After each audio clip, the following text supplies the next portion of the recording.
Hello ladies, gents, boys and girls, and welcome back to another live stream. We are at Bristol. We are sat here on the ground as EasyJet 2965. We're going to be flying this Airbus A320 over to Innsbruck this Sunday. It's going to be a good one. It's going to be interesting weather coming back into Bristol. Weather down in Innsbruck looks quite nice actually. Someone has joined in another EasyJet. So we're on the stands in the corner, and this is SoFly Bristol scenery. I'm not a fan of this scenery. I did a review on it a couple of months ago, but it's the only Bristol scenery I own for Microsoft Flight Simulator 2024, so I thought we'd give it a go. Flight time today is going to be roughly 2 hours 35 minutes each way. That seems to be the time. We are going to be departing off of runway 09 here at Bristol and arriving onto the RNAV approach 26 into Innsbruck. So let's jump into the flight deck and get everything set up for today's flight. So we're doing 2 flights today as well. We're going to be going from Bristol to Innsbruck and then back. So overhead panel firstly, we'll go and do the APU fault fire test. And then we'll do engine 1 and engine 2, and we're going to get IRS 1, 2 and 3 on, and then we'll come down here and we're going to get ground control on, crew supply on, the logo lights on. We'll put the strobes onto auto in case we forget. Seatbelt sign can come on as well, and we can get the fuel pumps on like so. Right, jump into the FMC and we shall go init reference request, and that should pull it in nicely there, which it has, and we are on VATSIM today, EasyJet 2965. We've got a cost index of 5. And we'll be cruising at an initial altitude of 37,000 feet, which we'll stay at for the remainder of the flight. Departing here on 09, and we're going to be departing on the Yorks 1 Zulu. I will insert that, and the arrival into Innsbruck is going to be the RNAV Zulu 26 on the Tulsa 3 Alpha. And that'll be via the Rattenberg VOR, which is there, and we'll insert that like so. Let's go to the, we're 3 minutes late, but that's okay. We'll load the aeroplane. I'm going to ask for GSX boarding only, instant fuel. Boarding requested. And I think, I do have the GSX profile. Look, it's they actually opened the doors, which is really cool. Right, init reference then. Hello, Captain. We are ready for pushback. And we'll go constraints and plan mode. And we've got the QNH set correctly. And we'll go through the flight plan. So departing 09, it's going to be a left-hand turn after departure. And then the routing takes us over London, Germany, into Switzerland. Or Austria, sorry, and then the RNAV 26 into Innsbruck. And probably Louis, thank you. I will have a good flight. It's always interesting flying into Innsbruck and coming back to Bristol as well, because it's such a short runway. I thought this would be 2 interesting flights, especially because this fog isn't going to clear up anytime soon, so it might be foggy when we come back in. Right, overhead panel time. We'll go and get the APU started, so master on. And from 2007, hello mate, hope you're doing well. I did exactly what you said. As you can see, the bars disappeared at the top. I downloaded that little add-on you told me to get, which when I watched the stream back, I did realise what you mean about how annoying that white bar is. I've never noticed it before. So the APU started nicely, and we'll go and get our sim brief, so departure, and we'll go pinned. Navigraph, sorry, and the departing runway is 09, So we're in this little cul-de-sac here. So we'll push back and we'll go Zulu, Golf X-ray full length, and then the departure. So stop altitude is 6,000 feet, and we'll plug that in there. So 6,000's plugged in. And everything's looking good so far. Should we have a look around the scenery? So this scenery is by SoFly, and as you can see, it's good. It's very nice. I just don't like the outside. They haven't done a very good job modelling it, but it's okay in here. I think there's some music that plays. But it looks okay. It'll do for us today. I don't fly into Bristol a lot. And we are sat here, stand 5.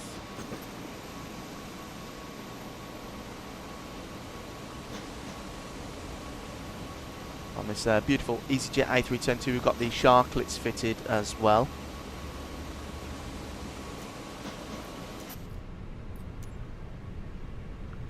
I'm going to get the APU bleed on. External power can be disconnected now. And what I'm going to do is I'm going to put a fixed ring around Innsbruck. So we'll go low E, 26. And I'll go 5. Low E, 26. And that'll be 10. And I'll go low E, 115 for our descent point. Flight plan. Init reference. We're going to get the winds plugged in. That's requesting there. Then I'll go ATSU. AOC menu. Weather, we're going to get the weather for Bristol.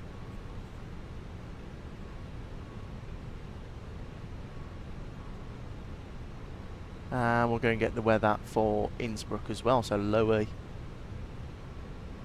And we'll send both of those off.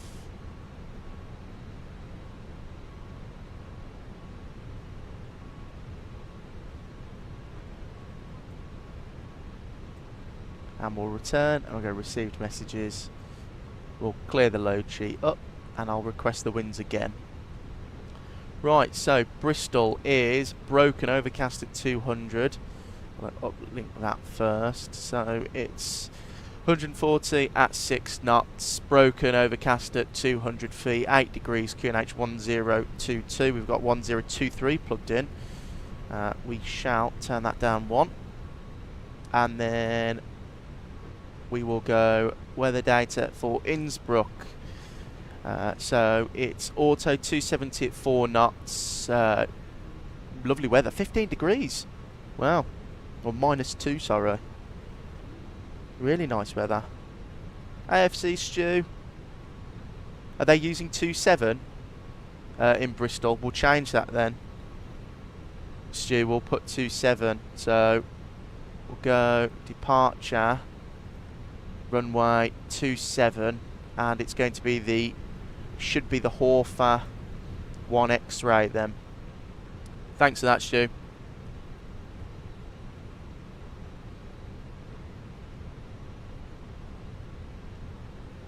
And we'll clear up the departure there, which is just a simple disco, and we'll clear that. I'll insert that. That's all nicely plugged in there. I'll have a... Oh, I can't get terrain on yet. We'll go VOR left and right, and we can both have constraints. I'll turn the heating down slightly in the flight deck and the cabin. Don't want it to get too hot. We should be really nearly ready to go.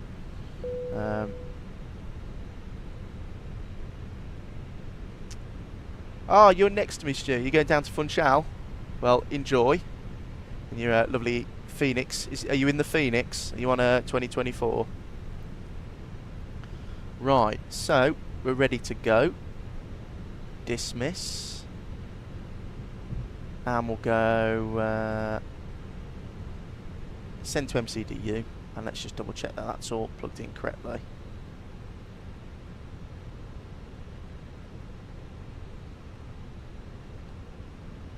AOC menu, received messages, final load sheet, except I'm happy with that. We've got that all plugged in there. We'll go performance page, and we'll go departure, and we're going to go off runway 27 now, and it is dry. Calculate. So it's going flex of 60, pax, we'll go pax off a departure out of here, and we'll send it. So flap 3. Flat 3, down 0.1, flex temp 62 degrees, 124, 124, 127. I've got 122 decimal 8 plugged in there.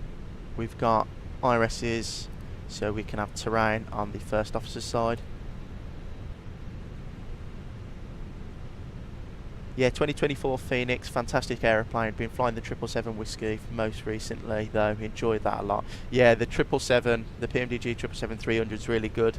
I flew it, was it yesterday? I finished editing a video where I went from San Francisco to Hong Kong. It's such a great plane. I'm assuming you're using the Boris sound pack as well. Right, we are ready to go. So ground services. Request those to disappear. And I'll go request pushback and... No! Oh! What did I do that for? Let me restart the script.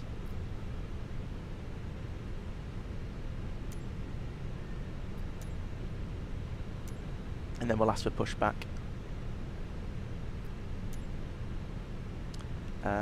Reload the sim brief profile.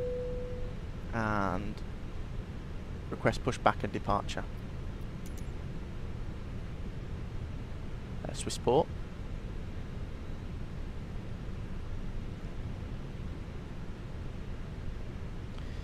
And I shall get my predictive wind shear on. I'm just walking 2000. We'll put that on.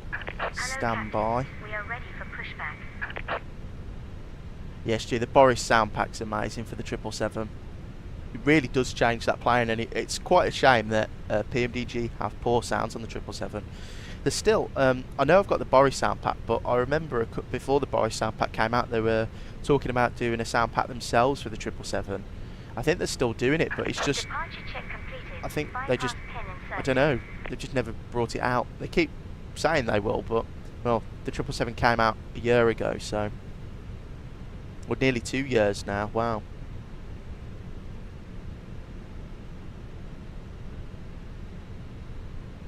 Right, let me have a look at the VATScope map, see if we're going to be interfering with anyone.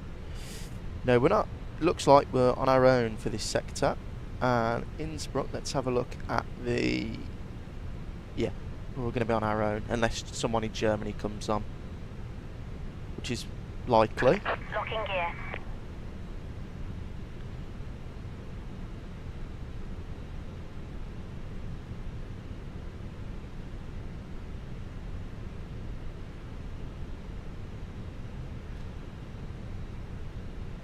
Right, we'll go and get the beacon on.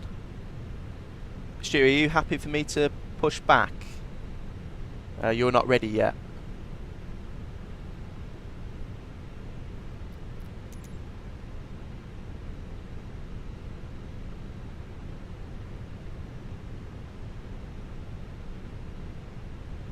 Continue push back. We want onto the apron, tail left, facing south. Is that it?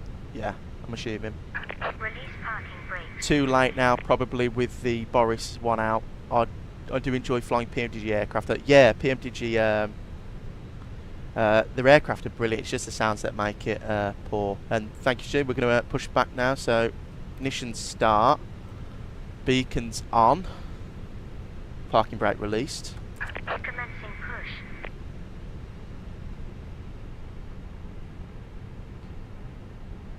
And engine number 1 start. Let's listen to these sounds.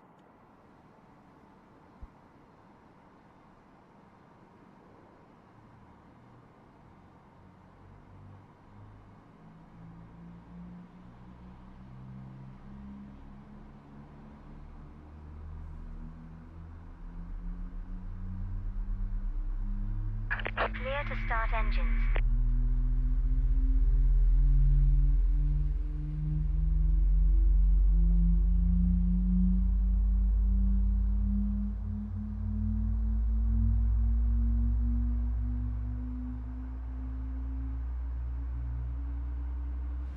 That was very nice. Yeah, the GSX profile is good for this scenery as well. I think is it Pilot Plus Bristol, the other one that they've got? I don't think they have a GSX profile for that, unless there's one on the FlightSim .to website.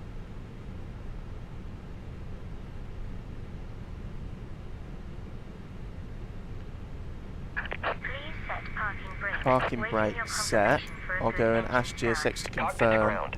We have a good engine And start. we'll go engine You can number disconnect. 2.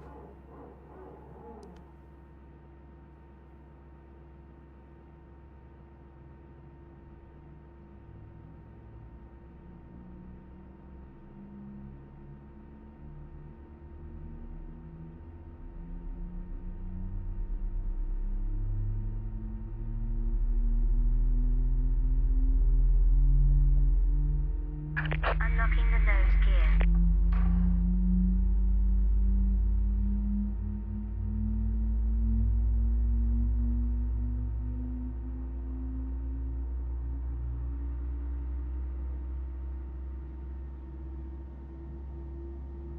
Tow truck disconnected. Bypass pin removed. Lovely. Sounds brilliant on the Left is clear. Phoenix. Right is clear.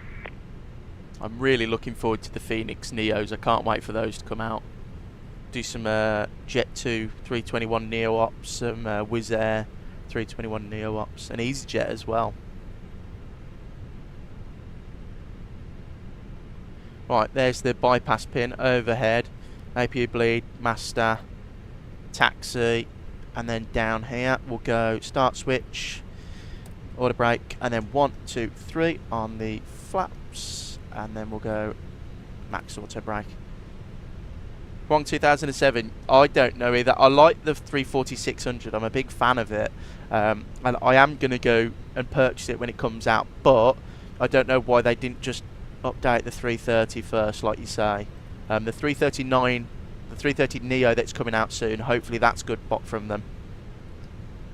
Right, trim down 1, and we'll do flight control check. So we'll go full right, neutral, left, neutral, forward, neutral, back, neutral for the rudders, full left, and full right. All flight controls are incorrect. We'll turn the auto brake, not the auto brake, we'll turn the parking brake off, and we shall taxi on under its own power already. I might have to re-plug in my rudders, guys. It has a little glitch with the Phoenix where, yeah, look at that, I'm only tapping them slightly and it's really hard on braking, so I'm going to pull it to a stop there. I'll be 2 seconds. I'm just going to unplug my rudder pedals and plug them back in.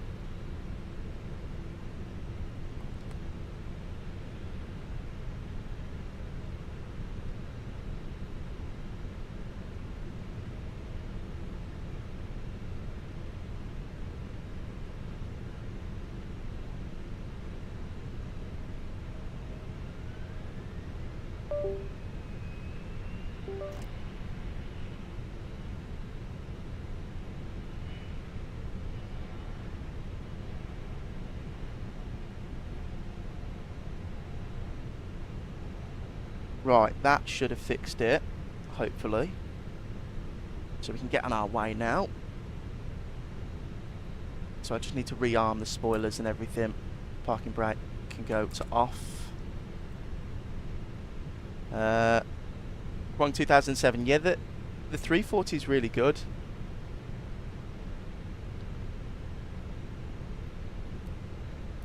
Yeah, the 340 by Innie is really nice. They've done a lot of work to it, which makes it a lot better.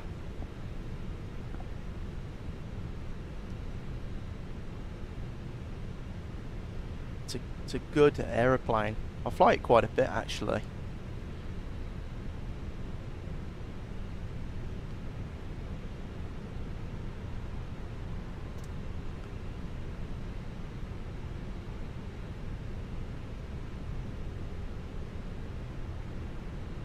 Right, cabin's ready.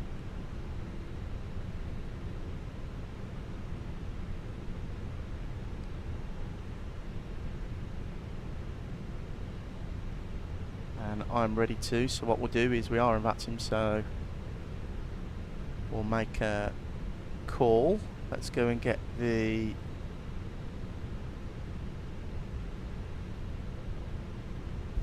Bristol traffic, Easy2965 departing runway 27 on the Hawthorne 1 X-ray departure.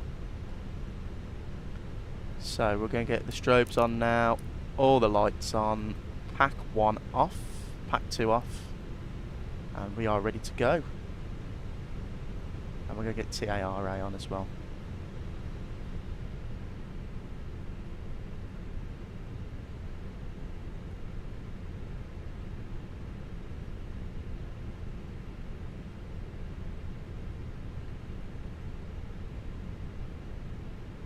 And I'm going to get the weather radar on as well, see what that's doing.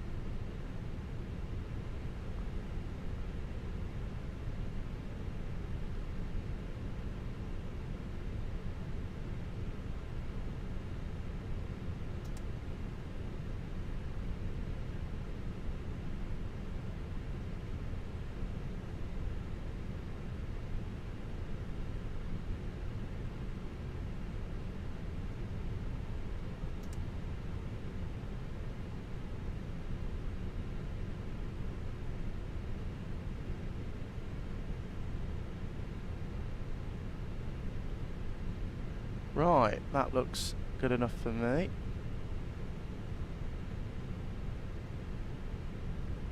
Board pressure, and we'll go 50%.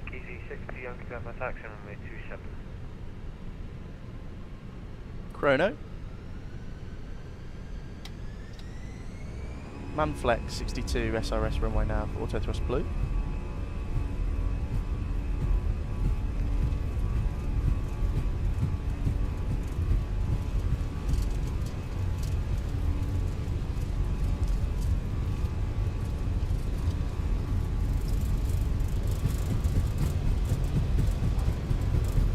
V1, rotate.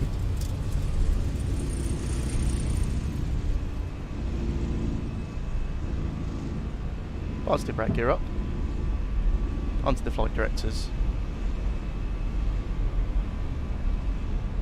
And no, it's 10 degrees now, we don't need any anti-ice on, it's fine.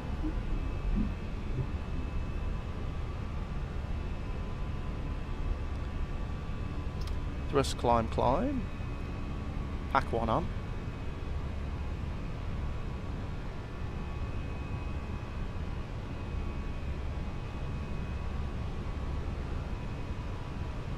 And I'll disarm the speed brake. And we'll go straight to flap 1.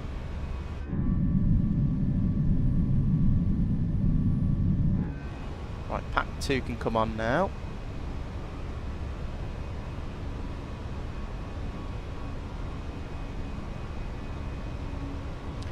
And flaps up. So we'll get a tiny little bit of engine anti-ice on now. Be interesting to see what the weather's like when we come back later. Bristol traffic, Easy62 Yankee Papa taking off runway 27.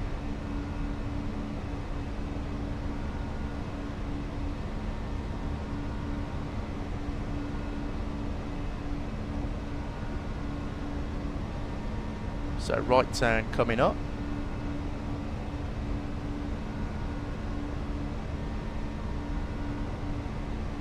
We can go engine 1 and 2 bleeds, not bleeds, engine heat off. I'm watching this turn now. It flies really nice, the Fenix does. Really, really nice.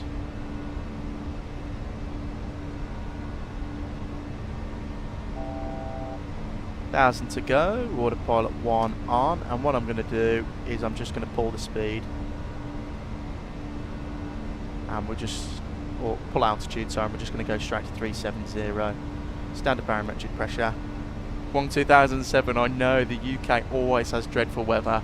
I mean, especially down here, this part of the world, Bristol is always covered in bad weather. I mean, every time I've flown into Bristol as crew, the weather's been crap. Look at that, climbing away nicely now. turn off and taxi light off. We'll have a look at the conditioning to make sure that the cabin's nice. So it's 23 degrees. It's had too warm, so we'll turn it down one more.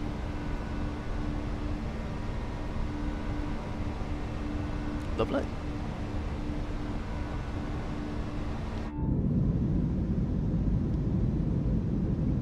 Who's that up there? Is that a 350? Looks like a 350 there. I'll go and have a look on a VATSIM radar to see if that's a 350.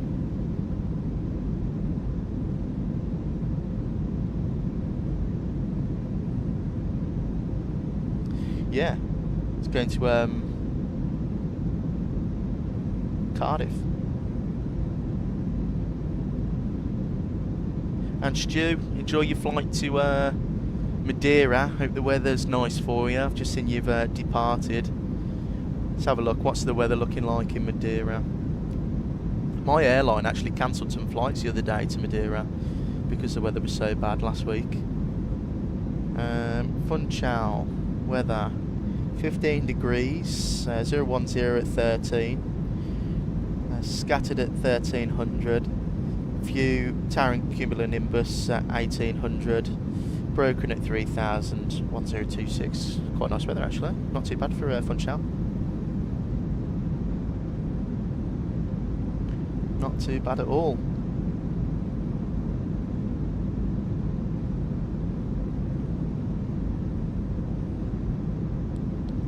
I think we're at 10,000 feet now, which we're passing that, so we'll release the cabin crew. Lights can be retracted. All those stay on. I got a proper scare on TCAS when that 350 flew over Bristol as I departed. Yeah, it doesn't surprise me. I wondered why he was so close, because I thought that was you then. I thought that was you taking off, but you're in a 320. I thought that's a bit too big to be Stu. Guinea Pig 2, hi, welcome into the stream. Hope you're doing well. Yeah, I don't know, Stu, why he was I don't know if that's an approach into Cardiff. I'm assuming they wouldn't go that close straight over the flight path of Bristol, would they? So he's probably just gone direct to the approach.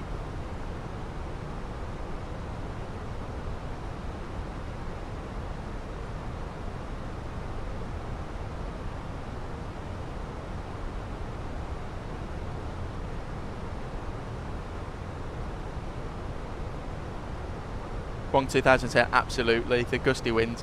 It's always, especially when you're coming on 05 and you do that approach, especially with Microsoft Flight Simulator, it's like the winds swirl. So even if it says like the winds are, let's say for instance, like they are today, you'd still be battered by those gusts as you begin your turn onto final. It's not fun going into Madeira. Well, it is fun in the sim, not in real life when it's like that. Right, seatbelts on, come off now. And we are climbing up. We'll have, that's a nice view there. Love that. Our climb on out. Let me know as well, guys, if the sounds are okay. I know we haven't had any VATSIM traffic so far, but if the sim's too loud or my voice is too loud, let me know and I can turn it down.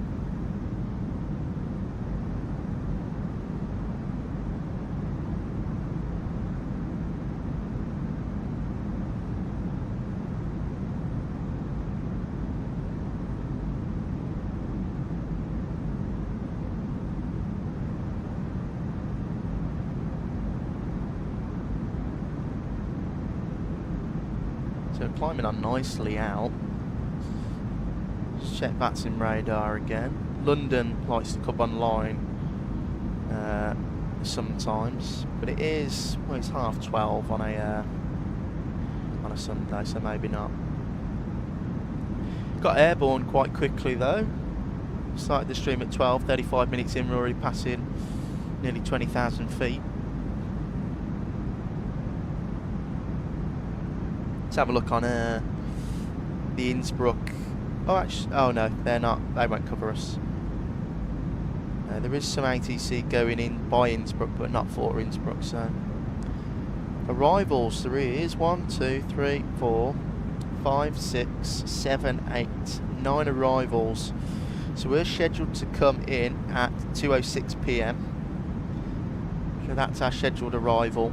So in an hour and a half, basically. Well, yeah, dead on an hour and a half. But there's nothing that would land at this. Oh, actually, there is a Scandinavian.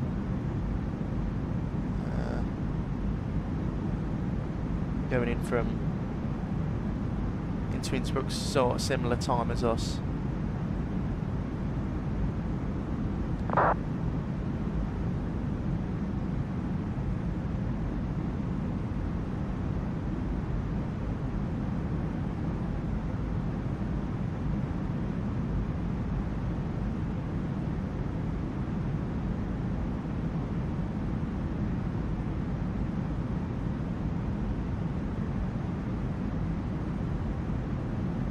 See that cloud base in the UK, absolutely horrible. I've got an app called Windy. I'll have a look at the weather around the UK.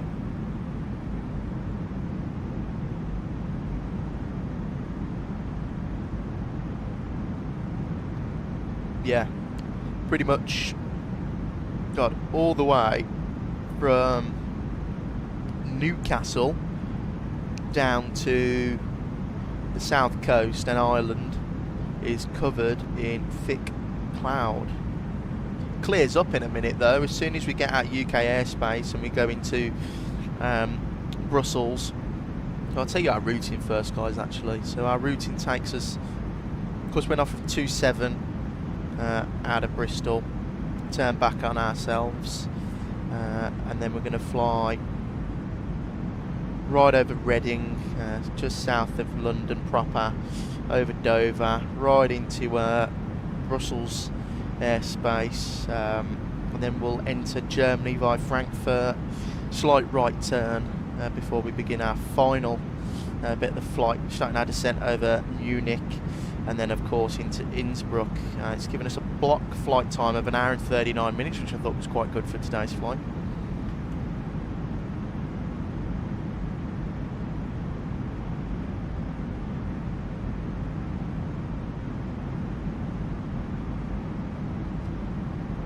Yeah, so the weather clears up, so when we get into Belgium airspace, so you should get some nice views of the ortho down on the ground.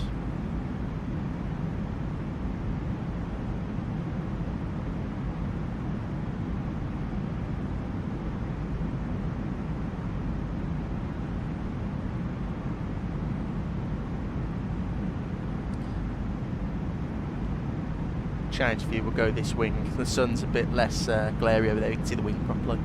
That looks gorgeous out there though.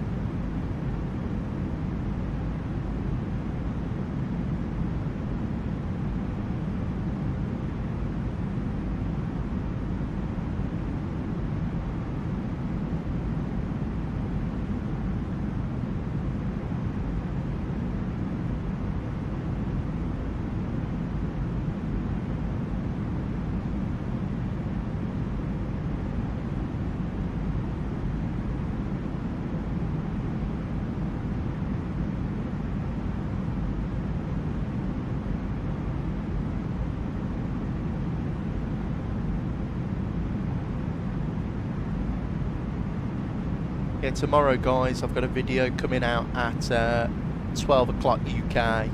We're flying the PMDG 777-300 as United down from San Francisco to Hong Kong. It was a really good flight, actually. That Hong Kong scenery, when you actually get there, is absolutely gorgeous. And the Hong Kong approach as well, as you come over sort of those big islands and stuff, they're really, really cool. Really cool. Looking forward to a couple of sceneries actually coming out this year. I think Aviation-SIM, their Corfu scenery I'm really interested in, that'll be good. And then of course we've got, what else have we got coming out? Orbex Atlanta, that's going to be good. That'll be quite nice. I think MK Studios are doing Miami, which will be cool. Who else is doing sceneries that I'm really looking forward to? Trying to think now. Oh, Pyrig are doing Palma de Mallorca. That'll be really nice. That'll be really, really good. I can't wait to show that off.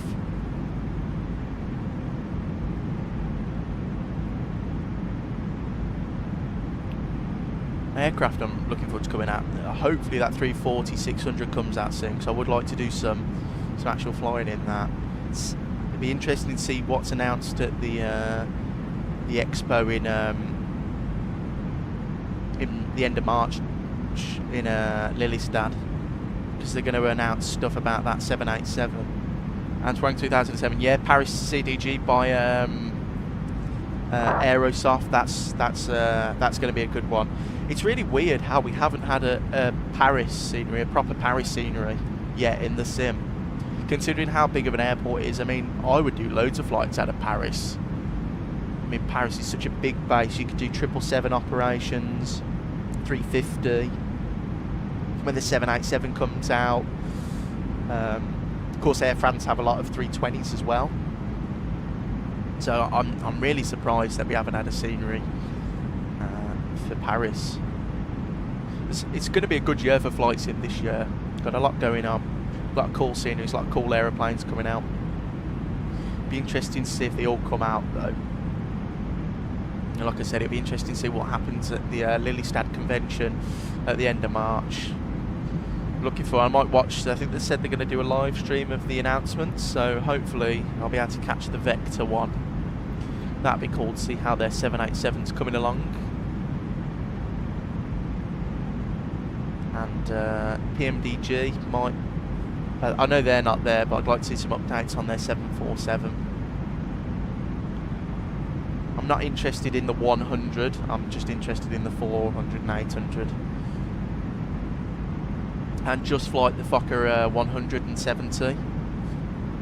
That's something I'm interested in.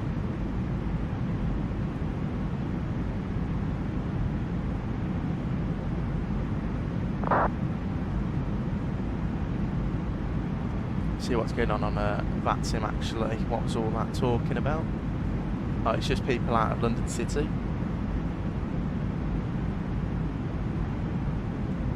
That's fine.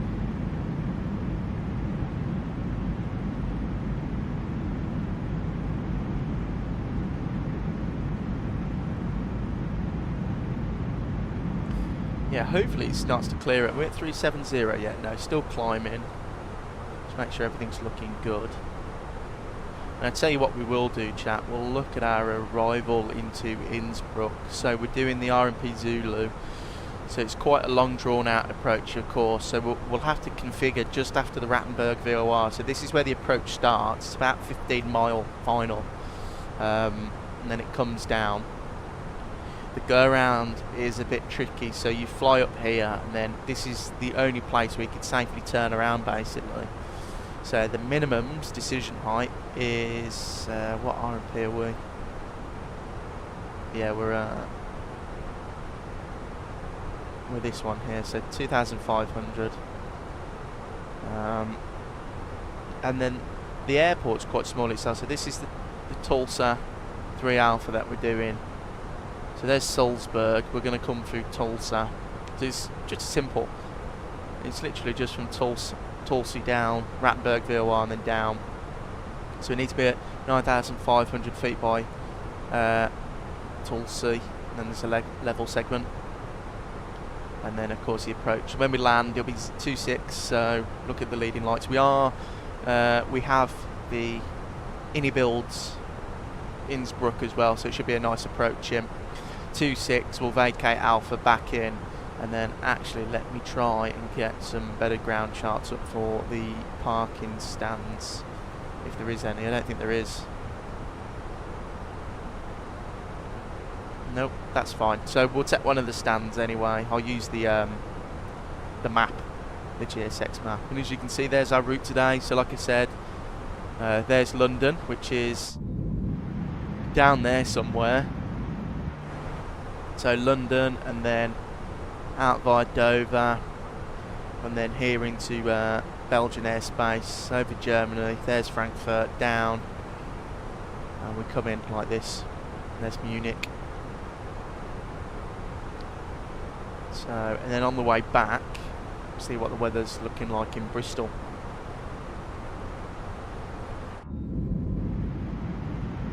There you go, just a bit stuttery because we're flying over London. Of course, he's trying to load in Heathrow and all the traffic.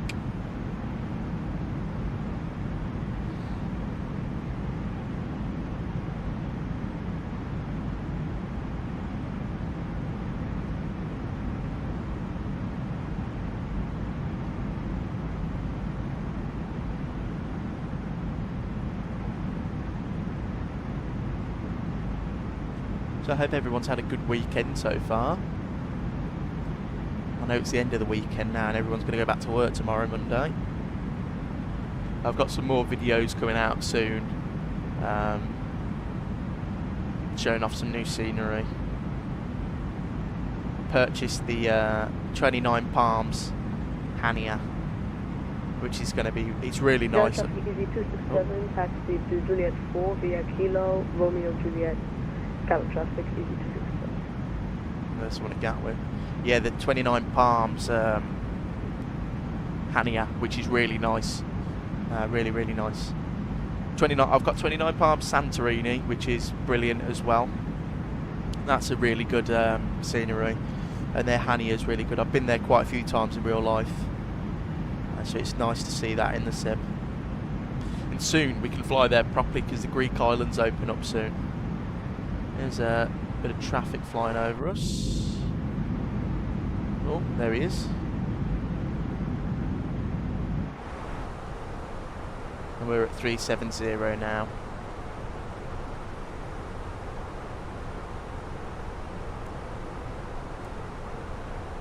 There's our equal time point.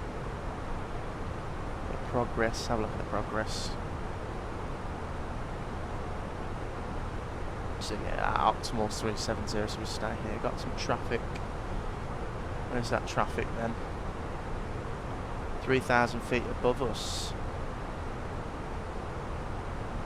No, I won't be able to see him, that's fine. I'll have that wing view for now.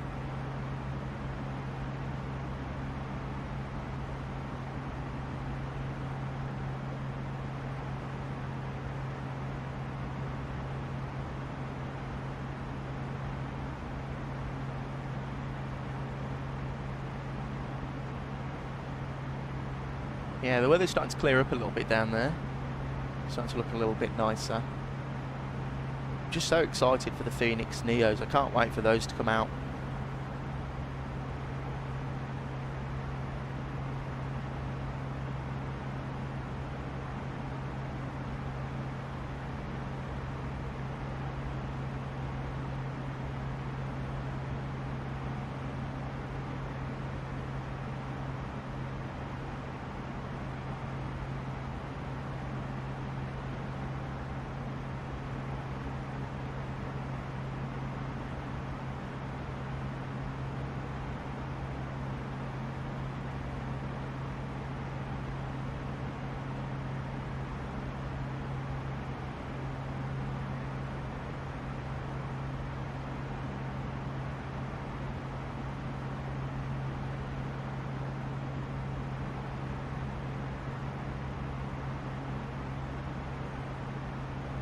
What did you guys think about that Hong Kong scenery by Builds?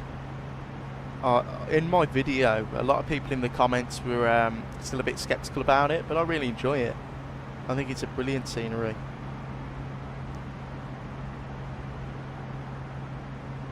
It's a really good scenery. I'm very impressed with it. I think that's a good price point as well. Builds have sort of set their price point, so they've got all their big airports are sort of $23.99, which I think is reasonable considering the time and effort they put into them and the how well they're detailed and stuff.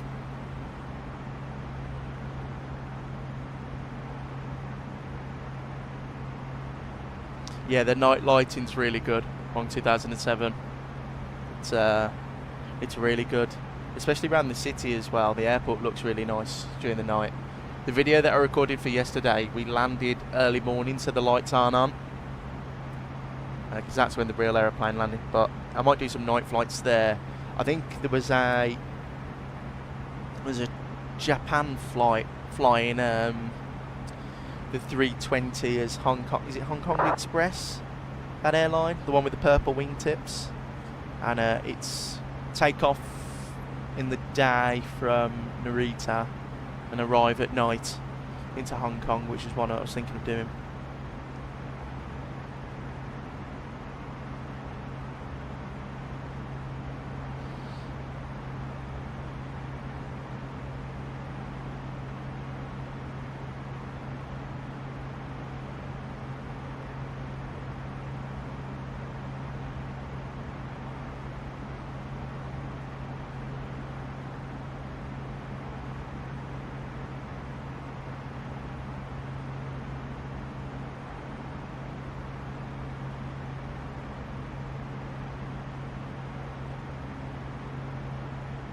Right, oh, look at that. Brussels control online.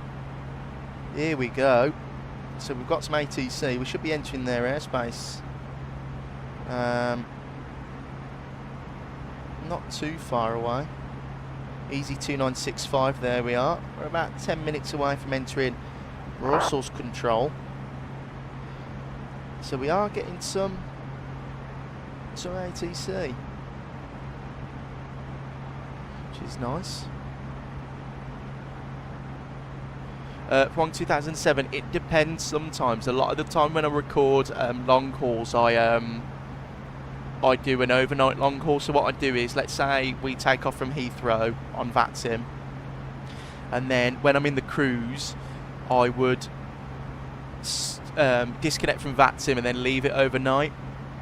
But time compression I do use occasionally. And I think it's a really good tool as well, especially if I want to do like a long haul flight but I haven't got much time to do it. I think the new not any builds, the new Tolis 340-600 has time acceleration. It has jump to waypoints as well, which is an X-plane sort of thing that they had on theirs, which was sort of the first real time acceleration that jumped to next waypoint.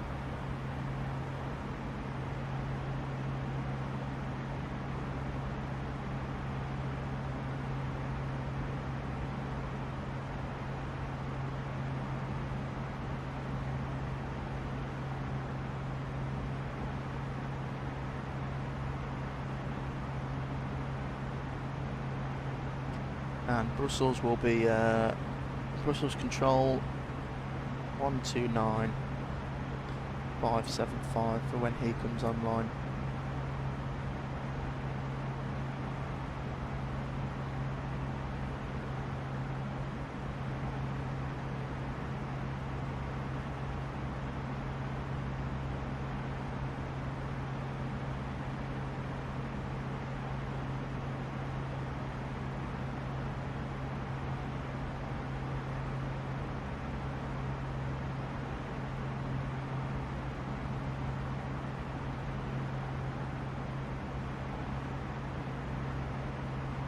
So there's the English coast. We are leaving Dover now. If I zoom in and then go airports, might be too far away now. There you go. Oh, and we have a controller trying to request us. Please contact me on 129575.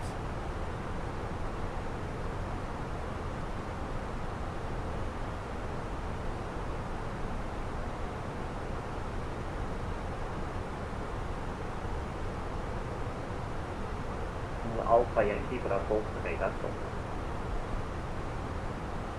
Brussels control, 7 straight Papa requesting flight maturation control.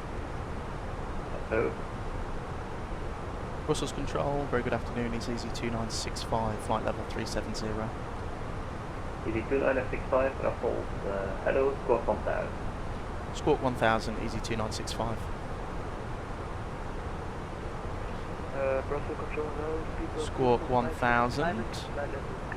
Lovely. Right, guys, sorry, I'm just going to have to turn those guys up. I can't really hear him. Continue present heading. Continue climbing to And continue present heading. There you go. Tell me if that's too loud, guys. Continue Easy 2965, radar contact, continue present heading. Maintain present heading, easy 2965. So 1001.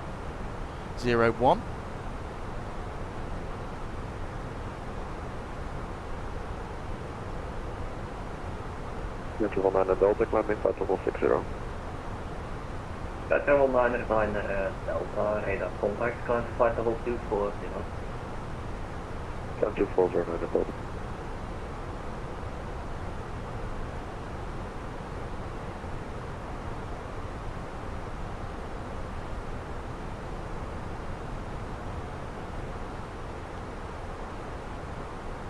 Etihad 42 Bravo, climb to flight level 370. flight level 370.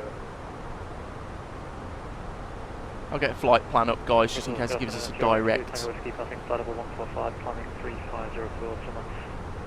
Going 2 Tango Whiskey, Bravo, radar contact, score 1000, confirm requested level. Score 1000 and the final level will be flight level 350.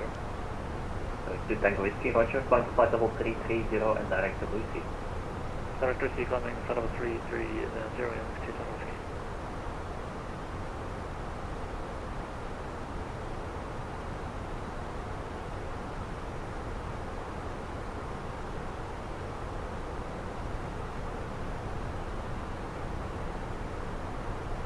There's an aeroplane right up our backside. Can you see him? There, 2,000 feet above. Can't see him anywhere.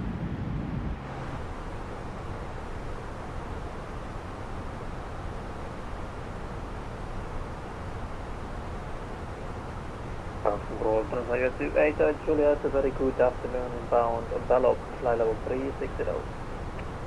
Transfer 28 Juliet, Bristol, hello, squawk 1000. Squawk 1000, Transfer 28 Juliet. Process controller low, Lufthansa 441, Lufthansa 441, Bristol, radar contact, squawk 1000. Squawk 1000, Lufthansa 441. So I'm maintaining this present heading at the moment.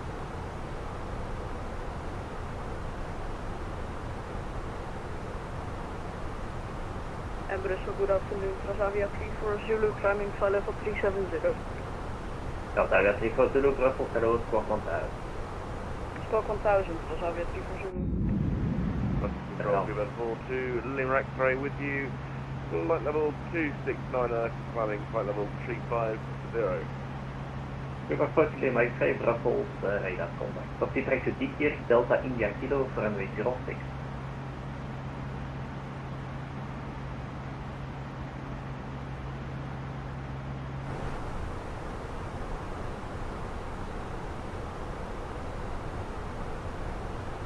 Speedbird 40 Lima X-ray, confirm that was direct India, Delta India Kilo, and then expecting runway 06. That's fully correct. Roger, tracking direct Delta India Kilo and expecting runway 06 to the left of the... Should be a plane down there somewhere.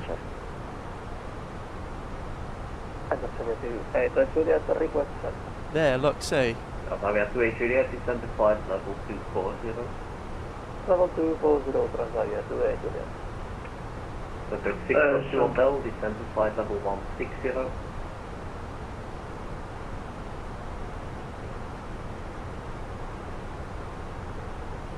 River 2456, report mark number.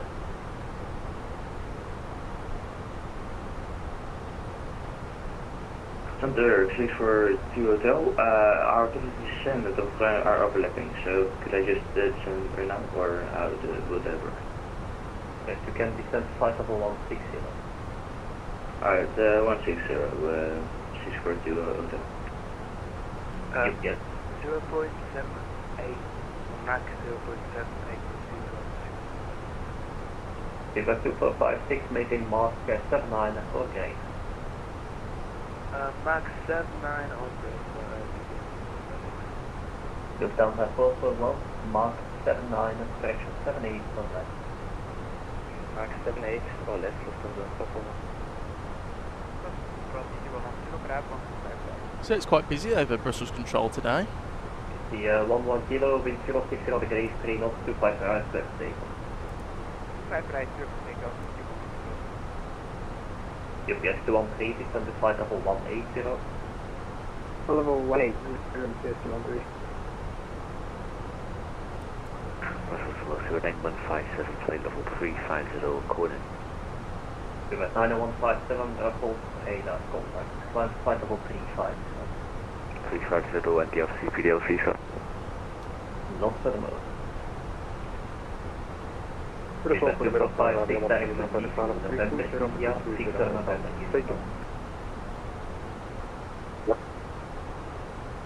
UPS 2456 direct to Nice, November, India, 6 November, uniform. Direct November, India, and November uniform. Yeah, I'm 6 for Juliet advisory, 122 decimal 8. Bye-bye. So it's quite hard to hear him actually. It sounds like he's got like an echo in his room. Good day, flight 6022 is on flight level 320 inbound to Nice. Lord flight 6022, Bravo, Streda, contact. Dus goedemiddag, Transavia 1 for Lima, passing flight level 310 inbound to Dillon. Transavia 1 for Lima, goeiedag, Streda, contact. Continue descent flight level 220. Continue descent flight level 220, Transavia 1 for Lima. Transavia 28 Juliet, descent to flight level 220. Found 220, Transavia 28 Juliet. Easy 29, bye-bye. Easy 2965, turn right, heading 110. Right heading 110, easy 2965. Travel 909 Delta, property direct to Bomb. Right turn, so I think because we're a bit too close to these guys here. Lead line flight level 310, schedule line Delta. Control 7 hours. There you go, 110 though. It's nice to have a little bit of ATC, makes it more interesting. Number 642 Hotel, nothing further, advisory 122 decimal 8. Bye-bye. 122 decimal 8, bye-bye. UPS 9157, northeast, direct to Banux. Alex, we're 915.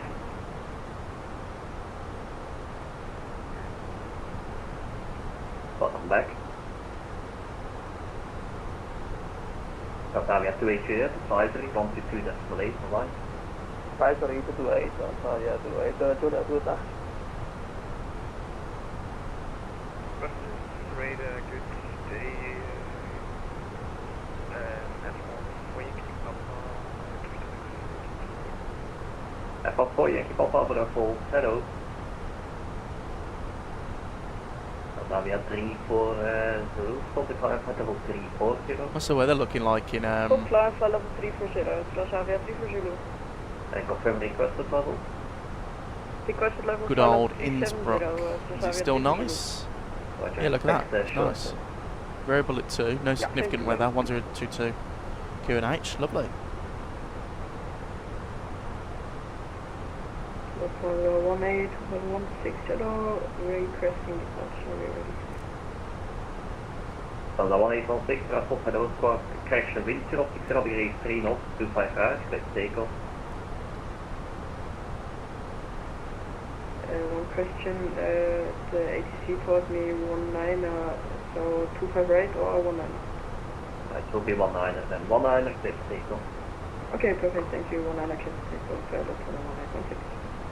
Transavia 3 for Zulu, climb flight level 370. Climb flight level 370, 3 for Zulu. Correct, per 57 Echo, descend to flight level 290. 290, 57 Echo. LL 311, descend to flight level 280. Is there an event going on in Busy 11 kilo, climb to flight level 240 and proceed Brussels? direct to Kobe. Climbing flight level 240, proceed direct to Kobe. And carrying 796 advisory, 122 decimal 8, bye-bye. Yeah, still no ATC in Innsbruck, guys, so it looks like this is the only ATC we'll get. Hopefully on the way back we get something. London might be online for Bristol as well by that time.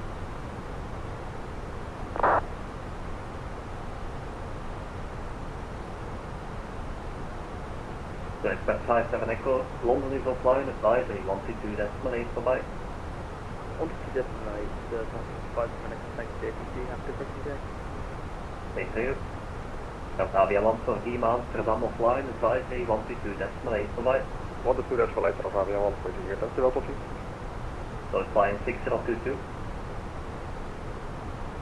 North fly 6022. You need an odd level later on. Would you like to climb or descend? We would like to It's quite busy today here, as you can see in front of us, guys. Look, the weather clears up quite nice. So Climb flight level 350, North flight 6022, thank you. So Delta 1816, Brussels, radar contact, climb flight level 230. Clearing 230, Lufthansa 1816. Kite level 909 Delta, nothing further, advisory 122.8. Bye-bye. 122.8, thank you very much, Delta. And all 311, London offline, advisory 122.8. Bye-bye. Advisory 122.8, thank you, goodbye, line 311.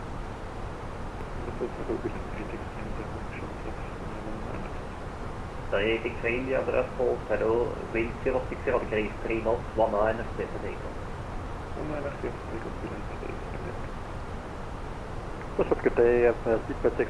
sorry if I'm being quiet, guys. I'm trying not to miss a call. He sounds busy and I'm struggling to hear him. It sounds very echoey. Squawk 4401, you are tipped at For flying 6022, no further ATC, advisory 122.8. Bye-bye.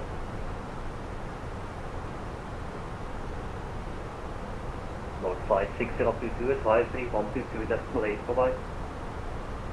We continue to come 122.8 from North flight 6022, thank you, bye bye. Sorry, 2 Tango Whiskey, climb to flight level 350, thank you, call off Tango Quebec.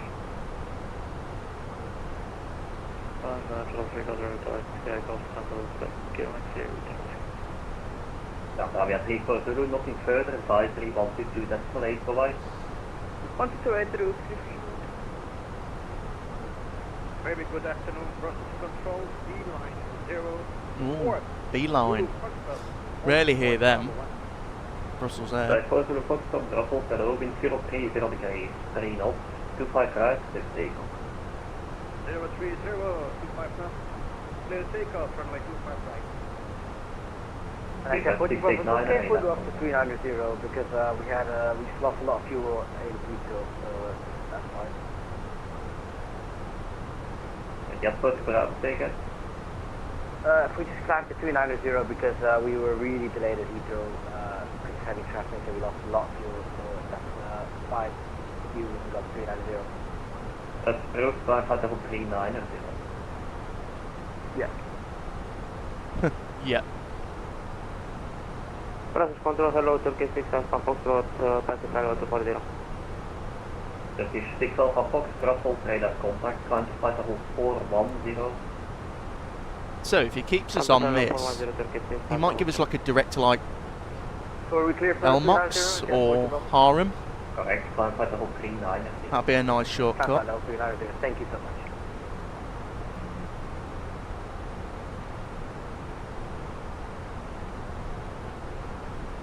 UT 11 kilo, advisory 122.8, bye-bye. Advisory 122.8, bye-bye. Speed West Coach to the Mike. Speed West Coach to the Mike, say when ready, descend flight level 150. Level 150, pilot's discretion, speed West 40 mm. Bristol Control, good day. Speed West 88 Lima Papa, passing level 310 for 390. A lot of speedbirds knocking around today. 55 November, Brussels, radar contact, descend flight level 250. 250, you reach Speed West 88 Lima Papa, Brussels, radar contact, climb flight level 390. Climb flight level 390, 88 Lima Papa. Easy 37 Alpha Yankee, descend to flight level 290. Send 290, easy 37 Alpha Yankee. Via India, radar contact, climb flight level 240, direct to Boeing, stand Quebec. Yeah, very busy down this frequency. It's Going got sign of Charlie, Brussels, radar a scope radar and see what's going on. Flight level 360 through Sign of Charlie, climb flight level 360. Brussels is Correction, Lufthansa 441. there. Look at that. 5 kilo. There's Brussels. This airport. Air France 24 Yankee, correction, Air France 4 Yankee Papa, descent flight level 190. I do have that scenery. We might fly into there soon. That's I've got Aerosol Brussels. The 6 Alpha Foxtrot, proceed direct to P-test.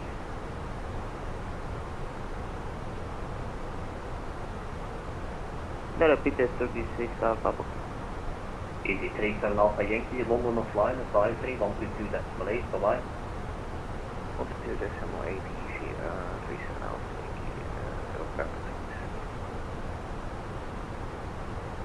Lufthansa 1816, direct to Stockholm.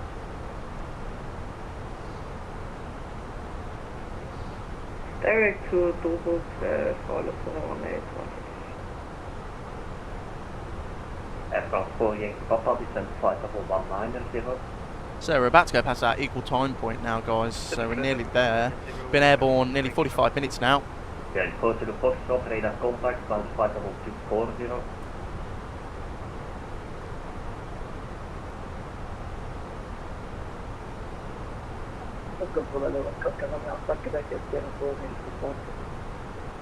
Alpha Quebec is behind. Then go to the Foxtrot, climb flight level 240.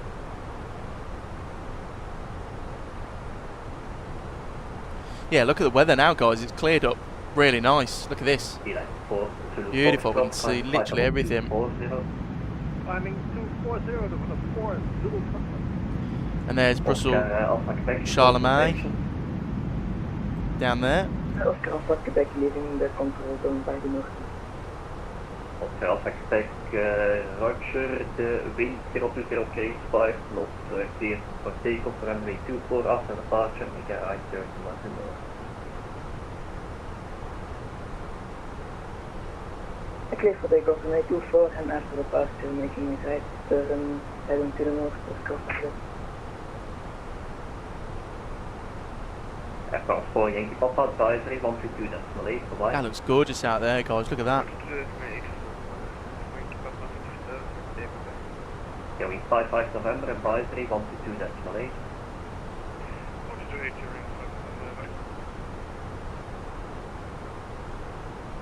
Lufthansa 441, descent flight level 250. Descending to level 2, River 2456, descent flight level 250.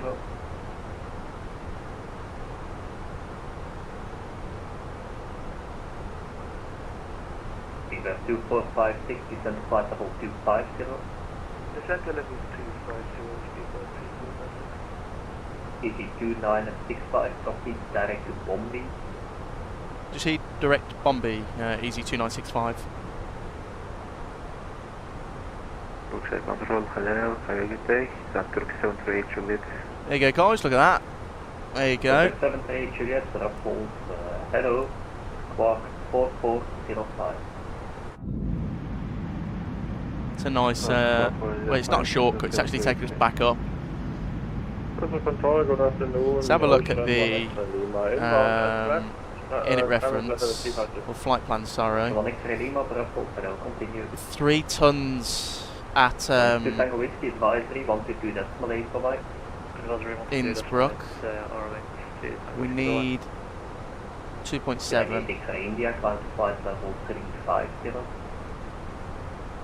So we're looking good. Looking good.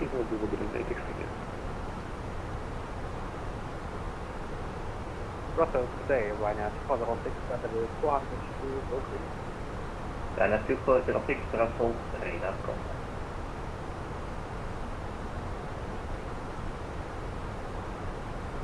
Hope you're all enjoying the live, guys. I'm really enjoying doing these live streams, actually. I'm going to do a lot more coming up soon. I'm trying to get at least one a week done. To Bravo, nothing further, advisory 122, that's Malaysia. Bye-bye. Have a lovely rest of your day, bye-bye. What airport's that down there?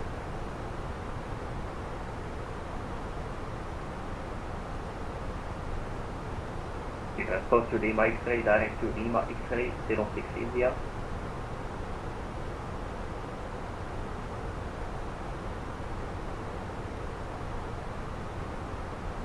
Go to Lima X-ray, direct to Lima X-ray, 06 India. We haven't got long left in this guy's Lima X-ray airspace. 06 India, Speedbird 42 Lima. Yeah, go to the Foxtrot, hopping further, advisory, 122.8, bye-bye. Advisory, thank you for your service and good to be back. Yeah. Line 4 and 2 Follow.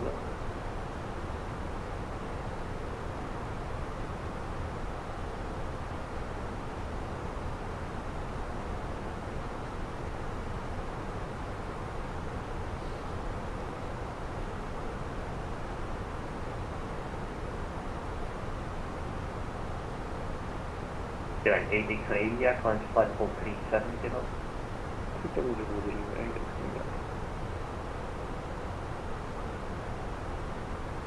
On an F38 Papa, advisory, 122.8, bye-bye. Copy to advisory, thank you, service 7S, check market coverage. West 689, to advisory, 122.8, bye-bye. Advise 0198, see what's good now.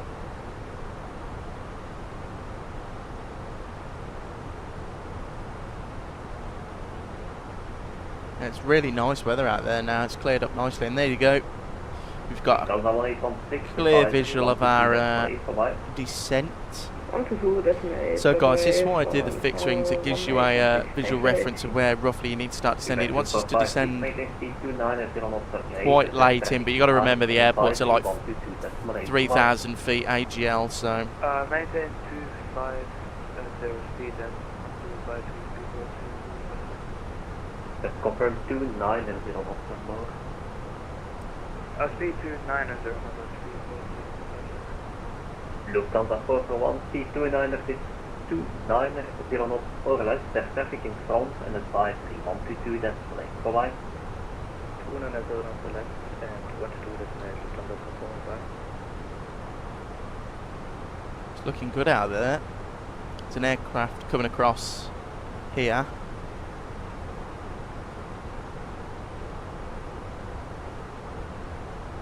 Daniel Wong, 7280. No, we've got the CFMs. Level 70, see there. This is the CEO. Advisory 122, that's delayed. Bye.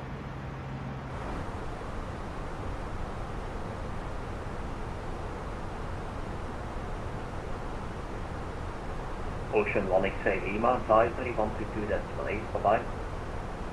128 for Ocean 1 X-ray Lima. Daniel Wong, I wish we had the Pratt & Whitneys. I'd like to fly the Neos, but we're in the CEO, I'm afraid. The Phoenix CEO. Easy 2965, flying is on flight, advisory 122, that's delayed. Bye-bye. Over to advisory 122.8. Have a good afternoon, Easy 2965. There you go, over to advisory, so we can enjoy a nice wing view. That one looks better, so we'll watch out there.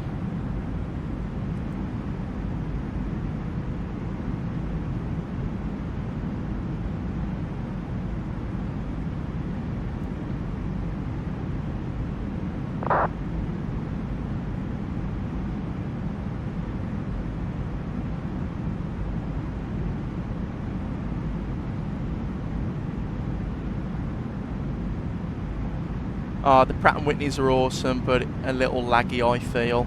What do you mean by that? Like the power? The power on them. I mean, I can't wait for the Phoenix Neos, like I've said. I really can't wait for the Pratt & Whitneys and the Leaps. I think it's about time we have a good Neo, because it's getting a bit ridiculous now that we've got all these Airbus but no Neos. Because it's the most popular airplane in the world. I mean, EasyJet, a lot of their flights are done with Neos now.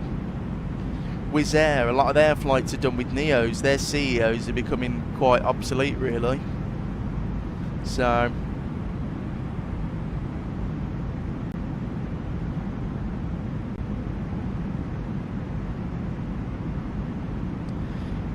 but I can imagine that when the Fenix Neos do come out, we'll be very surprised with how they handle. I think it's going to be the best aeroplane for any flight sim. Yep, it takes a little while to spool it up when you advance the thrust levers compared to the CFM. That's how I feel about it. Yeah, you are right. I mean, it's because it's got the, if I remember correctly, the Pratt & Whitney's, because it's a geared turbofan, the actual fan spins slower than the core.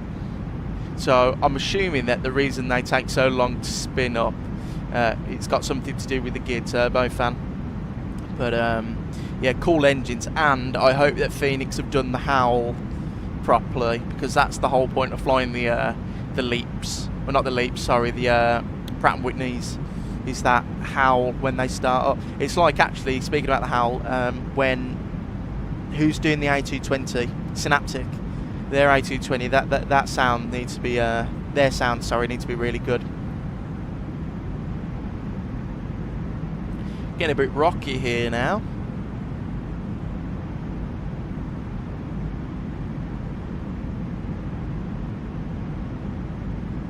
And we are currently over. Let's have a look. What city is that? Wittenberg is down there, somewhere here.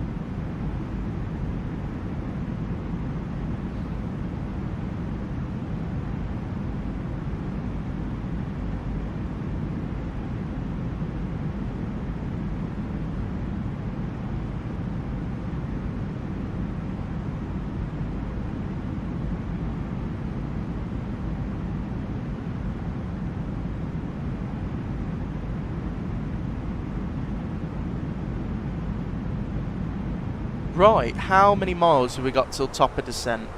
Because we can start planning our arrival, can't we? Flight plan, distance, 330 miles. It's still got ages left. Oh yeah. I'll go back to our nice wing view out here then. What I'll do, chat, sorry, is I'll turn it down slightly. It is quite loud. 60%. There you go, so you can hear me a little bit better.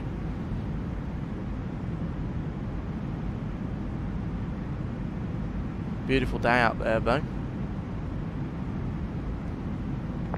Nice EasyJet ops in the 320. Just make sure that they're not for me. No.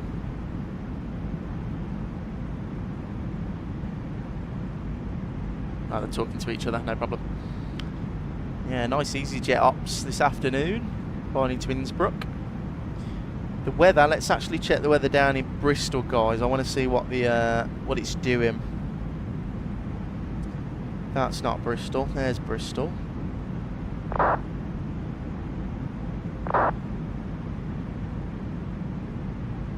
So at the moment, it's still fog. The weather hasn't cleared. It's broken at 100 now, so we are pushing limits to land.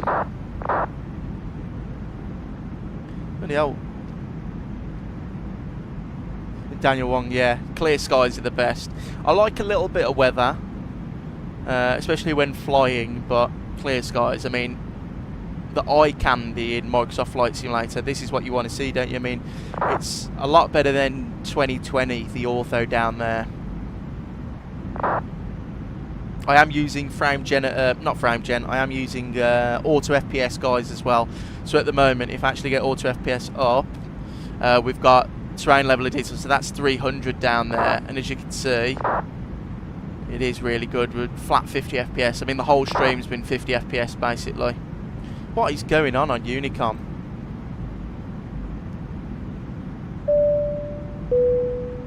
Oh, who's subscribed?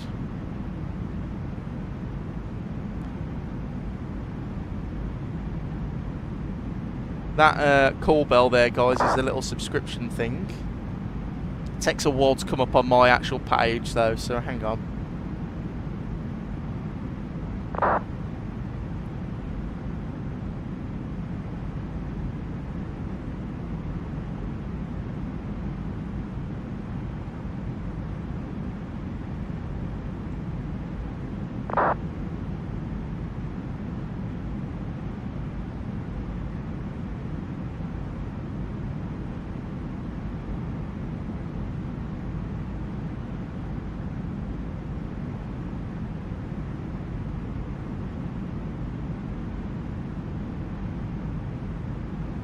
Daniel Wong, thanks for the subscription. Really appreciate it. Sorry, it takes ages to come up on my little app that I'm using. Really do appreciate the subscription though. I am starting to do a lot more live streams. I really do enjoy flying on doing live streams, especially when you guys can fly along with me. But what the hell is going on? Let's have a look. So it's what on earth?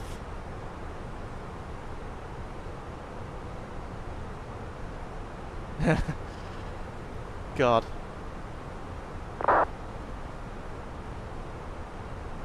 Thank you, Daniel. Appreciate it, mate. Let's have a look on VATScope. Ah, Brussels has gone offline. So we were lucky. We were very lucky. Right, Unicom is annoying me now.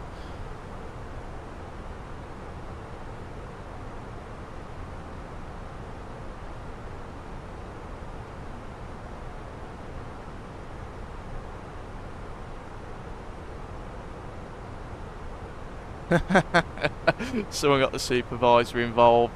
That's quite funny.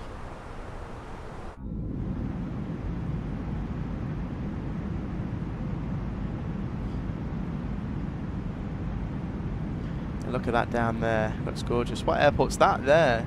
That looks small. You do get some like blurry bits like here and there. I think we're in Germany now, so this should be the world update for Germany. And as you can see, it looks really good. I mean, one of my favourite places to fly in the sim is Switzerland. When we go into Geneva or Zurich, it's always gorgeous. Really, really nice approach.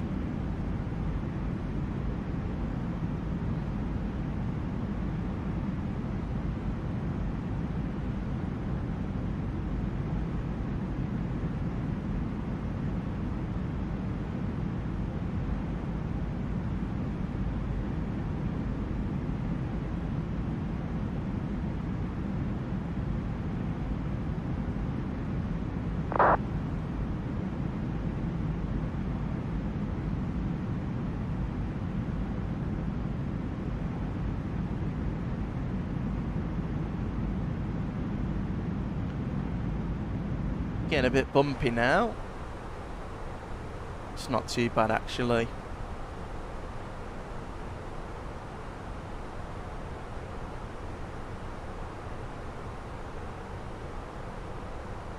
Right, shall we fill the performance page out, guys? We're just over 100 miles until descent. So we'll go performance, next page, and we'll fill the weather report. We'll get a fresh weather report from Innsbruck, because it starts to get quite rocky now. So we go lower, send. What's the no, it's quite stable. I was thinking about putting on the seatbelt signs then. So receive messages, weather update. We are, so it's variable, so we'll just put yeah, just 154.2. We'll keep the wind like that. Temperature is going to be, is it really 18 degrees?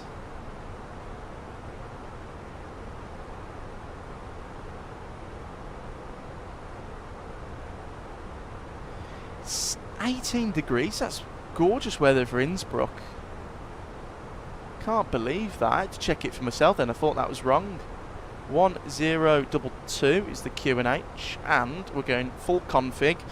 We're up a 132. If we look at the chart, we are arriving on the Arnav Zulu, and our decision height is 2,500 feet. 2,500 Barrow. Lovely. So there's our approach page filled out, and then we'll have a look at the approach on plan mode. So it's a Tulsa 3 Alpha arrival. So we'll just double check there. It's 9,500 at Tulsa, then the Rattenberg VOR, from Whiskey India 002. That's the start of our approach. The D is where the approach mode will start. We'll go approach and descend with the glide. We should have LDEV and VDEV. The descent rate is 3.5 degrees, so you really want flap 2 out by Whiskey India 002. Otherwise it becomes really hard to control the speed. So of course, look, 3.5 degree glide slope or vertical deviation it's going to give us. And then we'll take control probably quite early, because I'd like to do the approach visually. 26 is the runway we'll be landing on. Right, that's all briefed, lovely. And we'll get the camera to, or the range rings to 120. I'm going to enjoy this view out here.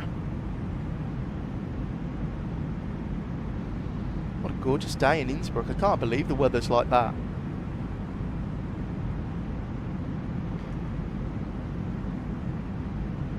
It's coming to the end of the ski season, isn't it, though? So, which is quite good for us, because that means we can start doing operations into the Greek islands and such, which will be very interesting. I do like flying to airports like Kos and Rhodes and Hania. I've got a really nice scenery. We'll have to fly to Kefalonia. I've been there quite a few times in real life. It's a gorgeous approach, nice little airport. It's actually by FSDG, but it's one of their better sceneries actually. FSDG, sometimes they make like, I don't know, they make sceneries are okay, but that's one of their brilliant ones. Really, really nice.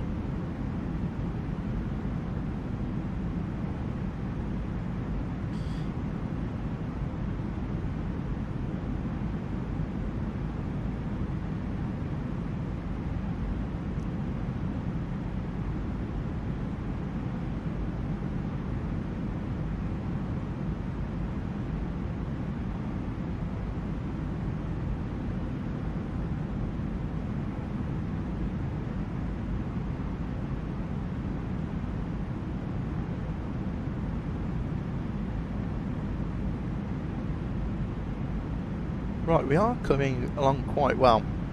Let me have a look at what the flight time's going to be on the way home. So, our call sign, what's our call sign going to be? What did the real aeroplane do today? And we'll do the same.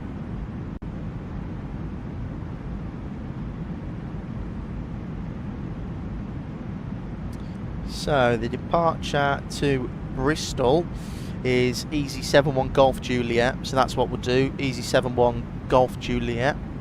Write that down quickly. So we're going to be Easy 71 Golf Juliet. That's going to be our next call sign, and then we'll swap over that and 71 Golf Juliet.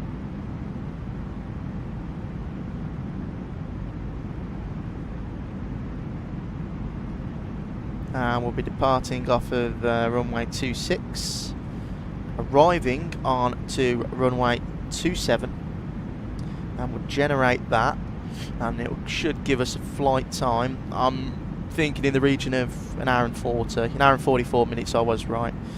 Cruising at flight level 380, cost index of 5, distance is 700 nautical miles. Yeah, that looks all good to me. The approach is all set in. Hopefully we might have a London controller by then.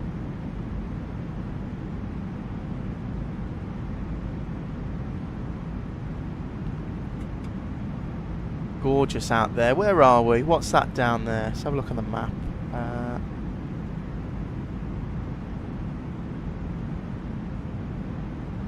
Where is Innsbruck? Arrivals, there's me.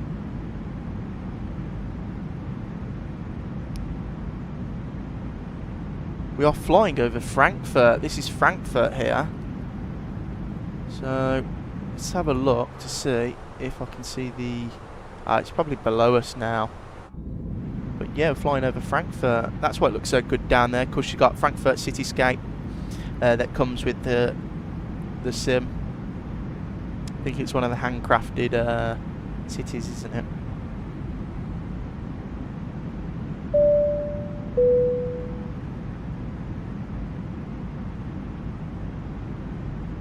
Who's subscribed?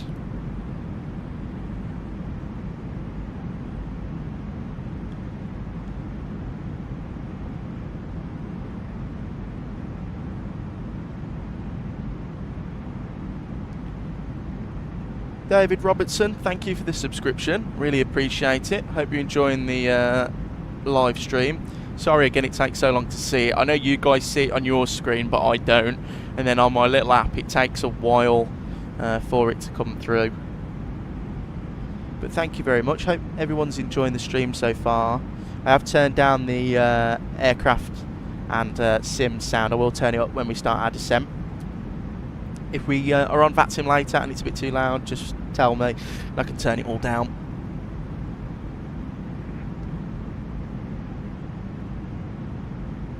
But that is gorgeous down there. There's Frankfurt. Knew it was somewhere. There it is. Frankfurt Main. That airport scares me. I've been once in the sim on VATSIM, and I vowed never to go there again. It was probably the most stressful flight sim flight I've ever done. All I did was a quick sector. I flew the A319 from Frankfurt to Birmingham. Oh no, Birmingham to Frankfurt on Frankfurt Friday, which was, it was me being stupid anyway, because you know Frankfurt Friday is quite a busy event every Friday, and we were coming in, and I think my call sign was very similar to someone else's, and I kept missing or not understanding not understanding. I knew what they wanted me to do, but I was a bit slow at responding, and they weren't very happy. And then, you know, I'm not very familiar with the airport, so they were telling me taxi like this, that, and I was like, oh, I don't know where that is. But we did it. I might, now I've got more confident with VATSIM, and a lot more confident with the aeroplanes I fly, mostly thanks to this channel. Might do some Frankfurt Fridays. I will be live Thursday coming up. I don't know where we're going to go. If you've got any flights you want me to do, drop them in the chat or the comments below. Or I've got an email address in my description for the channel. So if you want to email me a route request, I'll be more than happy to do that. The only thing I ask is it's 2 hours each way, a maximum. I like doing 2 sectors.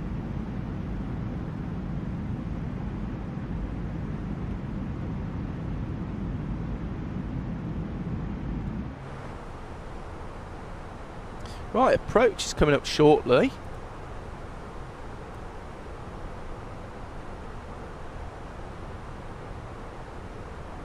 So I will have a look at actually is, if I go init reference and I go performance, next page, we'll go medium auto brake, sorry, of course, because we're going flat full, and then I'm going to go 134 knots. Wrong 2007. Yeah, I am going to do a long haul with the Aerosoft A340 on stream, but it won't be Frankfurt to JFK. It'll be Heathrow to JFK in the Virgin Atlantic livery, because I've done that on the 340-600 in real life, and I really want to recreate that because I haven't flown a 340-600 in a while. And Daniel, not sure if you guys have a Midnight Manila here, but the real world Midnight Manila is hell. Oh, I can imagine. Yeah, I can imagine. Is there any good sceneries for Manila? I want to fly in Asia, and I had the of course I've got the new scenery for Hong Kong, and I wanted to fly and do some flying in Asia. I've got Phuket scenery as well, so we'll see.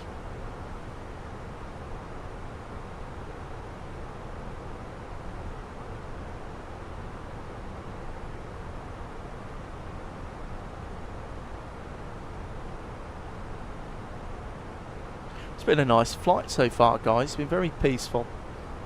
Had some nice ACC to keep us going over Brussels. He's gone offline now, so we won't have him on the way home. I'm hoping that we get London South, because London South covers this sector here, so they would be able to have us all the way in and the approach in. So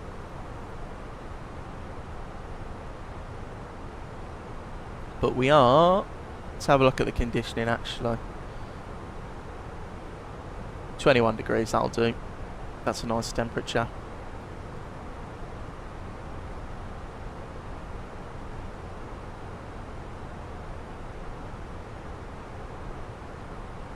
Daniel, Hong Kong is lovely. The approach into runway 25 brings you right above the train. I know. I've got a video coming out tomorrow, Daniel, where we fly the United 777 from San Francisco, but we landed on 07 left, which I thought was a cool approach. It's such, I mean, Hong Kong is beautiful. Like, you've got the terrain on the other side, and then you've got the water with some islands. It's such a cool place, and especially if you look at the city pack as well. I've always wanted to go to Hong Kong in real life, so I'll try and get there one day, maybe. One day. But Builds have done a fantastic job with their scenery. It's terrific.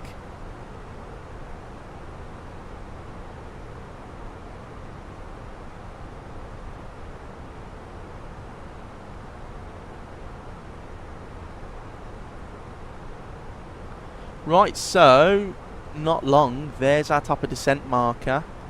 In the Airbus, there's a little trick. I would probably start descending about Exurum. The VNAV in the Fenix is really good, but sometimes it's very aggressive in pitch. So this is why I always go for an init reference cost index of 5, because it makes it the most cost effective and slow descent. But yeah, about 10 miles before descent we'll go down to 9,500, and it should give us a nice descent then, and not too aggressive. Yeah, Daniel, I'd love to. I've always wanted to go to Asia. I've been to North America a lot, and of course Europe, but Asia's been sort of on my bucket list for a while. I wanted to do sort of Hong Kong, mainland China, South Korea, Japan. Maybe a lot of money though, but maybe eventually.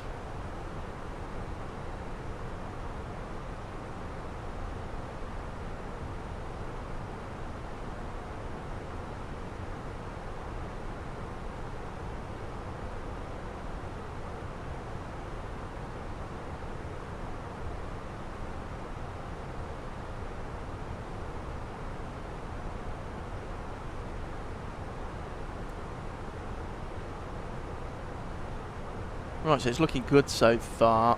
We'll have a little bit of a wing view for a while, guys, because we don't need to descend yet.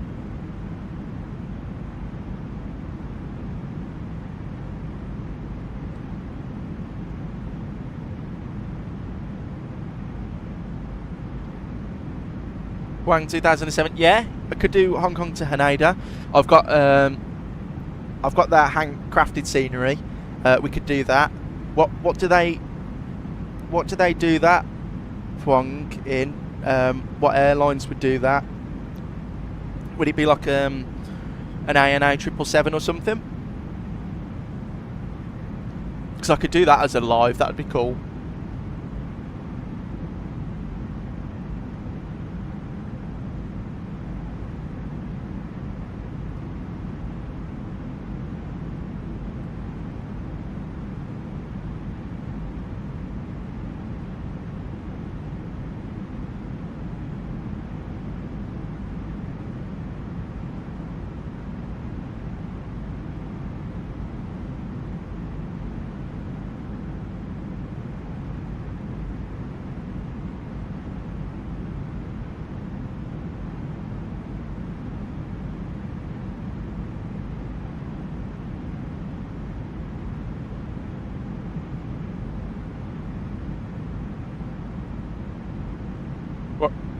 Remember, guys, as well, we are coming back to Bristol.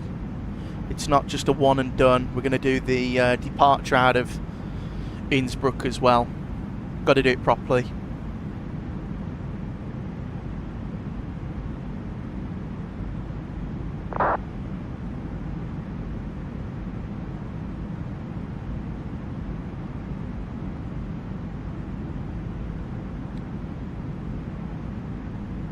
I'll have to look into it, Huang. I'll have to look into what flights do it, because that sounds like a good flight. I've never actually been to the Haneda scenery. I just know it's like a freeware, handcrafted. Let's have a look. Let me type it in on Flight Radar. So it would be VHHH to Haneda. Hong Kong Express do it on the A321. JAL do it on a 7.8, but we don't have a 7.8 yet, anyway. Cathay Pacific do it on a 777, so we could do Cathay 777. Is it a 300? Yeah, it's a 300. Or ANA do it on a 78-10, can't do that.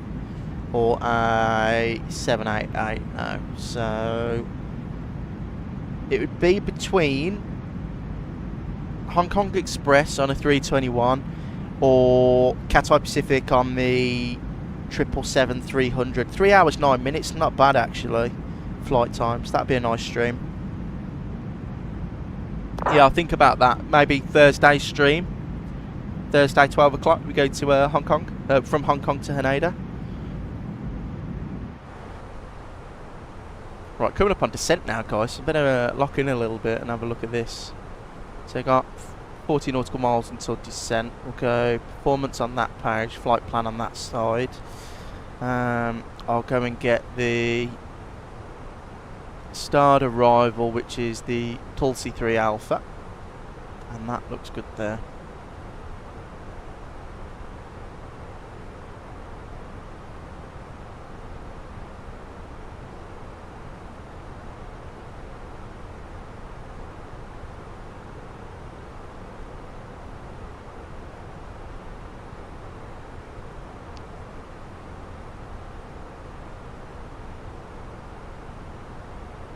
So look, that is so cool. The Alps there, they just appear out of nowhere.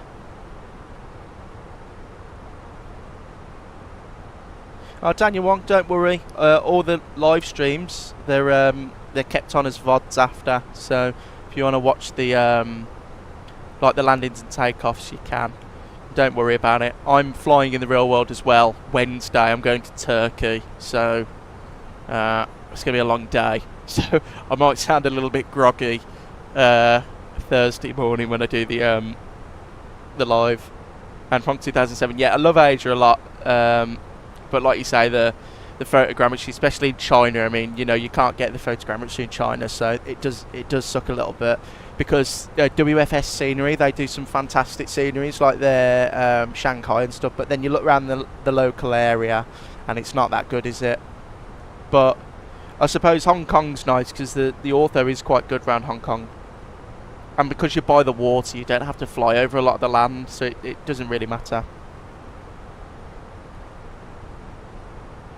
We need a good Singapore as well. I've got Cloud Surf Asia, Microsoft Flight Simulator 2024's version of Singapore, but it's not. I don't really like it. It's not that good.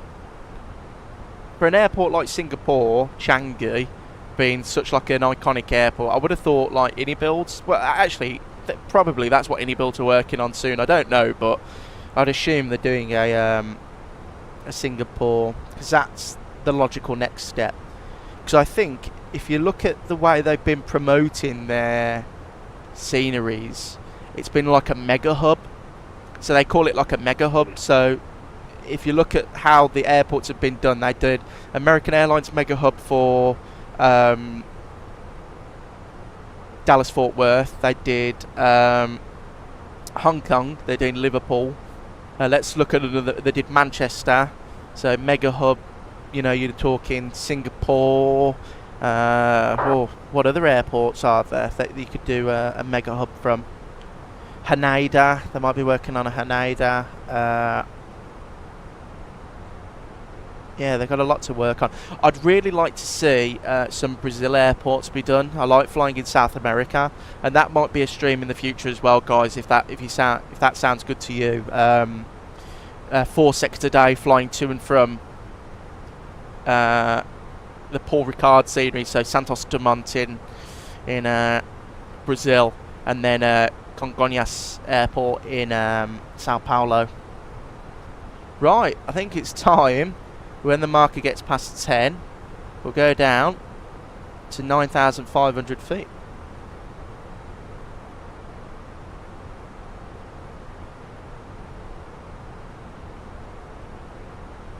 Right, hour and 23 minutes in. Descent. So we've got speed, out blue, descent now.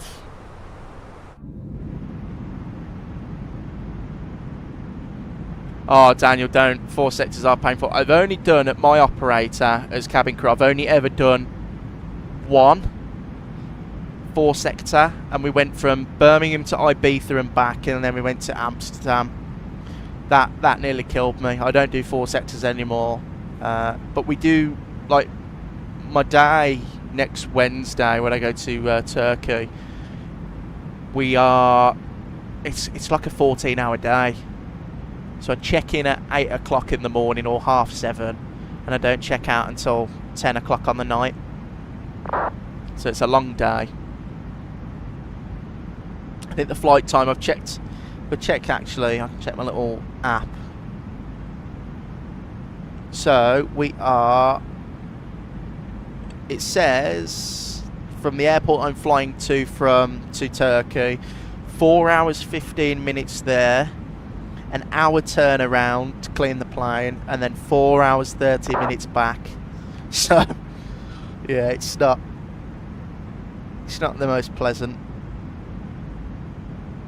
Are you a pilot, Daniel, or cabin crew?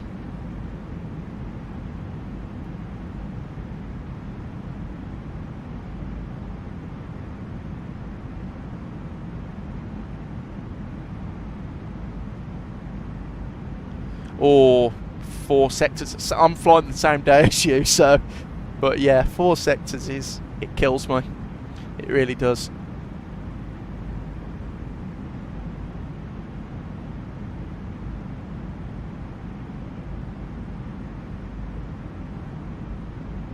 Yeah, I'm glad we don't do 4 sectors anymore. I couldn't imagine doing them. Oh, flight crew. That's good. Who do you don't have to say who you fly for, because I don't, but are you based in Europe or Asia? Or, because I know I was speaking to someone on a video the other day and they were cabin crew for Qatar, which was quite cool.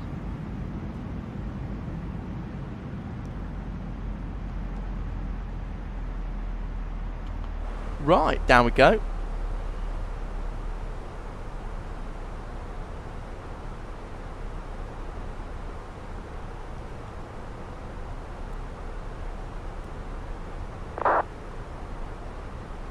Right, I'll check VATSCO. Singapore's your home base. Just speaking about that, how funny is that? Yeah, so 4 sectors out of Singapore. What does that look like for you, Daniel? Is that quite a are they long flights or are they short? Because I know, like, Ryanair crew, they do like Birmingham, somewhere in Poland and back, and then they do a Dublin little sector. So are yours like the same, or? Well, I would give us a couple of 4 sectors every month. I'd be a dead zombie after I feel for the crew too. Yeah, it's a long day, especially if you're in the back. I mean, like pilots, I suppose it's draining when you're a pilot, because you've got to remember your call sign, the type of approach you're doing, what you're actually doing. You know, it's a lot. Oh, so you're going to so you're only it's about it's Kuala Lumpur. Nice. So it's not too bad. It's busy airspace though. You know, is that one of the? I'm assuming that's one of the most busiest routes in the world. The Singapore to Kuala Lumpur.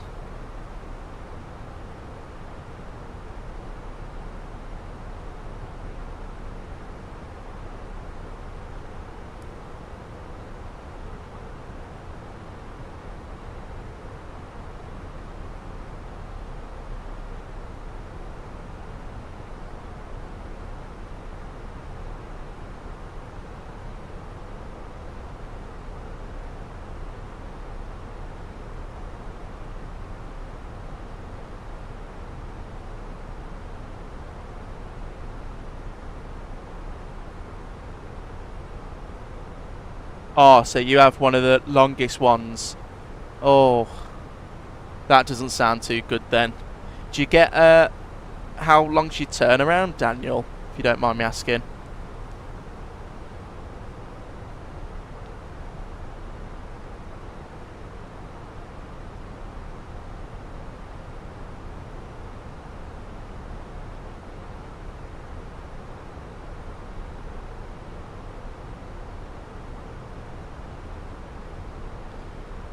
Yeah, pretty busy airspace, can be a pain in the ass, especially with the weather all around Asia.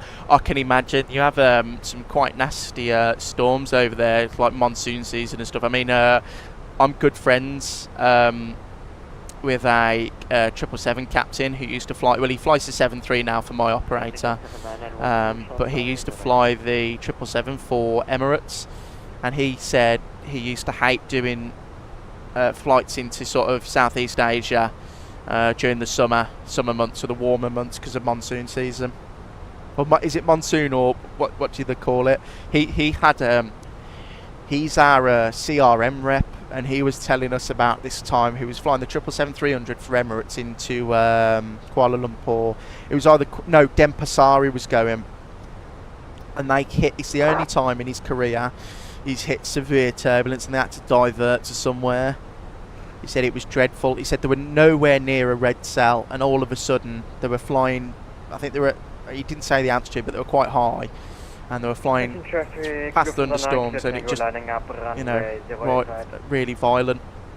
And a couple of cabin crew got injured.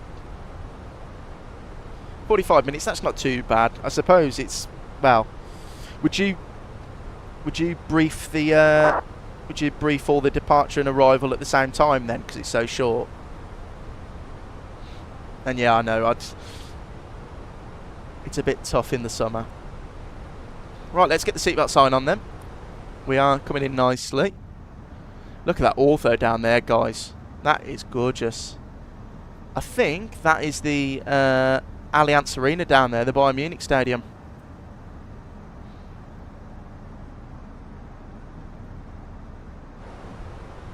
Traffic 9912, making runway 08. For your information, charges came undone. I might have sent you a contact when you're ready.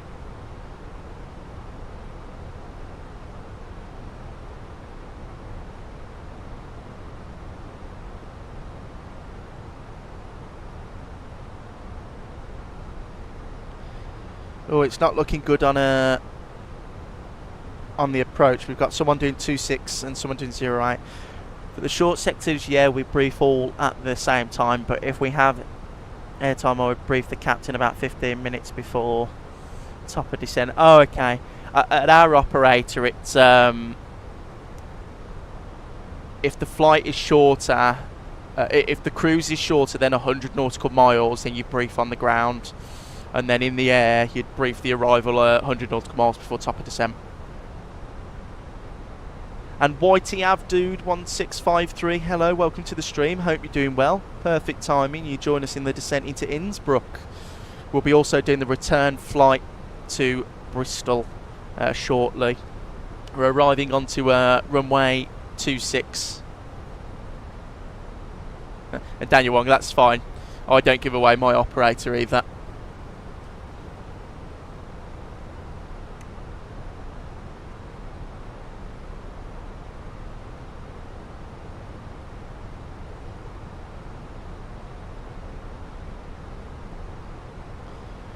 Right, seatbelt signs aren't. Let's have one more look at the stuff here. So low E variable at 1 knot, so it's gone down a bit actually. 19 degrees. It's nearly 20 degrees in Innsbruck. Wow. 1021. So we'll get that plugged in a minute. 1021.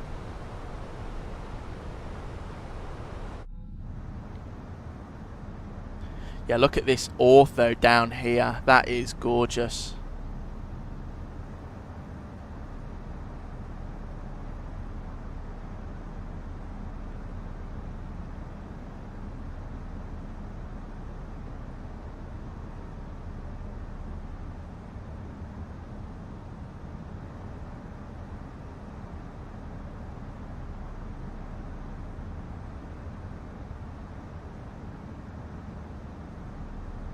Lovely stuff.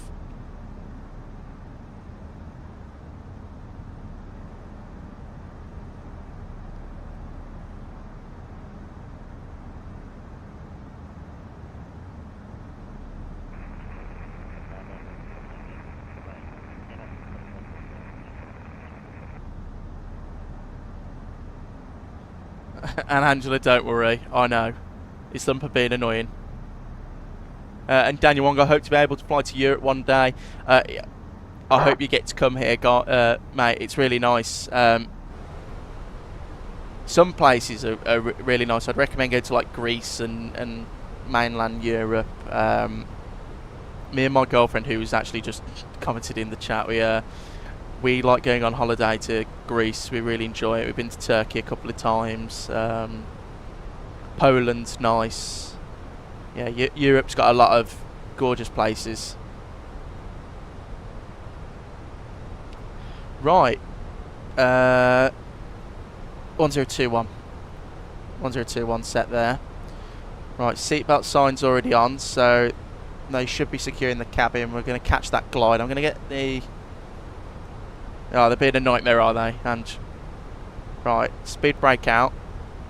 Try and slow the airplane down a little bit.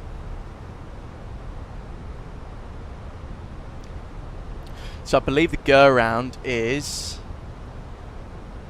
So breathe the go around quickly. So climb to 11,500 via the RNAV missed approach track to and hold the Rattenberg VOR. So as you can see, would go to this waypoint here, then up Whiskey India 006, Whiskey India 007, then 08, and basically direct back to the Rattenberg VOR. And Frank 2007, I love Asian food. I'd love to come and try some real Asian food, because of course in England it's a bit different. Yeah, I'd really like to go to Asia one day, hopefully soon. Right, so speed brake stowed. We're descending nicely.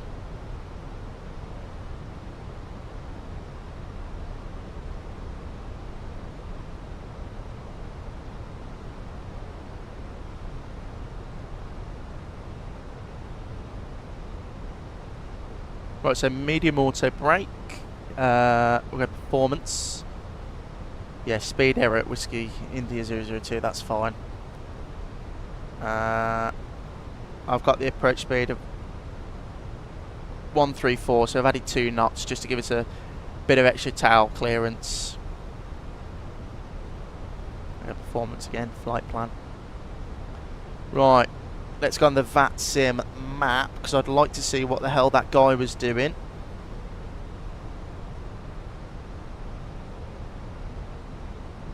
So, Innsbruck.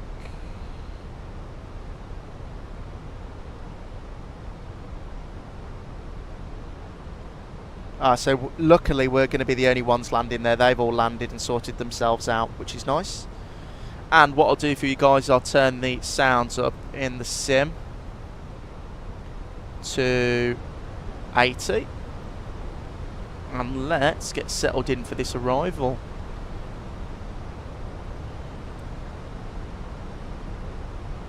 What I'm going to do actually is I'm going to pull speed 250. I'm going to get the speed brake out. Well, actually no. We'll leave it in manage mode. I'll get the speed brake out a little bit. And I'll get the lights on now.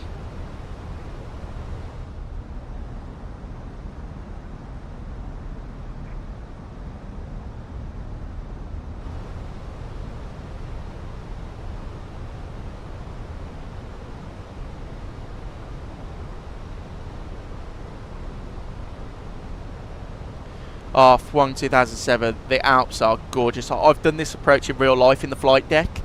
I think the video's on the channel in the if you go onto my shorts, there's a video of us landing. We landed on 08. Such a gorgeous approach, and the Alps are stunning. And you can see why the platform altitude's 9,500 feet here. I mean, look at it. So we've got 13,700 to the east, and then south we've got 14,500 foot. So You don't want to be really messing around here, do you?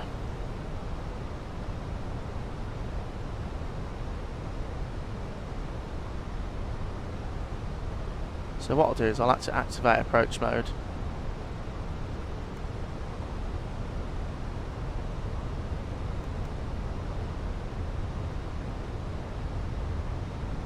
And I'll go approach, and I'll pull the speed out, and we'll go to 210 knots.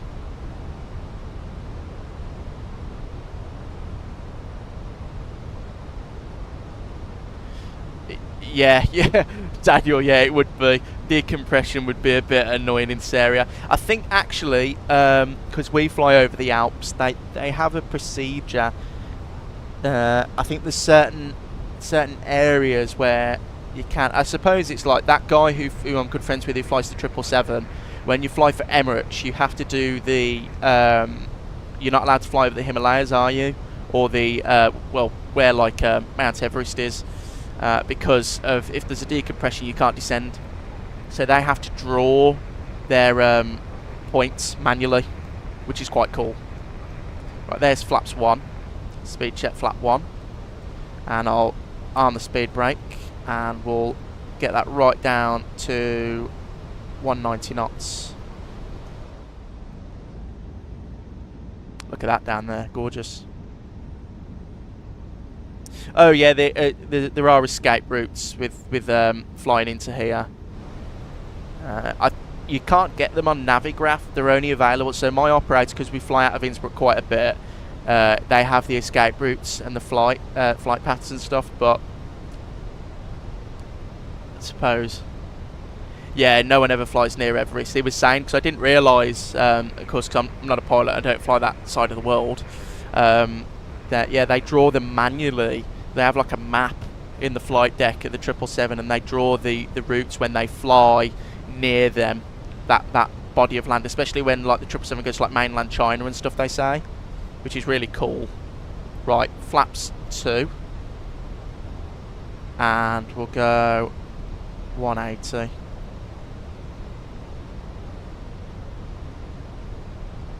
Innsbruck traffic, it's easy 2965. We've just started the approach RNAV 26 for Innsbruck traffic.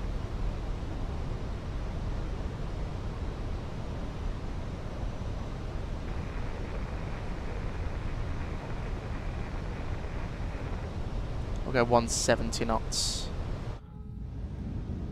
Look at that, that is so cool.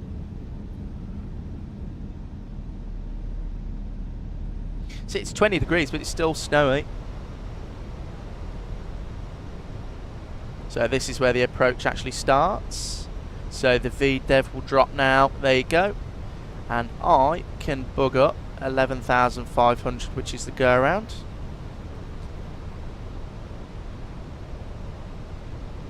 And if I look out the window, there's the airport there.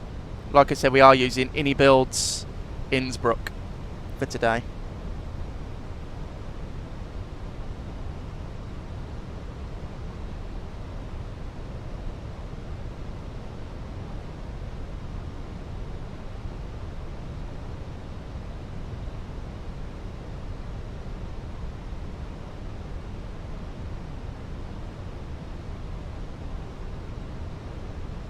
Right, so there is a Tomjet 2E 737-800 departing to Manchester. He should be going in a minute.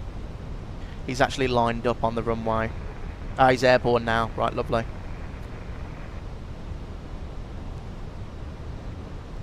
Right, so we've got approach mode activated, approach armed. We're in speed, final lap.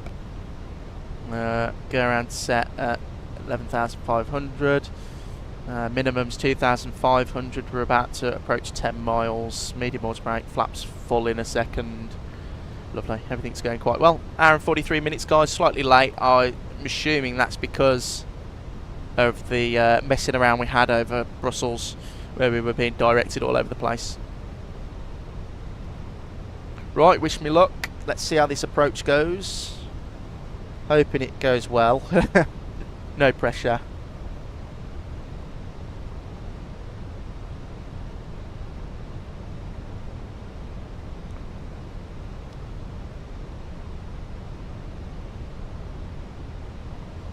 Innsbruck traffic, it's Easy 2965. We're on a 10-mile final for the RNAV 26 traffic.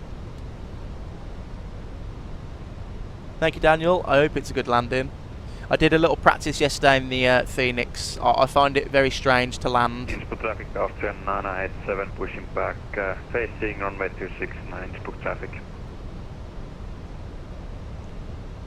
Just double check the QNH again, make sure we're definitely on the right QNH 1021, which is correct.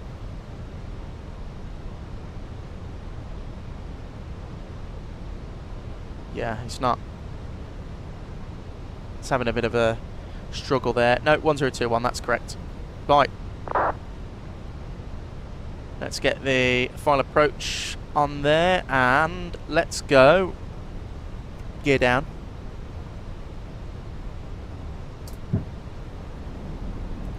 Manage speed, flap 3.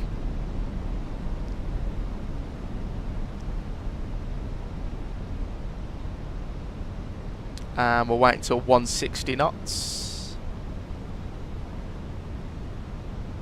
160 knots, flaps full. Landing checklist complete. Gorgeous, look at that. Wow, wow, wow. Right, so we've got cabin ready, cabin secure, ground spoilers armed, seat belts, no smoking. Get the rest of the lights on now. Lovely. Right, disconnecting my aeroplane. Let's do some hand flying.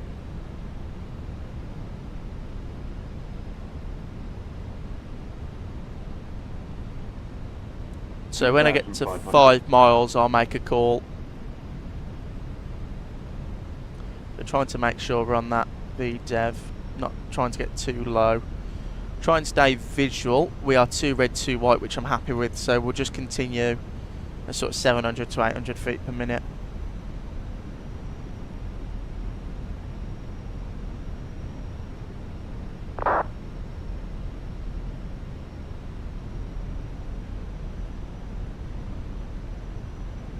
Oh, Daniel, you wouldn't, would ya? Okay, I'll remember that next time. I'm used to flying Boeing, so you wouldn't deploy. I wouldn't let the speed go to VREF minus 15 at least before deploying the next stage of flaps in case of wind. Okay, I'll remember that next time, Daniel. Thank you, mate. Innsbruck traffic, it's Easy 2965, short 5-mile final from runway 26 traffic.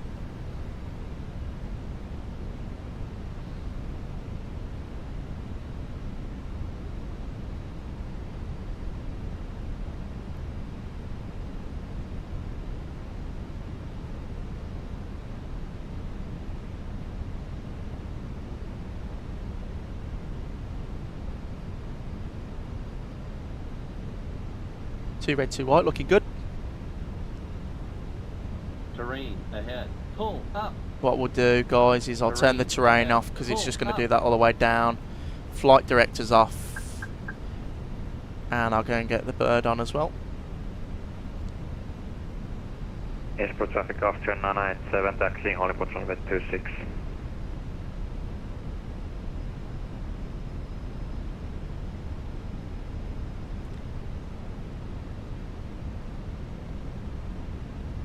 Turning on to final now, and there's the rabbit lights there, as you can see, leading us in.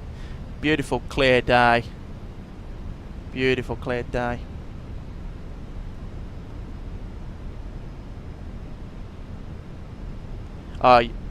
Daniel, because I had an incident where I deployed it and the speed bumped due to the winds and almost oversped the flaps. Yeah, okay, so I'll remember that next time. Do you fly the Airbus, 1000. Daniel, in real life, or are you a Boeing? Because I've flown on the Airbus quite a lot. I don't fly on it anymore because of the base. I moved to a Boeing-only base. But yeah, I did speak to some of the guys who used to fly the bus. It's a great aeroplane, great bit of kit. 100 above. Alright, maintaining that VDEV now. Looking primarily outside. Beautiful scenery down here. Minimums continue. Of course, this is Builds Innsbruck. Yeah, 320 and 321, lovely.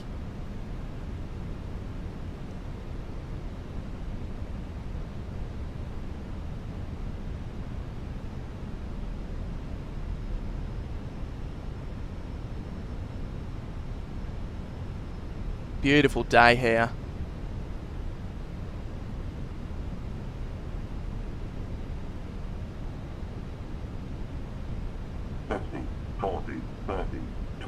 Retard. Oh, it's a bit of a smasher. We're down though. Reverses. Speed brakes up. Traffic off to 997, lining up and backtracking runway 26. Oh, welcome down to Innsbruck. Nice centre line though. Speed brakes in. Reverses. Or reverses off, sorry.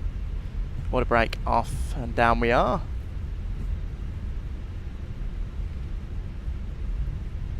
Taxi off here. And Innsbruck traffic, EasyJet vacating runway 26.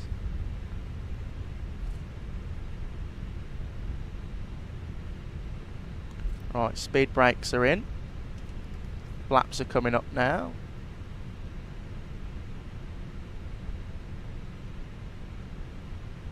And I'm going to get terrain back on. And the APU can start. Yeah, any landing you can walk away from is a good landing. And I tell you, I've had harder landings into this airport than that. You're used to it, Daniel, so you know how the Airbus flares. With the Fenix, I don't know if you have this aeroplane. The flare, I just can't get the flare. It's either I overdo it and, you know, we float down half the runway, or like then, I underdo it. I mean, I know we smacked it straight on the numbers, which is what you want to do, but... and Innsbruck traffic, EasyJet fully clear and vacated of runway 26 traffic. Thank you. After 997, departing runway 26, Innsbruck traffic. Yeah, you are right, Fwang. It's the Fenix. I don't know what it is with the flare logic in this plane. It's so like, I don't know. It's really, really hard to wrap my head around. It'd probably be even harder into Bristol. I never have a good landing into Bristol. Traffic. Oh, I'll turn my TCAS off now. Don't need that.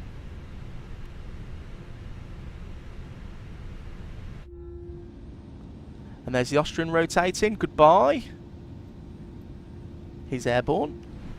And we shall go to the GSX menu. Select from map. And that one looks free there, guys. So we'll just go down there. No.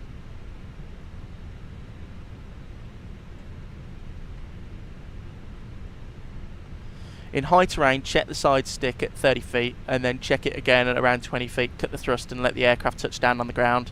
Okay, well, the only problem is, Daniel, is the Fenix. It's, if I was to do that, like in the real aeroplane, it'd be a good landing, but in the Fenix, if you don't flare it early, yeah, like I do what Fwang does, I have a small flare at 50 and keep the flare coming all the way down to touchdown, because the Fenix, when you reduce the thrust, the nose comes back down again and you need to pull through it. I don't know, it might be like that in real life, I don't know, I've never flown the thing, but it's just like, I don't know, I always feel like I'm fighting the flare in the Fenix. It's a great aeroplane though.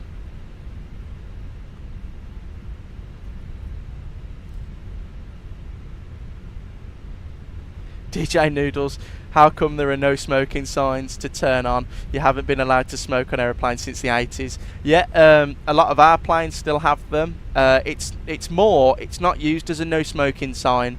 It's more of like a crew command. So on the 737, DJ Noodles, the captain or the pilot monitoring would go 1 ding and 2 dings, and that gets our attention to sit down or to you know, like, we need to come into the flight deck because something's going on. Daniel Wong, yeah, it might be the flare logic. I don't know what type of logic it has on this Airbus. I know it's slightly different between the Neo and the CEO. I'll see if I can change my parking stand to this one here. Yeah, there you go. I want it a bit closer.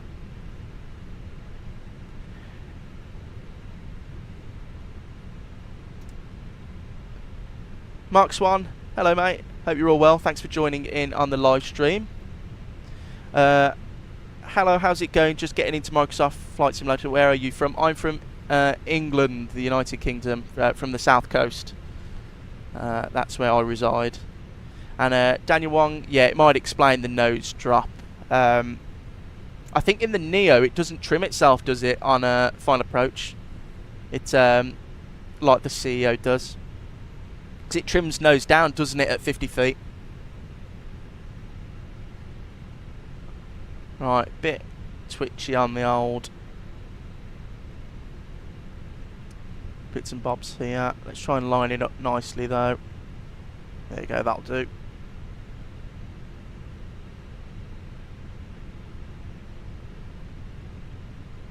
Oh, a little bit too harsh there, Dillon. Mark Swan, South Coast, thought you was up here at Brummie. I was for 23 years of my life, and then last year I moved down with my company to the South Coast to fly out of an airport here. Right, there's all the zeros. We'll go engine 1 off, overhead panel, APU bleed on, engine number 2 off, beacon off, seatbelts on, come off now, and we can ask for deboarding. Right, let's go outside then, shall we guys, watch the deboarding.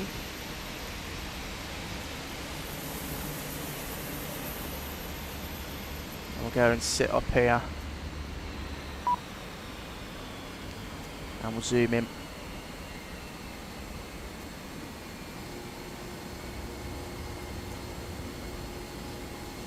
It doesn't, they have slightly different flare laws. Oh, okay, so it differs. So it's that's quite interesting to know that it differs. And Mark Swan, yeah, moved down here a year ago, so I do still go to Birmingham quite a lot though. All my family and friends are still up there, so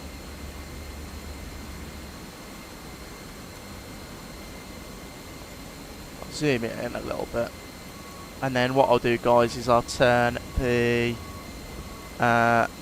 SIM down and GSX down as well, so we can hear us talk. Right, that was a successful flight in the Fenix down to Innsbruck. The landing was okay. It was quite stable all the way down though, which was nice. It was a very fun flight.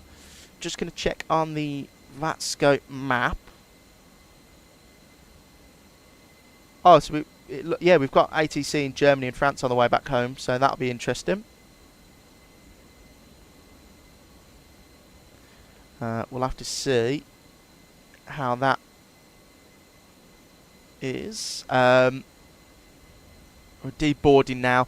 I'm going to go for a quick 2-minute break, guys, while I fill up my water and go for a quick toilet break, and I'll be back in 2 minutes and we'll set up the return for our return to Bristol. So we've still got another 2 hours of flying in front of us. I'll be back in 2 minutes.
Right guys, welcome back in. Sorry for that, just had to go and refill my water bottle and turn the fan up because it's getting quite hot in here.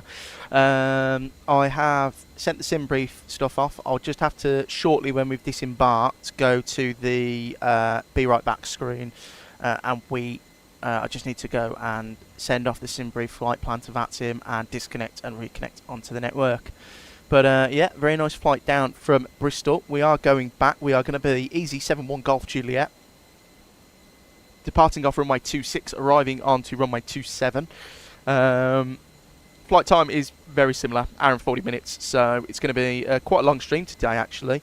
Thank you for everyone who's been getting involved in the chat, and thank you for 16 likes. I can't quite believe how well these live streams are going. Hope you're enjoying them as much as I am doing them. But yeah, we've got another flight, and of course I'm going to be live Thursday. We are going to be flying, I don't know yet, but it might be around Hong Kong is what we've discussed so far. But that'll be interesting. And also I have a couple of videos coming out very soon in the near future as we fly the 777 to Hong Kong to show that off. And I've got some more airport reviews to do of new sceneries. We might also do an end of season flight to Catilla, because I really like that scenery that came up by Unibuilds. Right, so I'll throw you back onto the Be Right Back screen, guys. I won't be long, and I'll just send off the new flight plan and sim brief file onto the VATSIM network. So I'll be 2 seconds.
Right guys, welcome back in. Everything's been sent off now. We are Easy 71 Golf Juliet with service back to Bristol. I think that is GSX done. So I think we've disembarked, hopefully. Let's go on to the weight and balance. Yeah, so we are disembarked, and I believe deboarding has been complete. So what we'll do is I will reset the FMC, which I like doing on the Fenix because it makes the MCDU ATSU menu clear. So if I go back onto MCDU and then we go ATSU and AOP menu, and let's go receive messages. You know, we had loads of messages from our flight on the way home, on the way there, sorry. And DJ Noodles, yeah, it's a secret site. So it used to be used for no smoking. So now it can be used for like getting our attention or telling us that we need to sit down because we're going to land. But a lot of newer aeroplanes that are being built now, the sign is actually no tablets or phones on. So that's a new thing that they're bringing in. Like the A320 has no electronic devices instead of no smoking. So which is quite cool. Right, let's go to the import next flight. So we're doing the return back to Bristol. Don't worry about the delay, that doesn't matter. And that's all sorted out there. We'll go back into the ATSU menu and init reference, and we'll request our flight plan.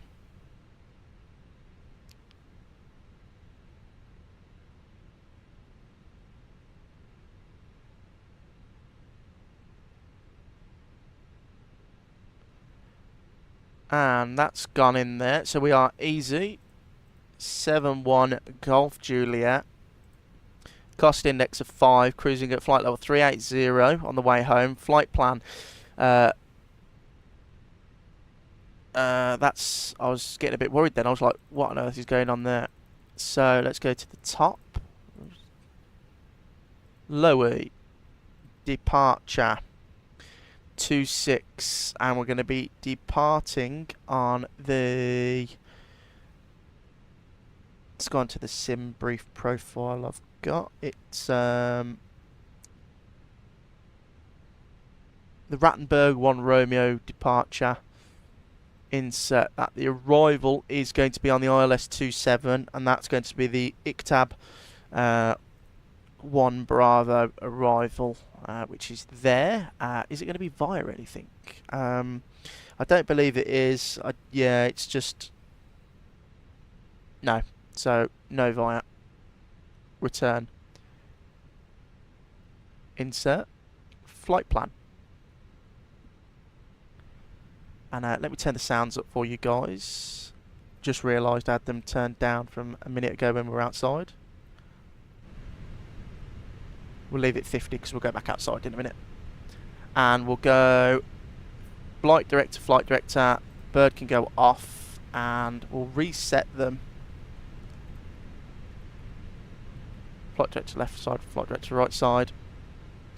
And the load sheet's there, which we'll accept, and then we'll go over to GSX, sorry, and we shall restart that, and we'll go load aeroplane, GSX boarding, load fuel instantly. Boarding requested. And yeah, it's 20 degrees out, so we'll keep that like that. All looking good upstairs. Seatbelt sign can come back on now. And we'll go init reference. We'll go flight plan. And we'll go Echo Golf, Golf Delta 27. And we'll go 5. Echo Golf, Golf Delta 27. 10. Echo Golf, Golf Delta 27, and we'll go 115 for our approach. Right, let's have a look at the departure. So it looks a bit strange. So it's departing on first waypoint of Whiskey India 528. It's a left-hand turn, and it's going to take us back to the Rattenberg VOR and back round. I don't think that's correct, so I'm going to have a look at other departures and see if there is any different. So departure, or it might actually be the it might actually be correct. Yeah. Looking here.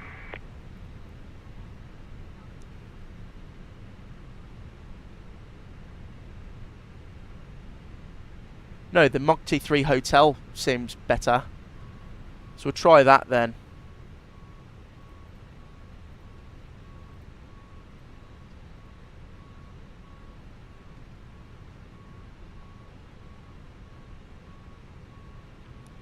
So we'll just try it again. And it was the Mog T3 hotel. Insert flight plan. That looks a hell of a lot better, doesn't it? That looks more like it. Yeah, that looks so much better. I don't know why it was giving us that Rattenberg one. Yeah, so we'll just go direct from there. Don't worry about that. Typical Bristol. So the top altitude of the SID is initial climb of instructed by ATC. So we'll just be lazy and go straight up to 38,000.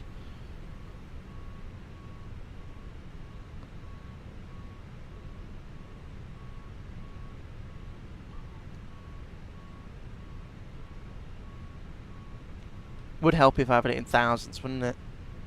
Right, 38,000. And that is us pretty much done. Let's go to the camera and we'll go showcase. And I'll turn it down while we watch us board.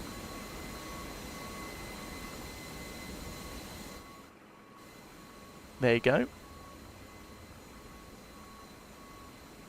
Beautiful aeroplane, the 320 is. It's such a gorgeous aeroplane.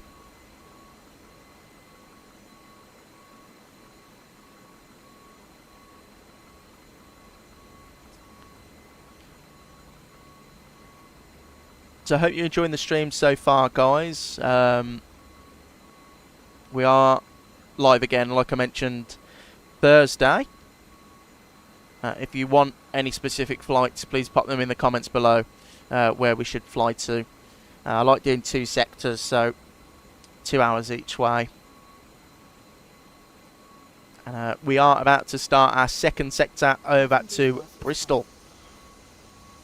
And let me actually double check the weather in Bristol, because it wasn't very nice when we left, so let's have a look at it again. So aircraft are landing. Fog still. It's 150 at 6 knots. Broken, overcast at 300 feet, 8 degrees, QNH 1021. So it'll be interesting to see how that's depicted in the sim, because sometimes it doesn't depict it very well, and it might be like completely, well, no visibility all the way down to touchdown.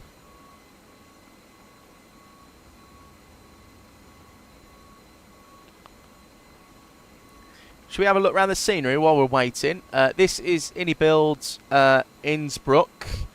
Gorgeous scenery. These aeroplanes are included. They're not GSX. Sorry, they're not. What was I going to say? They're not VATSIM traffic included. But if we go inside, I mean, it's typical Build's sort of what you'd expect from Builds. It's really nice. You've got a lot of detail inside. The Orbex one's really good, so don't be too disheartened if you've got the Orbex one. They're both as good as each other, I'd probably say. There's our little check-in desk, EasyJet. And this is the outside as well. So, of course, they've gone above and beyond and modelled everything outside. Beautiful airport, Innsbruck. If you missed the approach, you can go rewind. We had a nice landing into Innsbruck on runway 26.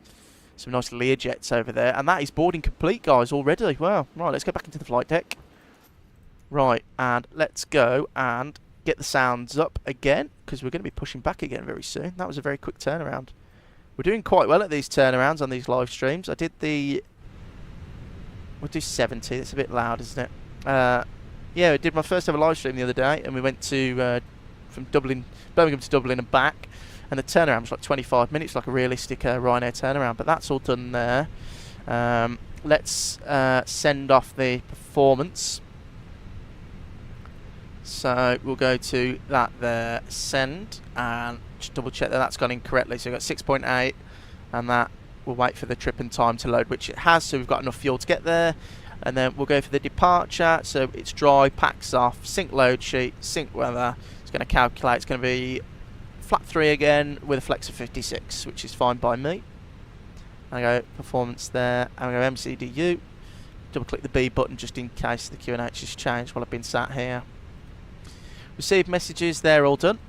Right, guys, I am happy and ready to go. So what we'll do is we'll get rid of the chocks and cones. We'll ask GSX for pushback. And we want to be facing...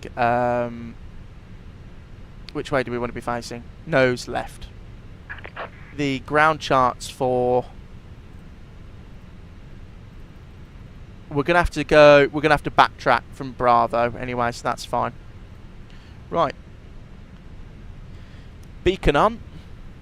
Taxi light's been on all this time. Poor ground staff. We'll go start switch to ignition start.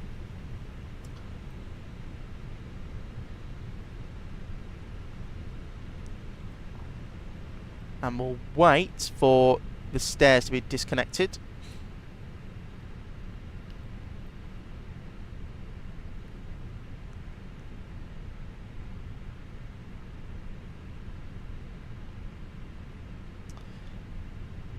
Have they disconnected? Yes, and just got to wait for the one at the back to clear off, which they both have. Right, let's go, guys. Return sector. Parking brake released. Commencing push. All engines clear. Start exit. Engine number 1's ground. Or start, sorry, because we're in an Airbus. And we'll go and watch that start from out here.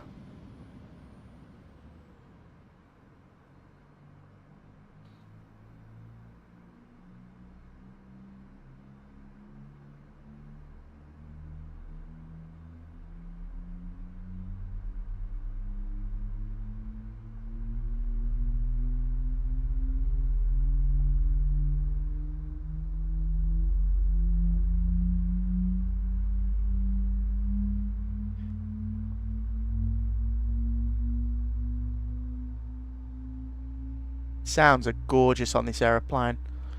That looks like a good engine start, engine number 1.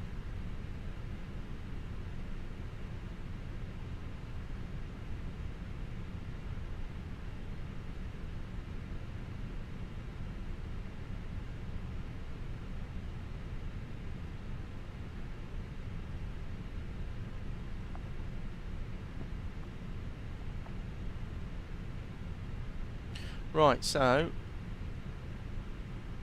looking good. We'll go engine number 2.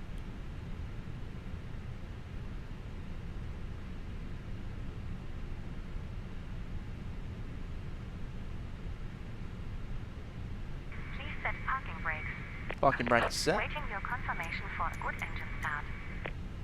Cockpit to ground. We have a good engine start. You can disconnect. Right, disconnecting the tug. Look at the, this is what I mean about any-built products. Look at this texture in here on the ground. That is really good. I'll check the VATScope map as well to make sure I'm not going to be interfering with anyone.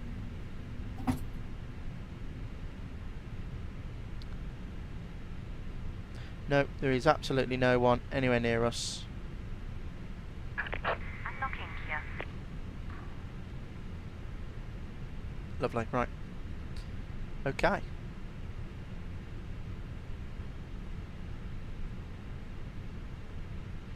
There's the tug.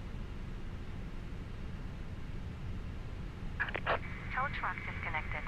Bypass pin removed. Left is clear. Right is clear. And he's just gone straight into the grass. Brilliant. Bypass pin is there. So overhead, AP bleed off, master off, taxi light on.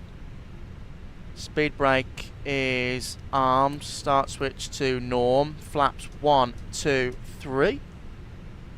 And cheeky flight control check. So go flight control. We need down 0.2, which I've got there. Max auto brake. We've got terrain on the first officer's side, and that's looking good there. So we'll go full right, neutral, left, neutral, forward, neutral, back, neutral. Now for the rudders, full left and full right. All flight controls are for incorrects. Parking brake released. Let's taxi on down to 2.6, add a little bit of thrust. It's a very quick turnaround, guys. That was brilliant. And we're going to get the turn-offs on as well now.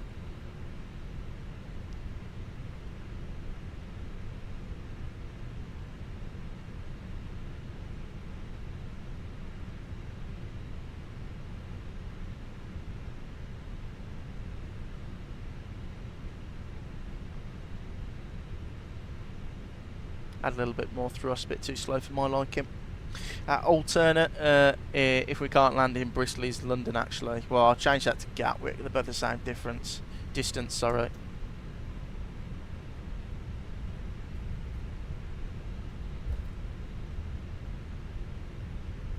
So, config check. We are ECAM no blue. Make a VATSIM call. Innsbruck traffic, it's easy, 71 Golf Juliet, backtracking runway 26, departing on the Rattenberg 1 Romeo departure traffic. Oh, I got that wrong actually. We're not. We've changed the departure, haven't we, guys? It doesn't matter. They get the gist. Right. Lights on. Let's go. Pack's off now as well, actually.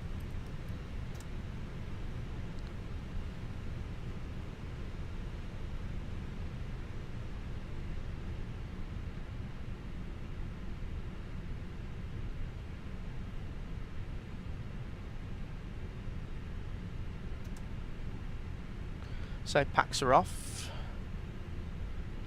Ecam no blue. We've got TCAS, TARA.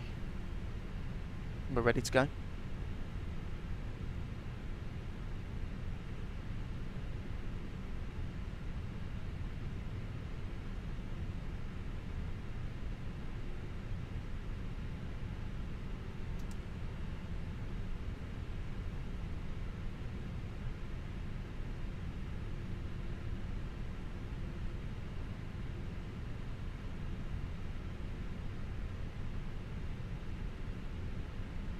Let me know, guys, if you want any of the sounds turned up, or if my voice is too loud. I might turn the sounds up for this departure because it's going to be a screamer. I'll do that now, actually. We'll go sound. No, not that. Settings, and we'll go 90 on the sim. Lovely. Right. We all ready to go?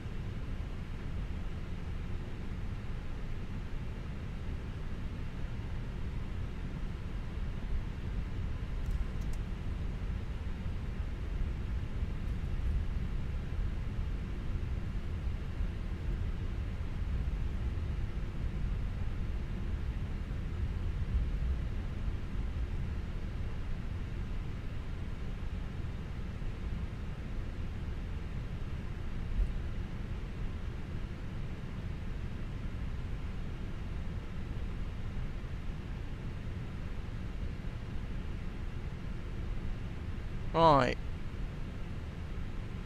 We'll blank the chrono so we can restart that.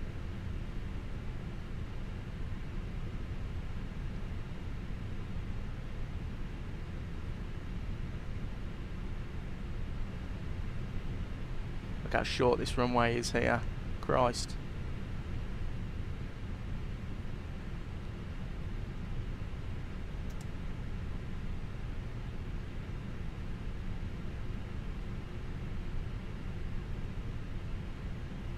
Right, that's a pretty good lineup. Parking, we're not parking brake, we'll stand on the brakes for a second, go 50%. Forward pressure, chrono. Brakes released. Manflex 56, SRS runway nav, auto thrust, blue. Bit of left rudder coming in now.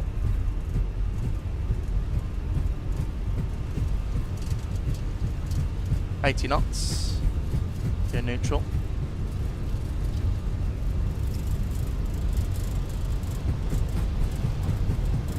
V1, rotate. Positive brake gear up. Nav. Onto the flight directors. Goodbye, Innsbruck. Gorgeous. Thrust, climb. Nose over. Pack 1 on.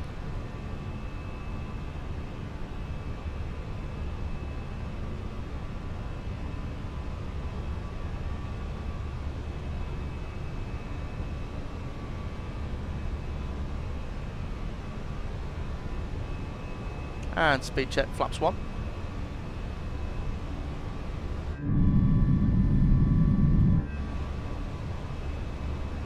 And pack 2 can come on now. There's that right hand turn.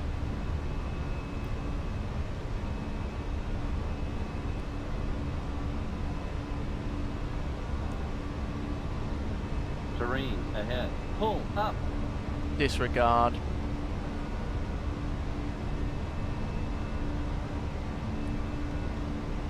Clean speed, flaps up.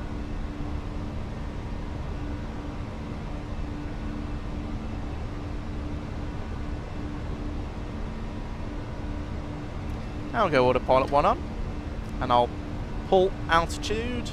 So we're on open climb, so we can climb up nicely to flight level 380. And we'll go and enjoy some views. Look at that. It's probably a better one, isn't it, there?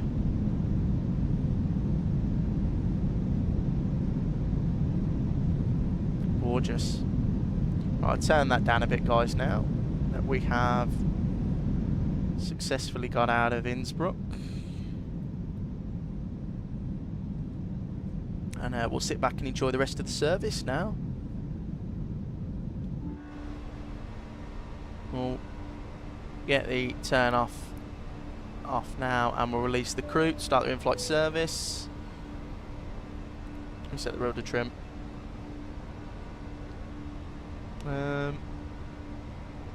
That's pretty much it now. Just gotta wait for some better views. Right, nose is going over. Daniel, no problem. I'll see you next time. Hope you have a good rest of the day, mate, and hope you enjoy your 4-sector day, Wednesday. I'll be thinking of you when I'm going to Turkey. See you later. Right, there's that left-hand turn. Just want to monitor that, actually, make sure we are climbing out correctly.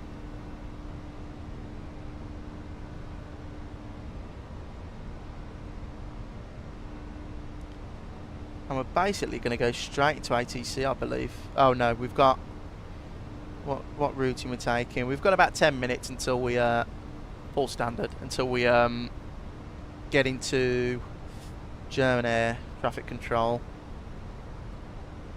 And we'll get the lights off now, and it's not that bumpy, so we'll go seatbelt signs off, and away we go. Right, should we have an engine view? That looks good. We'll have that there.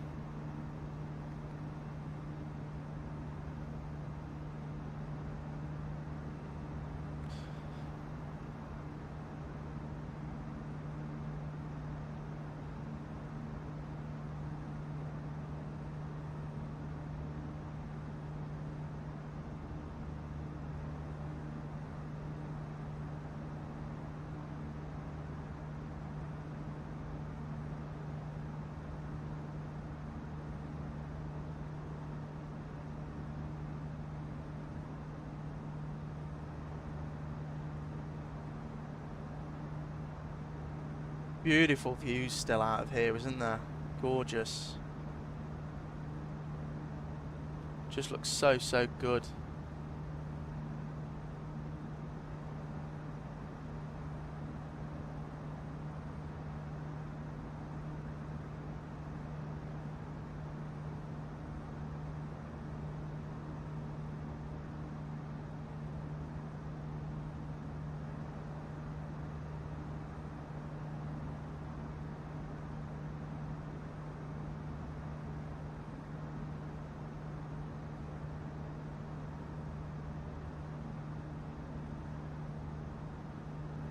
Nice climb up. Get all this ortho. It'd be nicer to see it if it wasn't covered in snow, but hey ho, that's what we've got. And we've just come from over there, so as you can see, we've done that little snaking turn out and then up. That might be a little better view. No, I like that better. Oh, who subscribed? Might take a while for it to come through on my little app.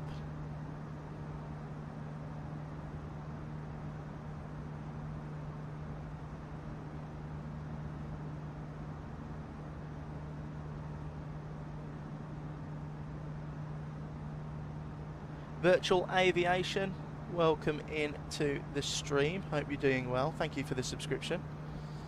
Welcome, welcome.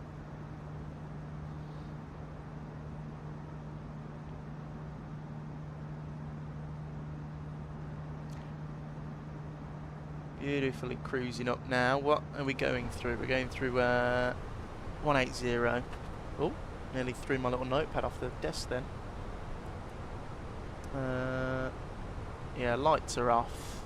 Seat belts off. We're got not a lot to worry about now.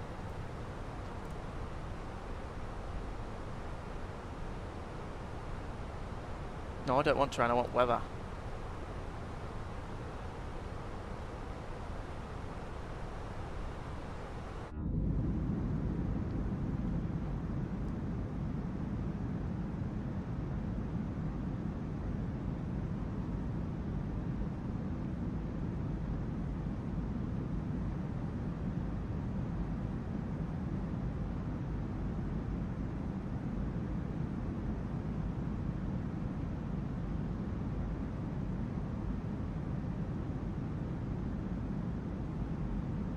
Oh, bit bumpy as we climb out here.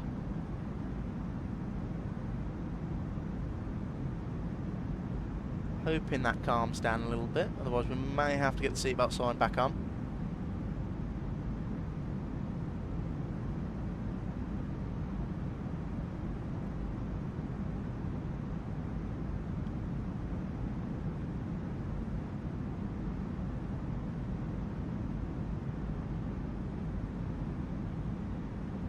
Yeah, that wing is moving about a little bit there, isn't it? Gorgeous views though. Do you guys prefer the 320 family with wingtip fences or sharklets? What do you prefer? I prefer the sharklets personally. I think it makes the wing look a lot nicer.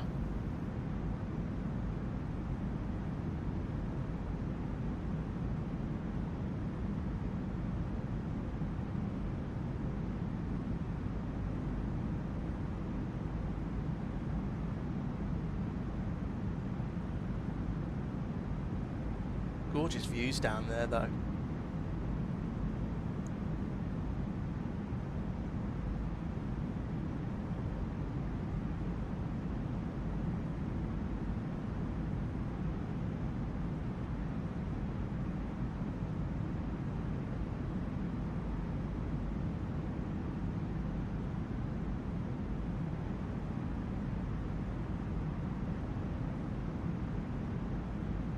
Yeah, from 2007, yeah, I prefer the, like you, the sharklets.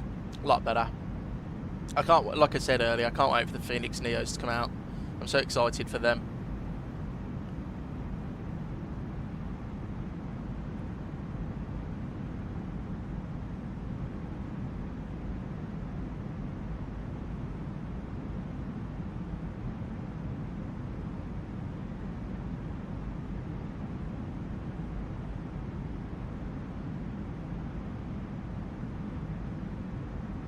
And then here we go, as you can see, we break out into like sort of German airspace. We get this brilliant ortho that's included with world, I don't know what world update it is, but the whole of Germany's got really, really nice ortho.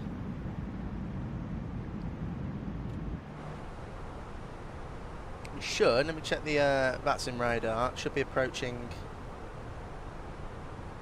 some controlled airspace in a minute. Ah, French ATC has gone offline, so it probably won't have any ATC actually.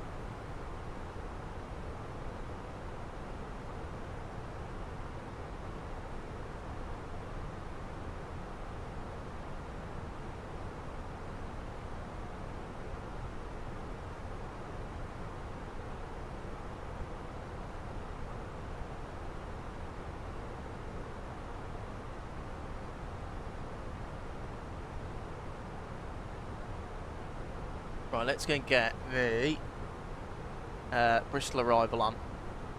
So it's the Ictum 1 Bravo. So that's the airport there. What they usually do is from Pomax, they give you a direct to the centre fix 0.27. So, and down. From 2007, I love the Neo windshield. Yeah, I think the Neo just looks really nice anyway. The Airbus is quite a nice looking aeroplane, but I do get what you mean. Just looking forward to being able to fly the Neos around and do like you know, realistic Wizz Air ops with their Pratt & Whitney 1000s. And I'm sure the wait will be worth the I'm sure, sorry, it'll be worth the wait. And there you go, there's ATC. What's he contacting us on? Please contact 123010.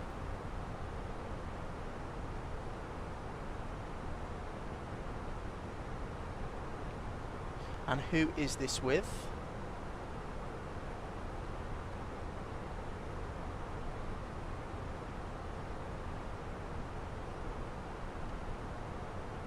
Langen radar.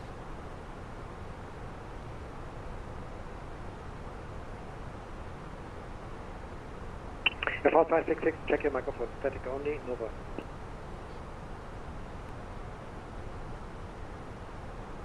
Easy 18 November Papa, descent flight level 320. Descent flight level 320, Easy 18 November Papa. Langen, hello, it's Easy 71 Golf Juliet, passing flight level 300, 4380. Good afternoon, Easy 71 Golf Juliet Langen. Identified, climb flight level 380, proceed direct DNAT. 380, direct DNAT, Easy 71 Golf Juliet. Langen radar, hello, you're rank 7 at Charlie, climbing through flight level 320 to flight level 330. Stage calling Langen, second. Eurowing 7 at Charlie. Eurowing 78 Charlie, guten Tag, identified. Confirm climbing flight level 330? That's confirmed. What up? Right, direct Denut, I think he said, Denut. So... Hello, Blue Max 63 Zulu Romeo with you. Blue Max 63 Zulu Romeo Langen radar, good afternoon, squawk 1230. 1230 Blue Max 63 Zulu Romeo. Langen, Bruder, Eurowings 981, flight level 360. Eurowings 981 Langen, guten Tag, identified.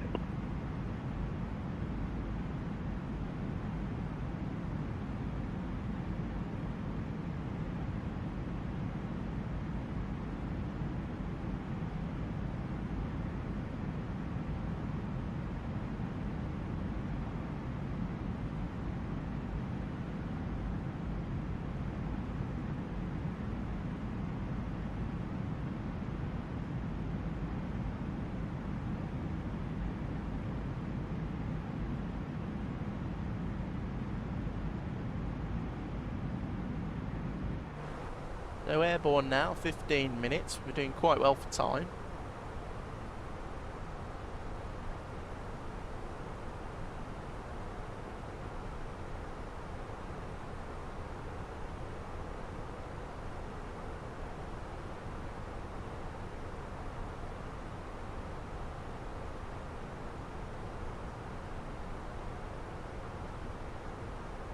Let me just double check what actual runway they're landing on in Bristol. And they are, yeah, so it's the same runway we took off from, so it's 27. So you'll have to remember it's on a I think it's on a down slope and then an up slope. Runway 25 Golf Lima, descend at 2,500 feet per minute, or greater. 2,500 feet, and sorry, what feet per minute was that? It was 2,500 feet per minute or greater. 2,500 feet, 2,500 feet per minute or greater, Rhino 25 Golf Lima, thank you.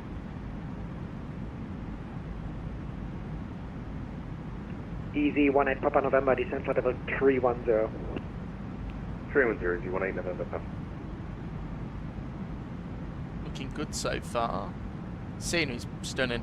We won't get to see much scenery when we get close to the UK, as it's still covered in clouds. So, and it's still foggy at Bristol. So it looks like it's going to be a, well,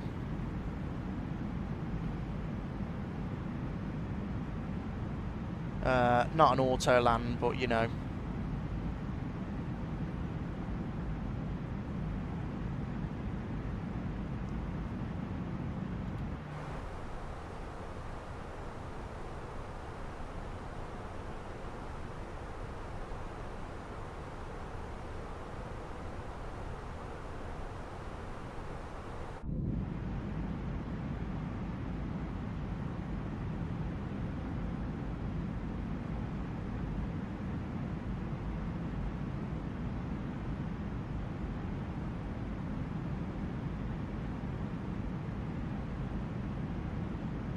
With you, climbing through flight level 100 to flight level 130, Ryanair 349. Ryanair 349, along radar hello, identified, climb flight level 310. Yeah, this cloud base, it looks like it wasn't, if you remember guys, on the way here, this wasn't here, so this cloud base has just appeared, or it's been pushed from where we've come from. Because With code 708, switch to advisory 122. On the way, it was completely clear. I mean, there's our equal time point, so...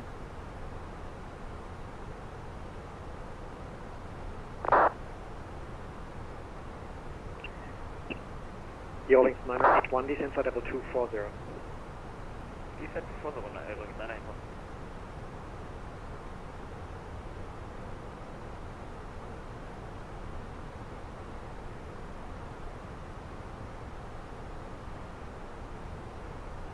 There's a slow climb now, look, 1,000 feet per minute. 4566 Langen.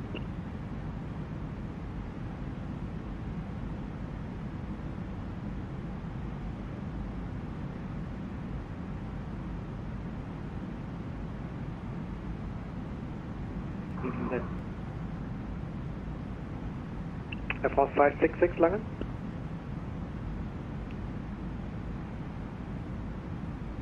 France 566, you need to check your microphone settings. I do not hear your voice.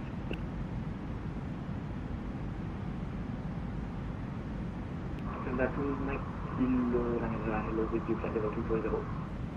2 Mike Kilo Langen, guten Tag. Declared DB1 Charlie arrival, via star, descent flight level 110. Cleared DB1 Charlie arrival, descent flight level 110, Lufthansa 2 Mike Kilo.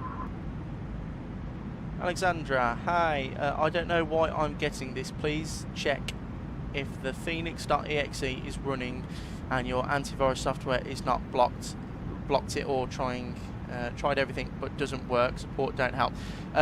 So is it because the app's not starting, Alexandra? Because if that's the case, then if you right click on the Fenix app and run as administrator, so right click November, switch to advisory, goodbye. Like this actually, so, and then it would come up run as administrator. ED18 November Papa, switch to advisory, 122.8, goodbye. Hope that helps. I used to have the problem on my old computer, or you might have to go into your actual settings on your PC and see if you can give it access. It starts. Edelweiss 318 Bravo Langen, guten Tag, identified. Climb flight level 360.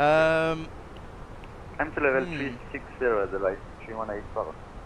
Do you run a VPN or antivirus software? 55 Papa Alpha, Alexandra. Eurowings 55 Papa Alpha Langen, guten Tag, identified. Direct Delta Sierra 412, descent flight level 100. Delta Sierra 412, descending level 100.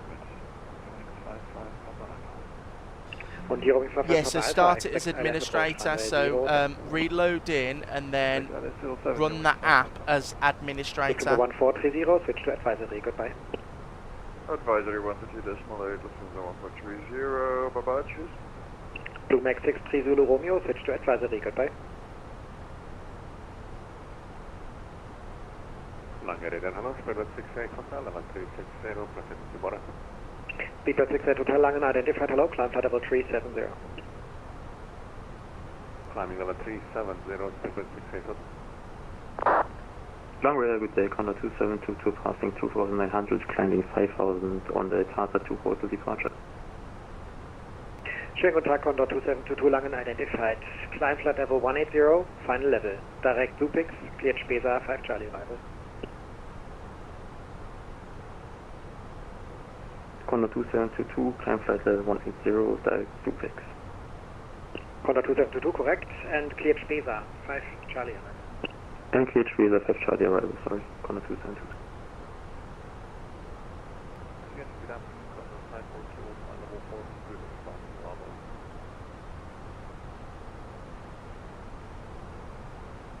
Condor 5 for Kilo, Langen Radar, identified, guten Tag.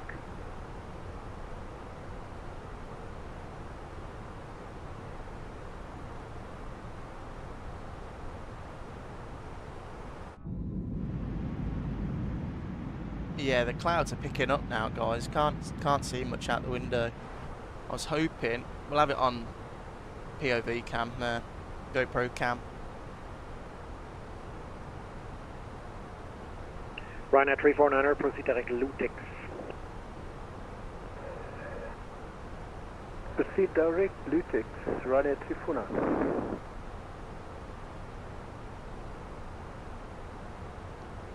No, I'm on a sim update 4. I'm on sim update 4. So this is just the full normal game. I'm not running any Ryanair betas. 25 Golf Lima, switch to advisory, goodbye. So it is sim update 4, and it runs really well. Thank you. So good.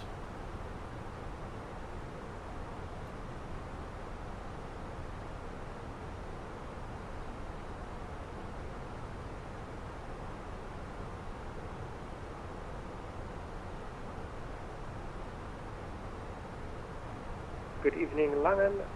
Lufthansa 538 Alpha, climbing flight level 080 for flight level 130.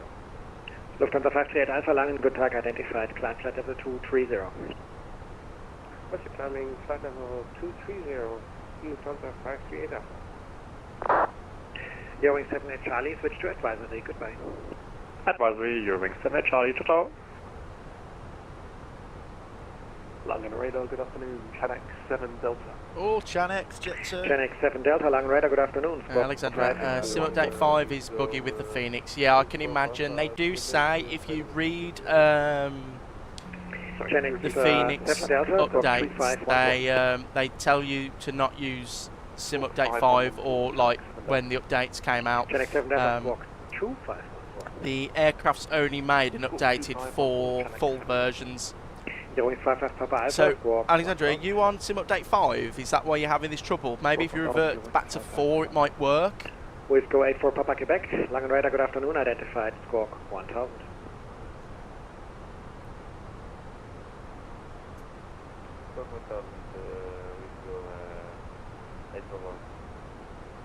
Scandi 440 Whiskey, switch to advisory 122.8, goodbye.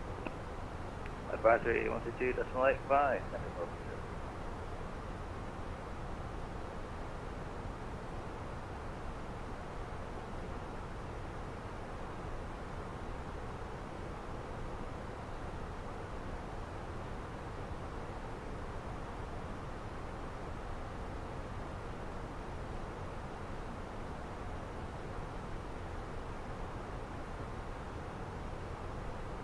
Yeah, this cloud base is it's really appeared from nowhere. It's a bit of a shame, aren't it? This is Morpho. But oh well, I suppose. Hopefully it clears up a little bit for when we get to Bristol. And Alex said, no, it's this is just default. I don't use Rex Atmos. This is everything you see apart from, so the only things I paid for is the Fenix A320, and the 2 sceneries. I don't use any like weather injector or Rex Atmos. It's all completely default. EasyJet Golf Juliet, switch to advisory, enjoy your flight, goodbye. Over to advisory 122.8 for EasyJet Golf Juliet. Have a good rest of the afternoon. Eurowing 64 Juliet, switch to advisory, ciao. There you go, over to advisory, so we're on our own now for a little bit.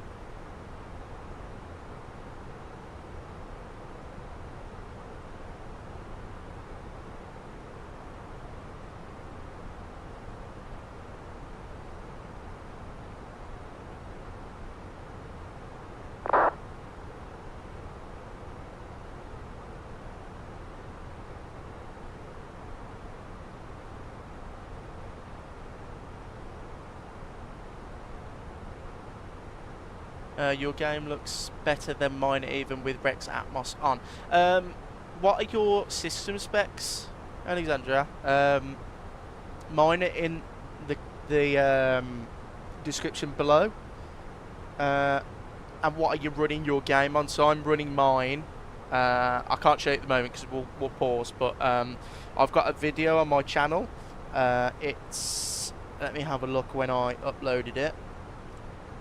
So, I have a video explaining how I get my sim to look like this.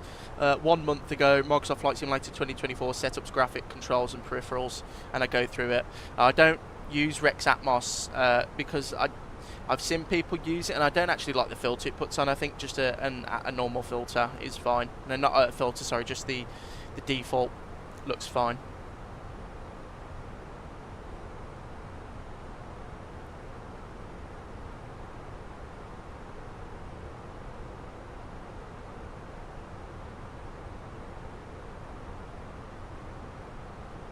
I am also running my sim at 1440p on a 32-inch curved 1440p 120 refresh rate monitor as well. So that might be the difference.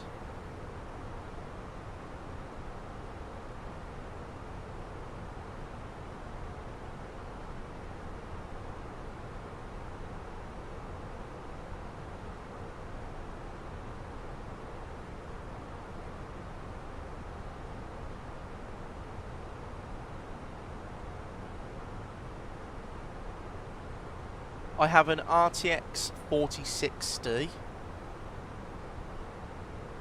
with an i5 1440F GPU, kind of tight on VRAM. I'm on 1080p with 160Hz with medium and high preset settings.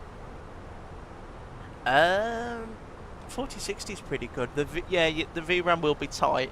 Do you use auto FPS? This is, I've got it here if you want to copy the settings. So that's my auto FPS. So what it does is it changes the terrain level of detail and the object level of detail. So as you can see at the moment, I'm getting 50 FPS flat. That's what I've set it to.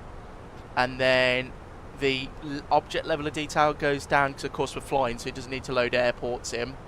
And the terrain level of detail, I capped it at 300. So when we're on the ground, it'll be like 50. And then when we get airborne, it changes to 300. This is a lifesaver. I mean, look, because it's doing all this, my GPU is only at 40% there it was. So yeah. That is a very good tool if you don't have it already. A lot of people use it. You can download it on the flightsim.to website. It's brilliant. Or just type in auto FPS on a search browser and it should come up.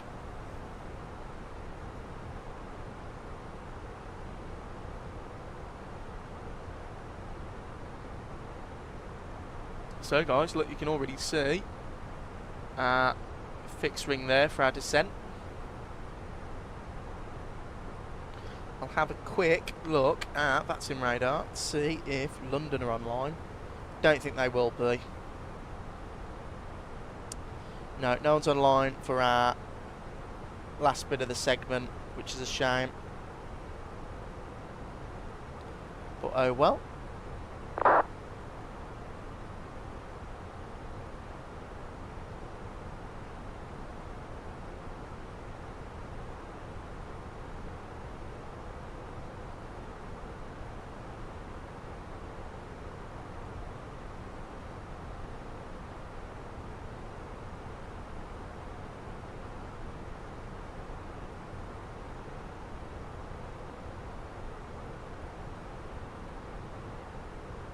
A 100 and 100 on your auto FPS. If I get this back up, where's auto FPS? No, that's the sim, you sausage. So if you look here, this is what I've got it set as. So terrain level of detail minimum is 70, right? And then that is at 100 feet. 1,000 feet, sorry. So anything below 1,000 feet, it sets the level of detail to a minimum of 70, so at least it loads in all the ortho stuff. And then when we get airborne, it changes it to 100. Don't need any of these, but I also use this setting. Where is it? It's not on here, I think it's in the tray. I also use this, and it does VRAM. It helps with VRAM. So it's called VRAM Plus, and it really does help right there. And Frank 2007 set to 50. You want about for Alexandra or myself? But yeah, that after loads of testing has been brilliant for me. I mean, look, 51% GPU usage, but I am running a 5080, so yeah.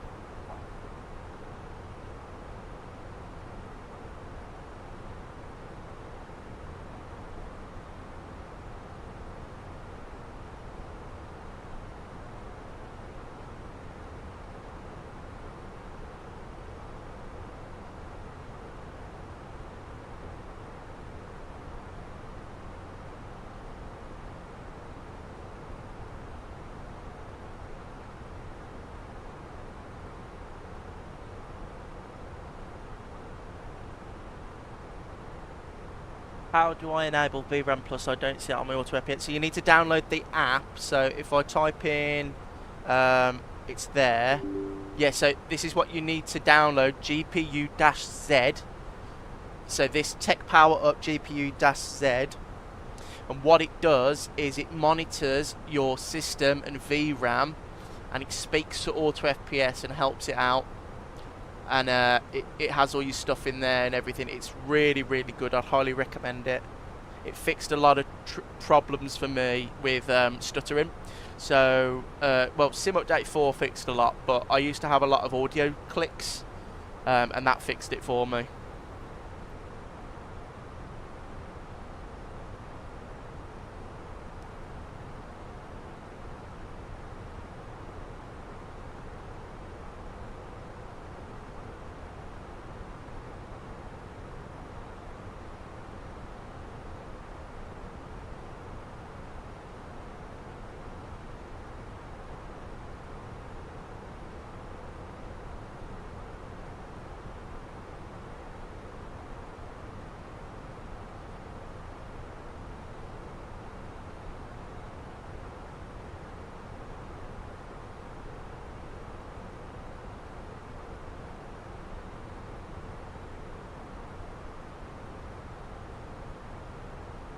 Look at this fog out here, guys. This low layer of fog. I mean, look at that fog. Then you've got this sort of layer of clouds, and it's absolutely clear past that. That is, as you can see, back to where we probably flew over this bit, actually. And then we're coming more southerly, of course, to come back to the UK. We'll have a little wing view for the time being, though.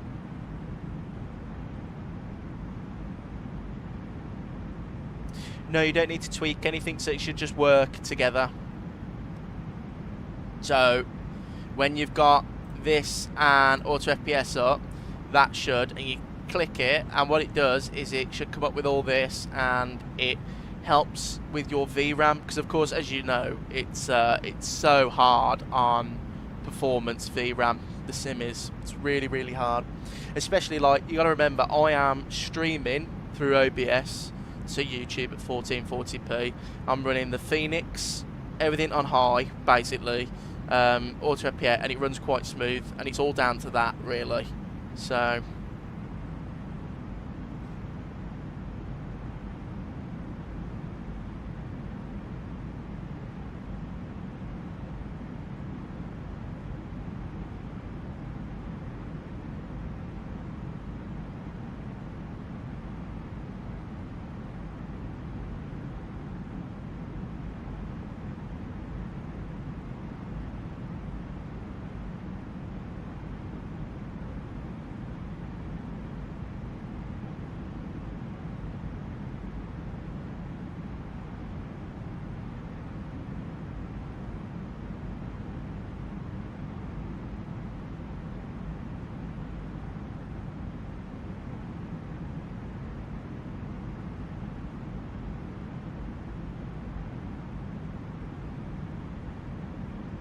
guys, if there's a choice of aircraft you'd like to see me fly on the next live stream, what would you like to see? Would you like to see the MD-11?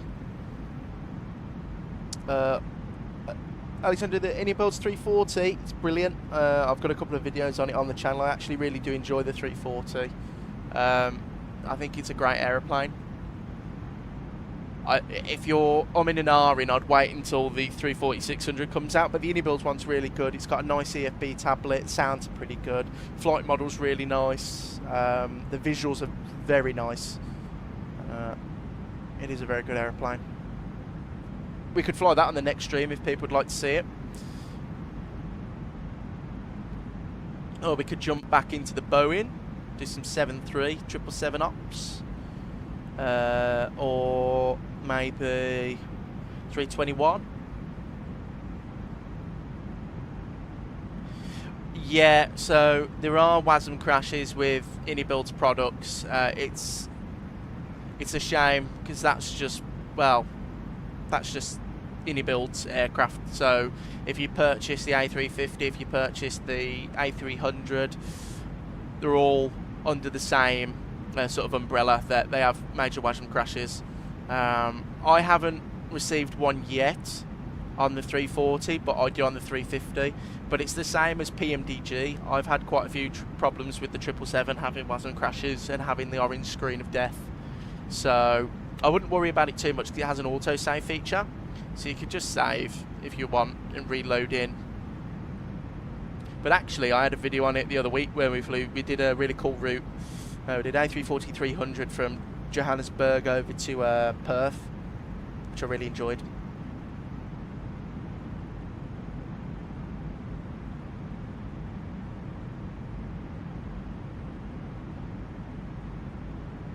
I once did a flight from Singapore to JFK using the 350 and it crashed 1 hour before landing.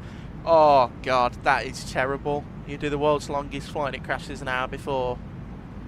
Damn.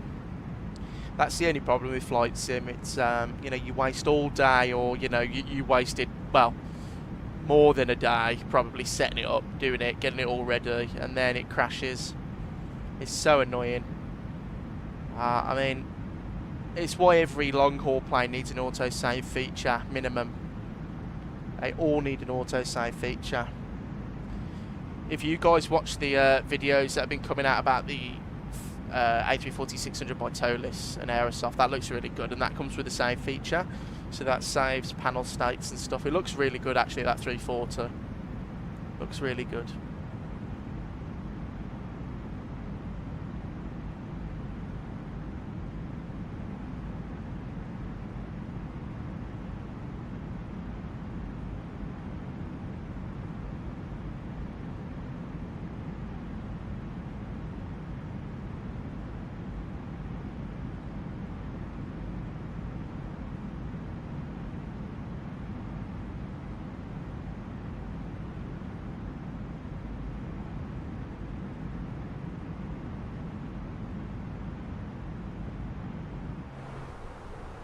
Not too long left to go, guys. Let's go and clear this MCDU message from the ATSU.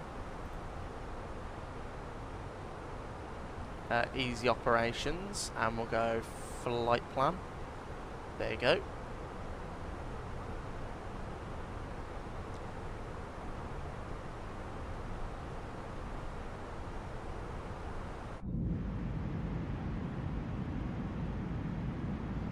I can't do short hauls because the Fenix won't let me during the bug's been flying it frequently, but it suddenly happened yesterday. It's always so annoying because I find that with aeroplanes where you'll fly them for months, nothing wrong, and then all of a sudden something will happen. I would recommend reinstalling the Fenix, Alexandra, if it continues, just reinstall. And is enabling hardware acceleration GPU good for Microsoft Flight Simulator 2024? I don't use accelerated GPU hardware. It's just all normal for me. I suppose in your instance, yes, it'd probably work better.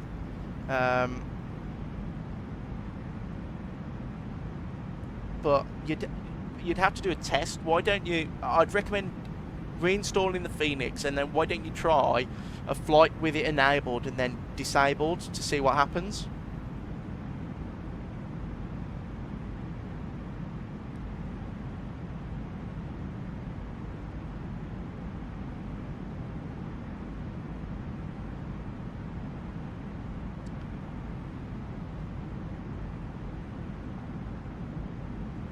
Do you use frame gen, Alexandra?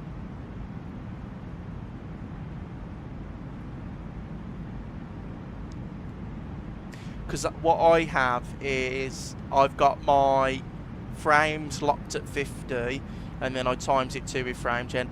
I did enable it, my game kept crashing, so I just disabled it. Is the Fenix A320 much different from the A320neo, Mark? Not really. Well, yes it is. So the A320, like, do you have the Mark? Do you have the freeware one? The what's it called? The fly-by-wire 320 neo. Is that what you're using? And Alexandra, yeah, I'd just keep it disabled then if it crashes your game. That's what I usually do, is I usually test it, and then if it works, I'll leave it on until it crashes.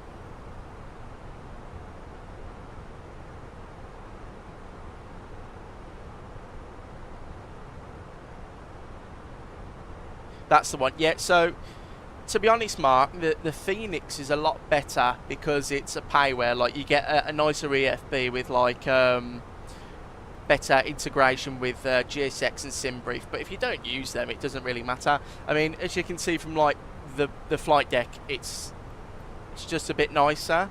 But you are paying for it, remember. And with the Fenix, you are getting 2 engine models. You're getting the IAE, the CFM, 2 wingtip options as well. So I think it's worth it. I fly the Fenix quite a lot, and it's good, Mark. Alexandra, for some reason I don't see the VRAM Plus even after installing GPUs in Auto FPS.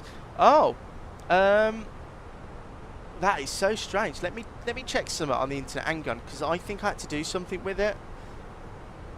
Auto FPS. I don't know what I did. Let me Auto FPS, and then GPU /Z.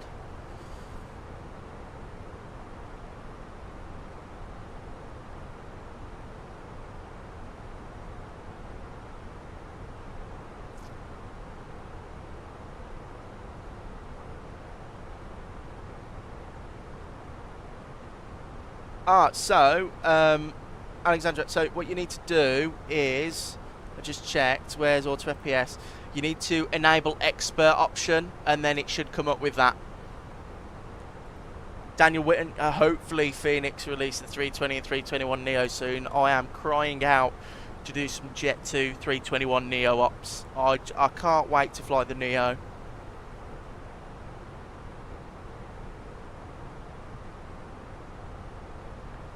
Yeah, I really can't wait to fly the 320neo.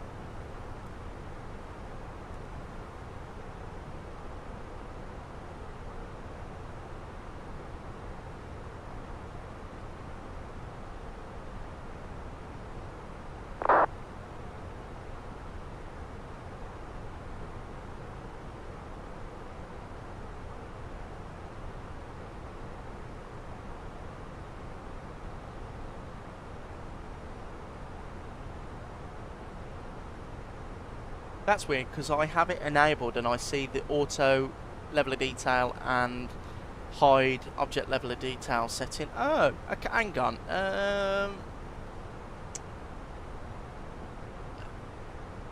Would it be... So, do you have the most up-to-date version of Auto FPS? Mine updates automatically, so it should. It says to run it as administrator. So if you run Auto FPS as administrator and then select the expert option, it should appear. That's what it says, what I'm reading on the thing that from Google, and I think that's what I did to get it to work.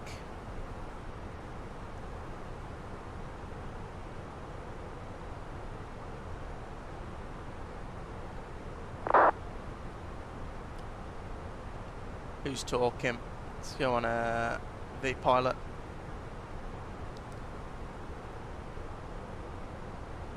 LSU traffic, oh that's fine. Yes, it's 0.466, is that what I'm running? Yeah, 0.466. I don't know why yours isn't coming up. Mine, so did you run it as administrator? Because if it's not coming up, I don't really know what it would be. Because like I said, mine, I did the same and it came up. run both as administrator and it comes up, so I don't really know. Alexandra, I'm really sorry. There's another plane up there.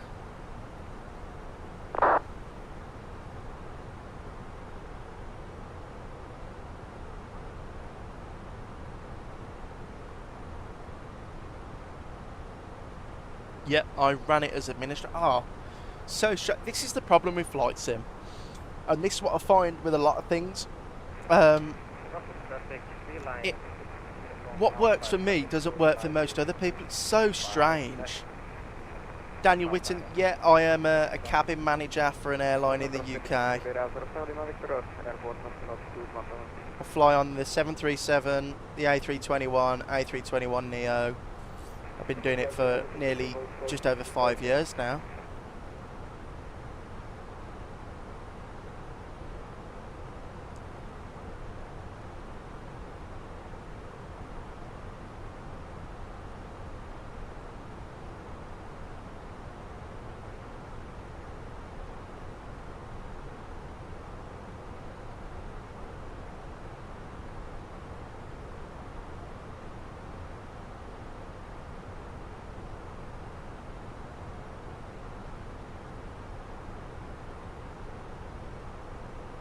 He is right over us there, look at that. We are following his trail. Should we go and have another wing view?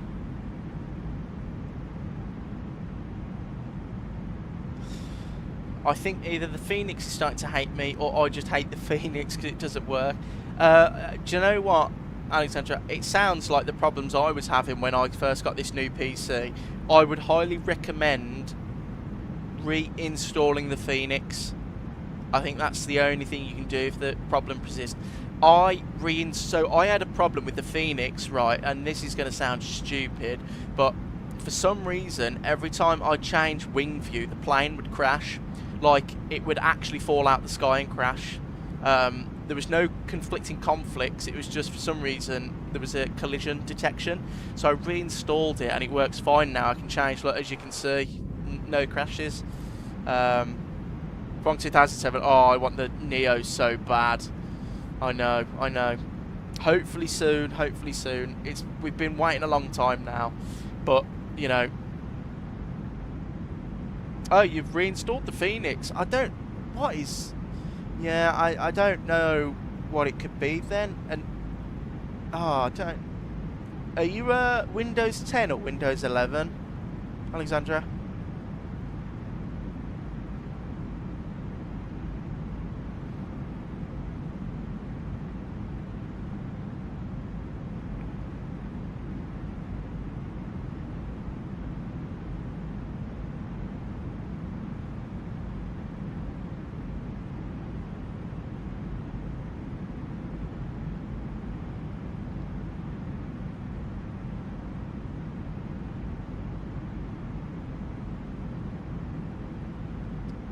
I'm the same, so it's not even a Windows Defender thing, it's Windows 11. So you've seen it. Is it the app won't launch? So the app won't launch and it won't start the aeroplane. Is that what it's doing?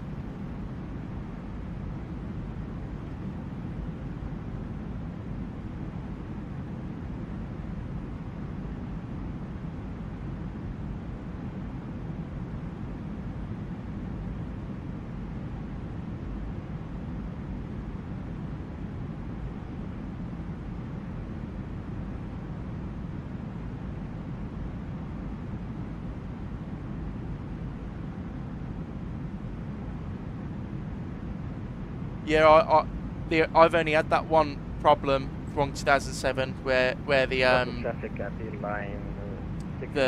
plane would crash. It was really weird. I'd be sitting in the flight deck and then I'd do like this to look at the wing on the ground, and it would make like, you know, like the hard suspension noise, and then I'd get a big error in the middle that would say like your airplane has suffered damage, and I had all the damage stuff turned off, so it's really strange.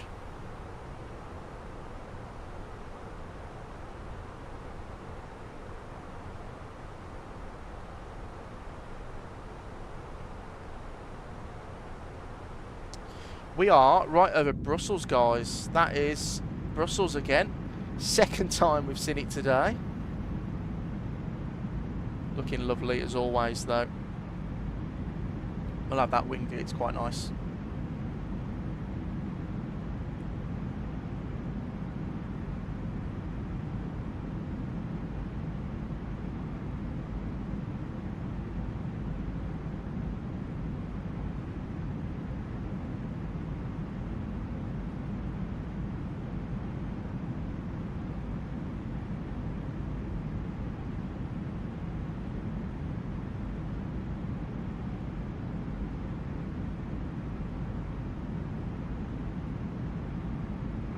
Military marking parking to 5 right, present traffic.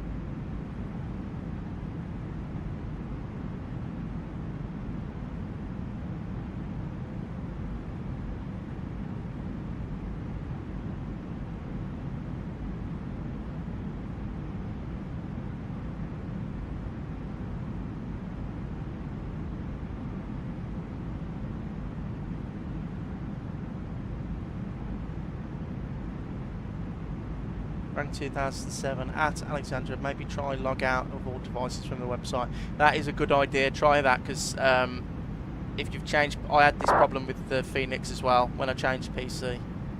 That might be true. Good shout, Wang. Oh, you've even reset device.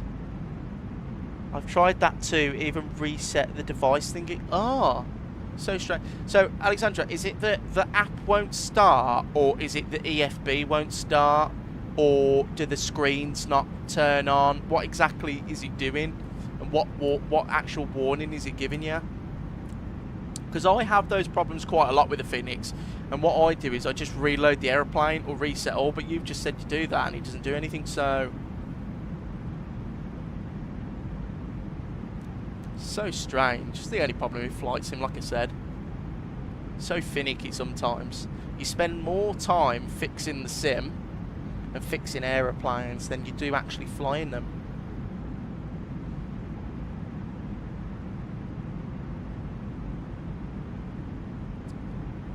The EFB says it's not connected. The PFDs, everything works. So it's just the EFB that doesn't work.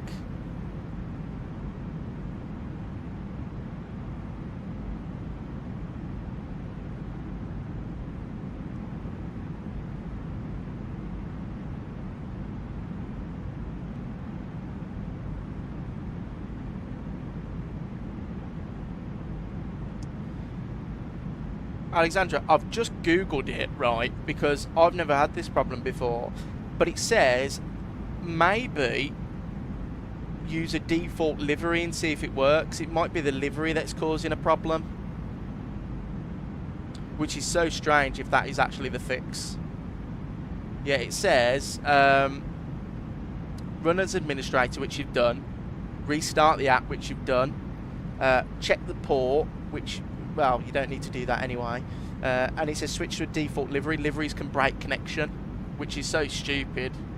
How can it break the connection? Try that, that might work. It might be the silly things that work.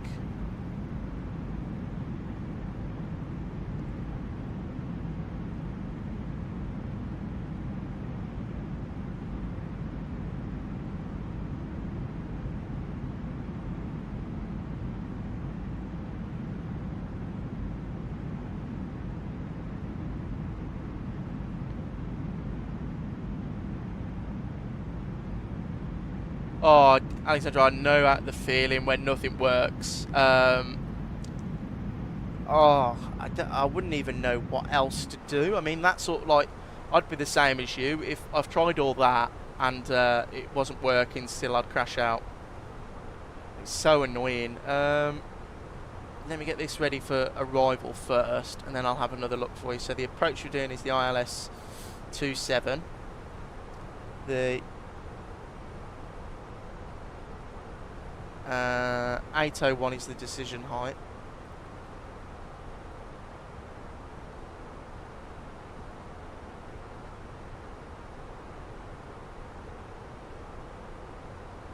And then we go MCDU. From 2007, last option, just reinstall Windows. I don't think you'd need to reinstall Windows. It's probably just an antivirus running. Have you been into, Alexandra, have you been into your settings and made sure that the antivirus, you haven't, like, done anything to any antivirus and it's got all, it's being allowed to actually use your system? I know it sounds stupid, but mine did that at the start.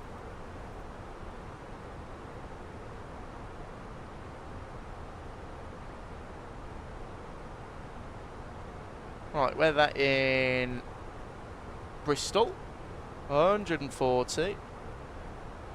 Completely disabled antivirus. So strange. So strange. 1021.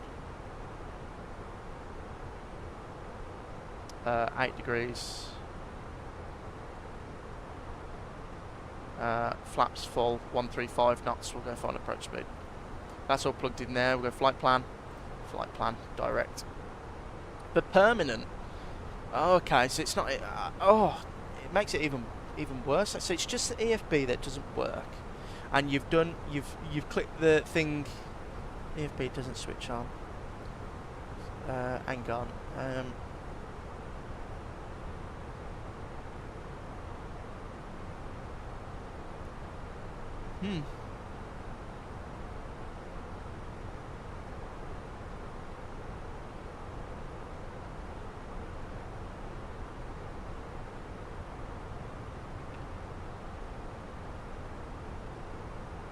To be honest though, Alexandra, I'm reading people have had the same trouble. I guess I'm just going to have to go old school routes using the 350 for 1 hour routes like Emirates. You might have to. The 350 is still a very good aeroplane though. I wouldn't be too worried. And if you're thinking about getting the 340, I definitely would. It's a good aeroplane.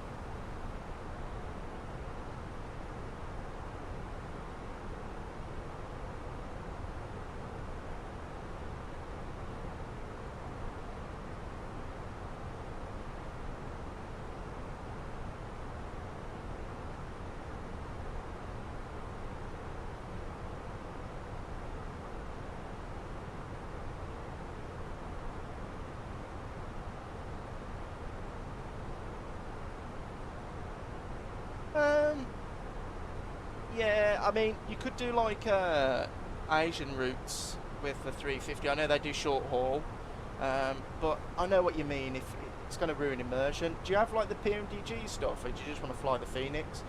Because if you haven't already, which you probably have you emailed support? I'd email support.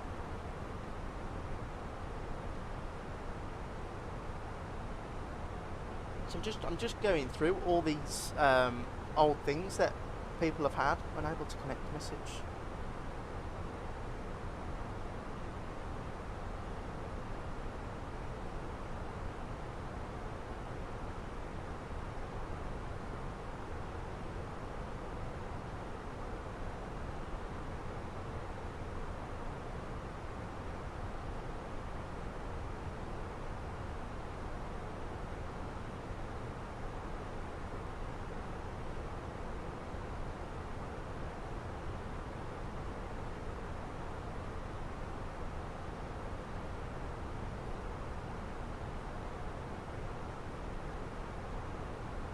I have all the aircraft. Yeah, but the Phoenix is a good plane to use, isn't it?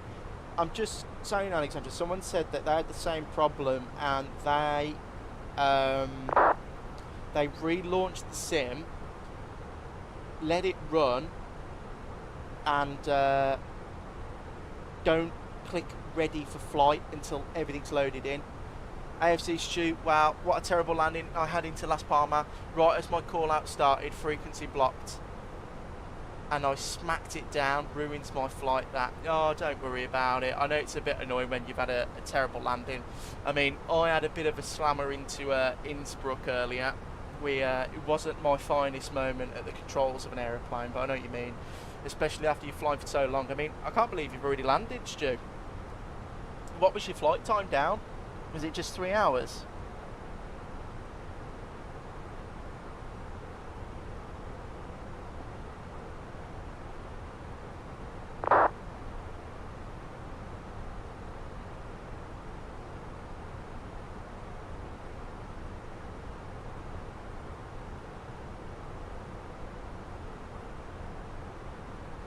So, this is the channel here, guys. We're approaching English airspace. We're on the final home stretch now.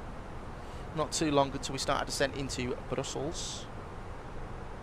Not Brussels. What did I say? Brussels? Bristol. We're definitely not going to Brussels today, even though I've seen it twice. Yeah, everything's looking good so far. We'll have a little bit of a wing view before we start our descent. I mean, there's not much to look at, is there?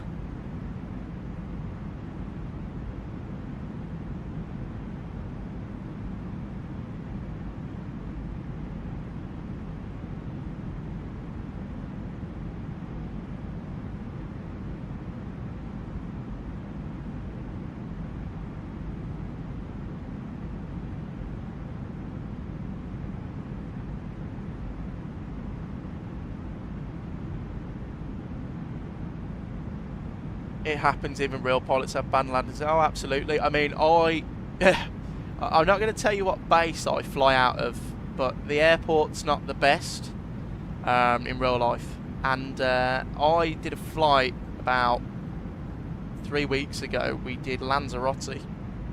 And as the cabin manager, you sit at the front on our aeroplanes by the door. And it was just off the back of a little storm we had down the south coast. And we're landing onto this runway, and the runway we have at the airport I fly from, it's got like, one of the runways has like a hump, basically, a downward sloped hump, and oh my god, we hit the ground, on the 737-800 this is, and I've never seen passengers that fearful of a landing. It was hilarious. I mean, I enjoy landings like that, it's quite fun, but yeah, it weren't his finest moment. He smacked it down onto the runway. Heavy braking because it's not the longest, and we taxied off. But you know, every landing you can walk away from is a good landing. I mean, I've had landings before. I had a landing into Ibiza on the Airbus A321, and we had to have a landing gear inspection because it was so hard. And that day it was clear outside. It was 26 degrees. It was peak summer.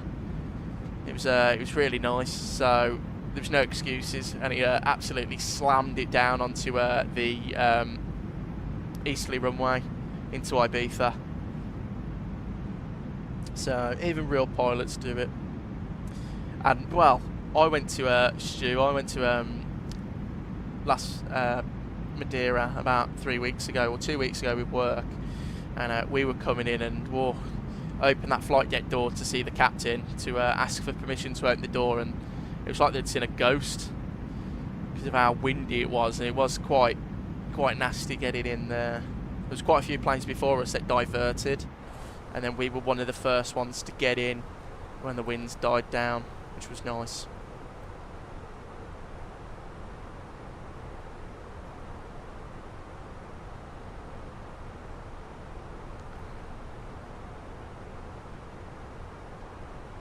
Well, let's go on a VATScope and have a look to see is there anyone coming into Bristol. EasyJet going, oh, he's already came in from Aberdeen. He landed on 09. Huh.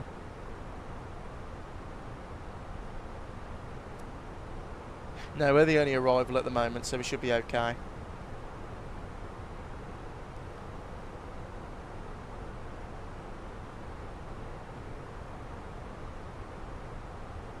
Don't need to worry, I don't think.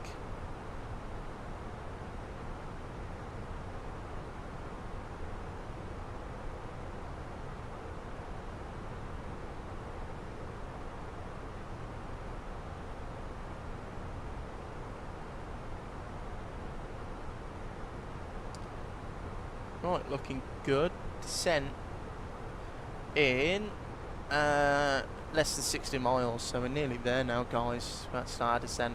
This guy in front of us, we've been following him. Shall I see where he's going? I think he's doing a long haul. I'll go VATScope. No. Oh, he's in a Citation 60. And he's flying from an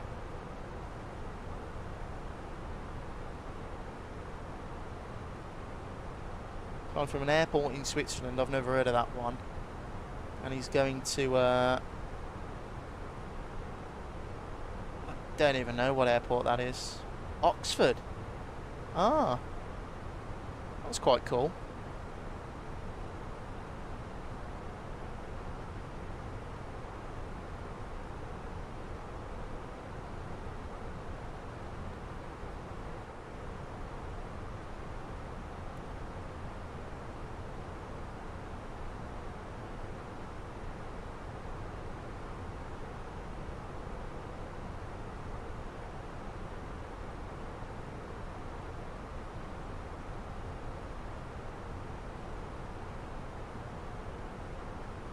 Alexander, shall I do a flight with American Airlines 787-9 from London Heathrow to Dallas, or British Airways 350-1000 from Heathrow to Vegas? Or 350 to Vegas.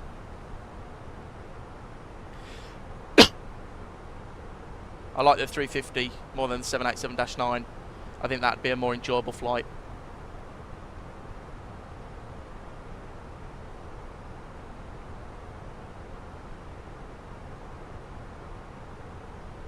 Be a long one though. What's that? 10 hours? 9.5?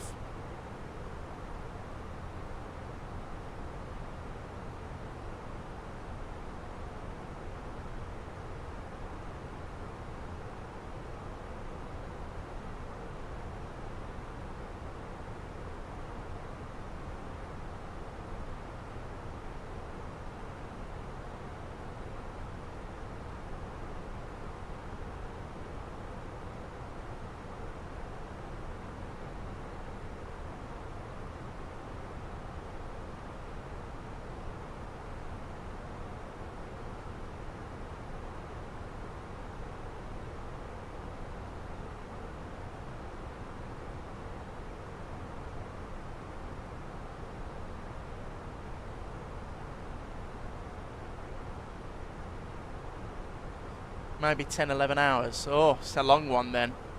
Would you use, Alexander, would you use time compression, or would you let it fly overnight?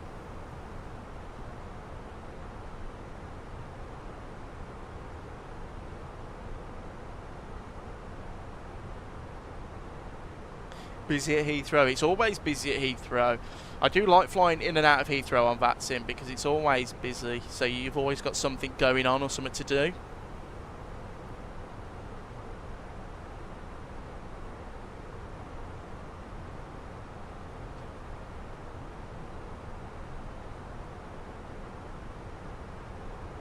Let it fly overnight. Yeah, that's probably the safe bet. I usually do that as well. I was telling from 2007 that he asked what I do with time compression. I don't use it usually. I usually let it fly overnight. So I'll start the whatever on VATSIM and then I'll disconnect it in the cruise and then reconnect if it's safe to do so. So the sun is beaming. Look at the scratches on the glass there. Look at that. That is really good.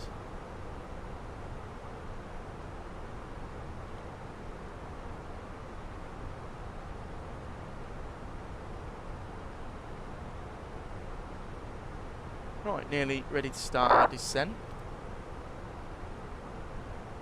Let's have a look at the starred X-1 Bravo.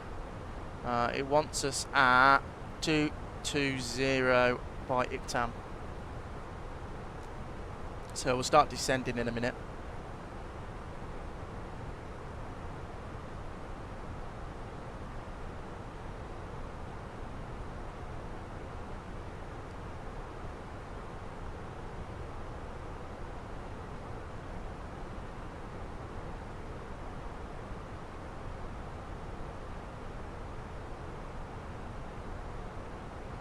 I did take the gamble of VATSIM even when I went to sleep. I left it on, but 2 flights later I got caught and supervisor kicked me off, lol. Yeah, I know. That's why I always log off, because I just think like I don't want to wake up and be kicked off, so I just log off, and then I always have a look to see if there's what's going on in the place I'm landing. So, but yeah, you could take the chance. I mean, it depends where you're flying over. Like, what was that flight? Because I don't think you'd be kicked off if you're flying over the Atlantic, because It's not much ATC over there, but if you're flying like, say like London to Dubai, where you're flying over like a lot of land, maybe. And one 2007, not many add-on have that scrap. No, it's such a good detail. I mean, like, look at the wear and tear. If we like move towards the here, like, look at this. Like, it looks gorgeous, and then like all the little bits of dirt on the knobs and stuff. It's really nice. The Fenix is such a good aeroplane. Right, we're going medium auto brake for our descent.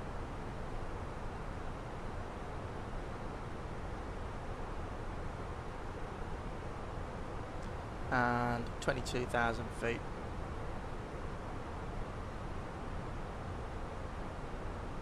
Start descent. So we got speed, descent, nav. Went from Spain to Beijing, I think. Went over the Russian airspace. Oh, well, there you go then. So, it, like, if I was doing a flight like that, I'd probably log off just because I know I'm going over a lot of land. And there's a lot of different time zones. So, like, I did, on the channel, I did a long haul in the 777-300. I did, LA to Heathrow in the BA 777. And, after I got let go by ATC out of LA, I logged off because I would have been flying straight over an event in the middle of the US. I didn't want to get involved in that. Frankly, that's it. And the performance is very good as well too. Yeah, performance is brilliant in the Fenix. I think it's one of the best performing planes out there. I do have the FS Labs, but that is just terrible on performance. I'm sorry, but the FS Labs is not very good. And what I'll do actually is I'll go flight plan. I'm going to get rid of Brie, and I'm going to go and join it up direct. I'm going to flight plan like that, yeah.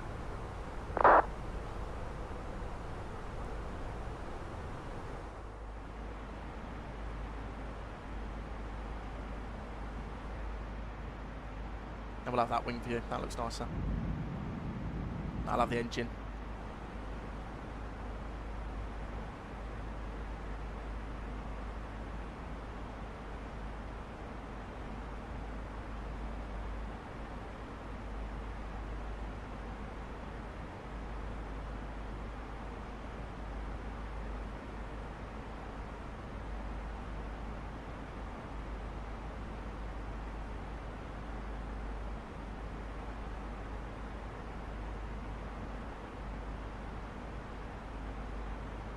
Alexander, is my settings safe for you to use?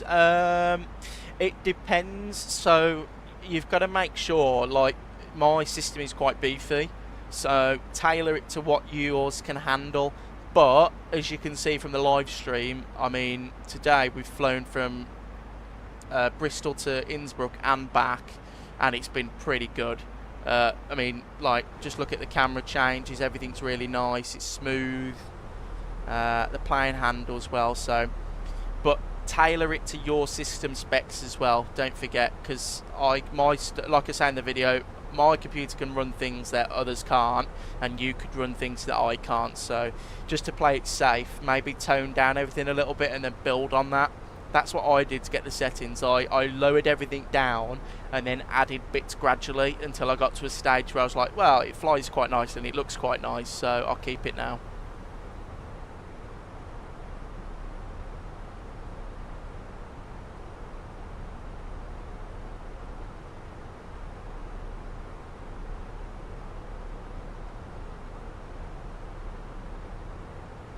Yeah, so from Pomax, we're just going to go direct to about this waypoint here and then on the final approach, which is fine.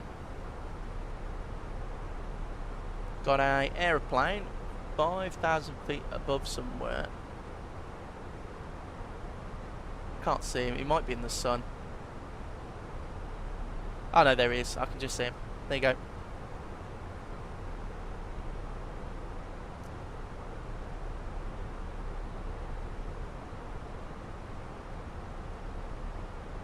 Right, we'll have one little more look at the weather in Bristol to make sure that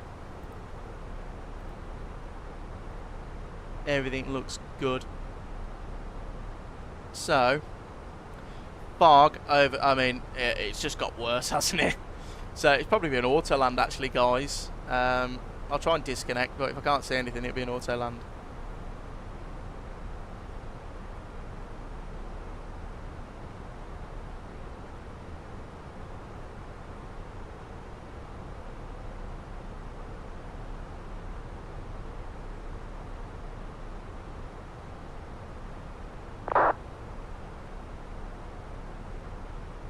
And I'll knock it right down to 10,000 now. Oh, I haven't had that in a while. I think it's because where are we going over? It's probably trying to load in like Heathrow or something. Oh, actually, yeah. Let me see where I am.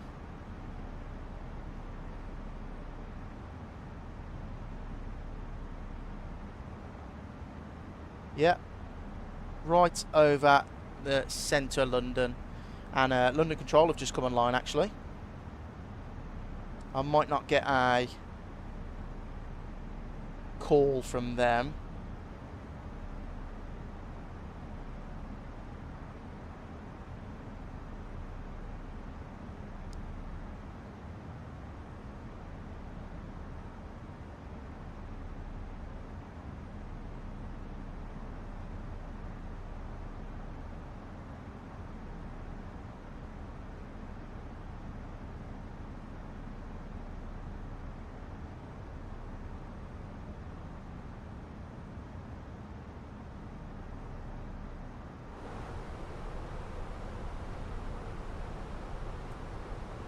Yeah, he might not contact me, he might just leave me alone because I'm already descending and stuff. But I'll go landing system left and right. And seatbelts on, come on now as you're going through 28,000 feet. You're on VATSIM. What now? Alexandra, are you actually on Heathrow ground?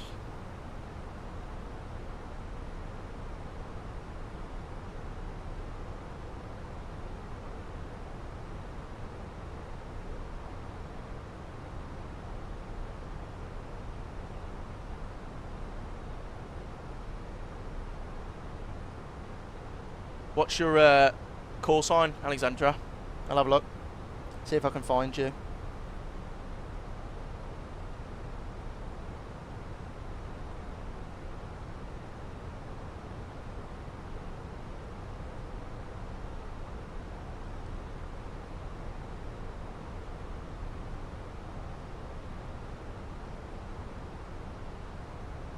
Yeah, I'm on Heathrow ground. It got fitted. It's Speedbird 2 Mike Whiskey. Let's have a look. Speedbird 2 Mike Whiskey. Oh, I see you. Yeah. There you go. Look at that. Well, enjoy your flight over to Las Vegas. Hope it's a good one. And I hope your sim keeps up and doesn't crash. Or hasn't crashed or anything. Hope you have a nice safe flight. And we are flying literally right overhead of London.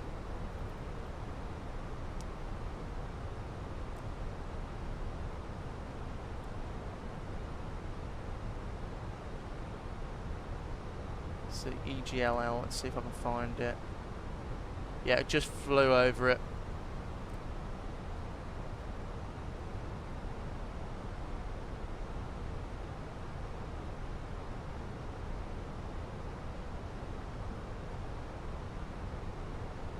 Yeah, I'm just scared for that. I know it's especially on a long haul, and your clouds look so beautiful. Like I said, I don't use anything different. It's just live weather, live time, auto FPS and everything on high. That's how it looks like this. Don't use anything. You use Rex Atmos, don't you? How much is it? £20 for Rex Atmos, Alexandra? I might have a look at getting it because if it's good, I'll have a look.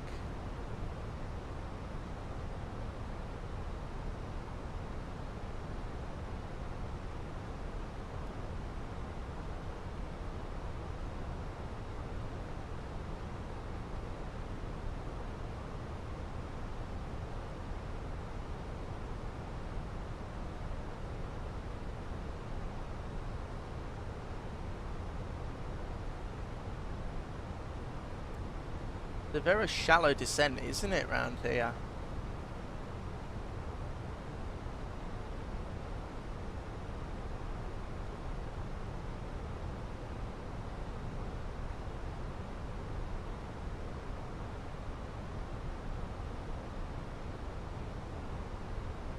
And what does it want for the 2,500? So we'll go down to 3 because we're not on any ATC at the moment, so we'll go down to 3 and then we'll have it like that. Rise order traffic on the Express 602 landing runway 07. Rise order traffic.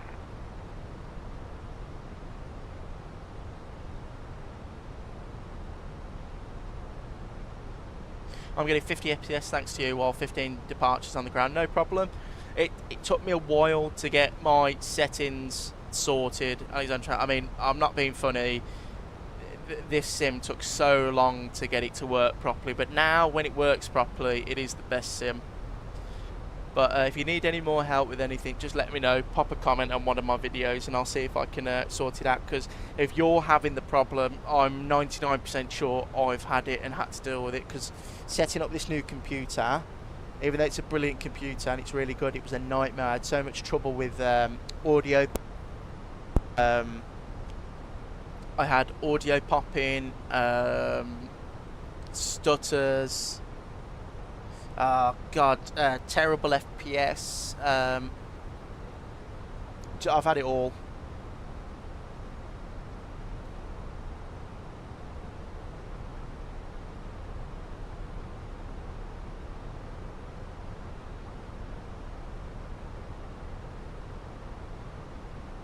Ah, so it did work. Yeah, that's fine. Yeah, so your VRAM Plus thing works.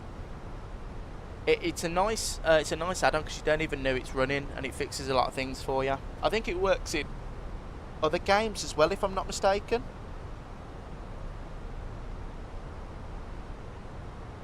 So I'd have a look at seeing if it works on other games.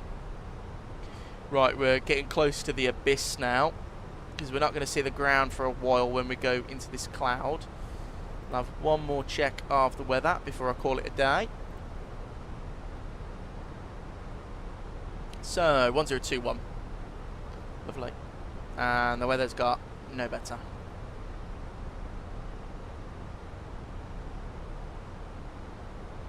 Speed brakes out.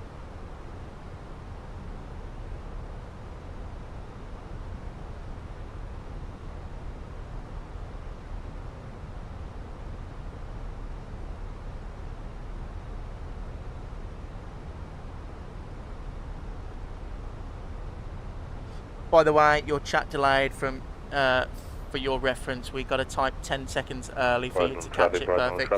Comedy Express 602, taxi stand 5, Alpha on the left. Yeah, it's delayed because I run a single monitor.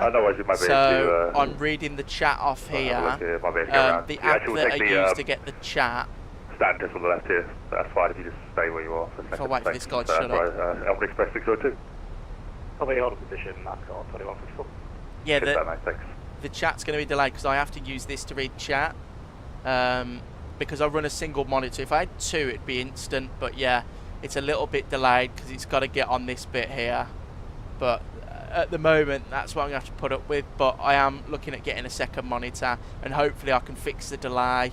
So I think there is a delay thing on this that I can choose. But it works for the time being. It will do for the first couple of streams.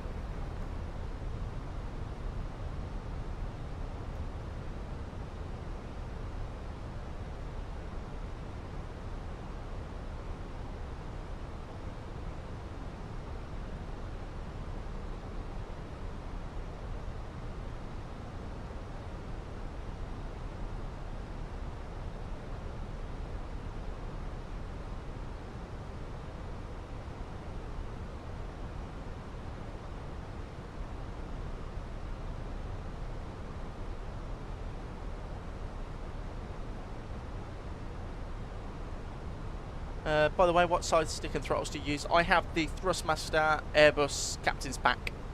That's what I'm using for today's video, live stream, sorry. And then when I fly Boeings, I've got the Boeing pack as well. So the yoke or Thrustmaster. I have purchased some wing control Airbus controls, so they're on the way. So my lovely girlfriend has purchased me for my birthday, which is next 2 weeks. She's purchased me the MCDU and the autopilot panel, which I'm looking forward to using.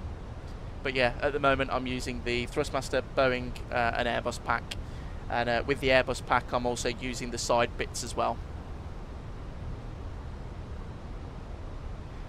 You should get the wing. They look so. I am looking at getting the wing stuff, but I'm using this for the time being. But when I save up a little bit of money, I'm going to look into purchasing some more wing stuff. I've never purchased anything of theirs before, so my girlfriend, like I just said, has bought me some stuff for my birthday with it, and I'm going to see what I think about the quality, because the wing control stuff, I've seen some stuff online where they're a bit, I don't know, just a bit shady maybe. Well, not shady, that's the wrong word, but it looks like it's hard to get like any help if something goes wrong.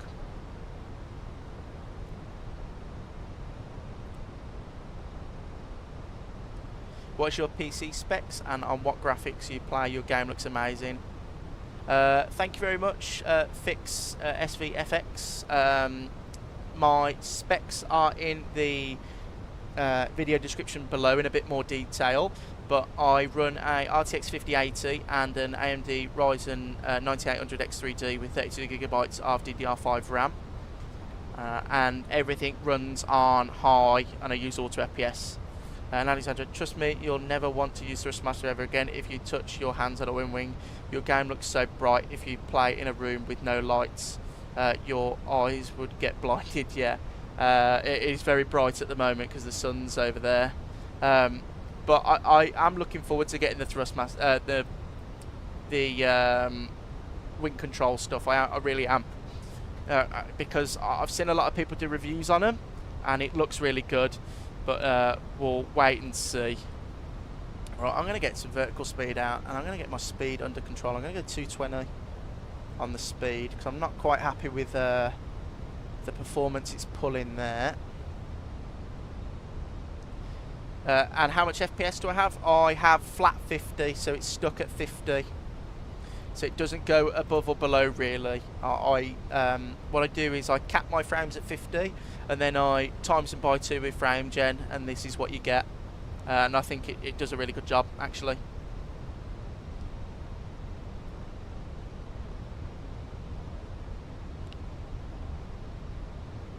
So if I show you fix of my auto FPS, look, so we're descending in the Phoenix with live weather, and it's 50 FPS. And which airline would you say is better, Wizz Air or Ryanair? I prefer Ryanair.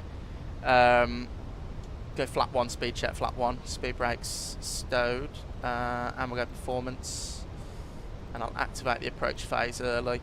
I like Ryanair. I always fly Ryanair. I don't work for Ryanair or anything, but I always fly with them to like Dublin and stuff. But Wizz Air, I've flown with them twice to Warsaw in Poland and Krakow, and I wasn't a fan of Wizz Air. I flew on their A321neo, and it was a bit tight. It was tighter than Ryanair actually, which I was surprised that you could even get a thing so tighter than Ryanair.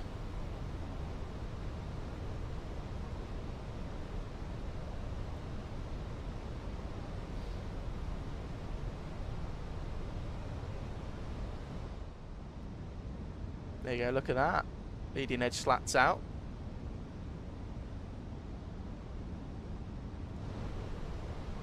Get some speed brake out again. That speed is not coming down at all, is it?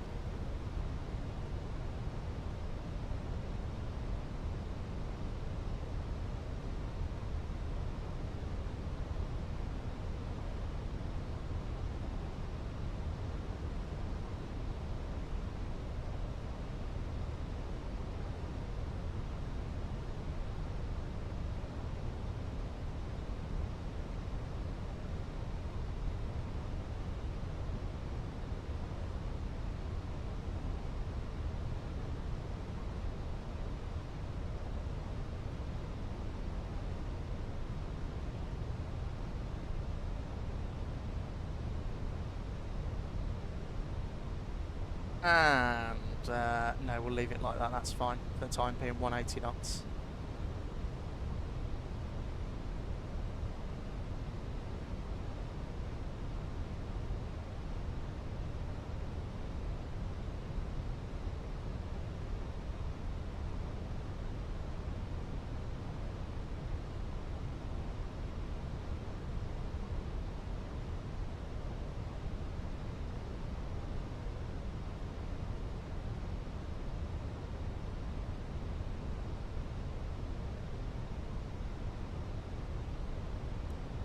And I'll go flap 2,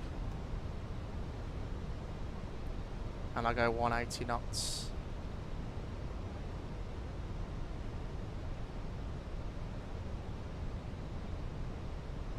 And I'll slow that descent right down now, 400 feet per minute.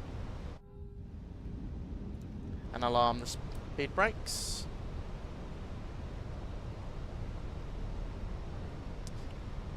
What do you think about Air Serbia? I don't know a lot about Air Serbia. I've never flown with them. Don't even know.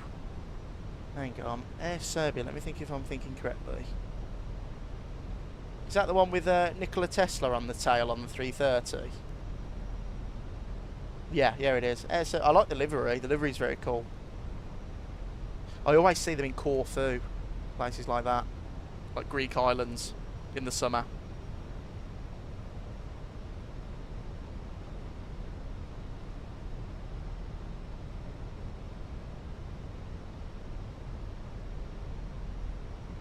Yeah, so I was right, yeah, the one with Nikola Tesla, yeah. Nice looking aeroplanes. I think didn't they retire their Airbus like 319 or 18 or something not so long ago? Bristol traffic, it's easy, 71 Golf Juliet.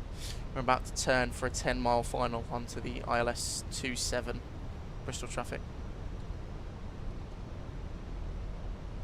Yeah, I was a bit worried then because that's a Ryanair screaming out at Bristol and he's taken off the wrong runway. Right, approach mode activated, second autopilot. Nikola Tesla and Mijlo Pupin. Who's that? Is that someone famous from Serbia? Missed approach is 3,000 feet.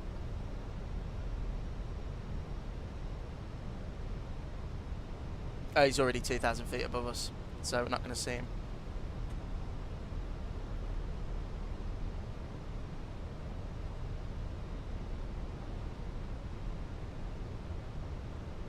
$2,500. I want to go back to being a kid again and just watch SpongeBob, not some work. Yeah, I know. Right, gear down. We'll go speed check. I wish I was a kid again, bloody hell. Don't have to worry about taxes or anything anymore. I would like it if they would get an Airbus A350 with Nikola Tesla livery. That'd be cool. A Serbian 350. That'd be very cool. Flaps 3.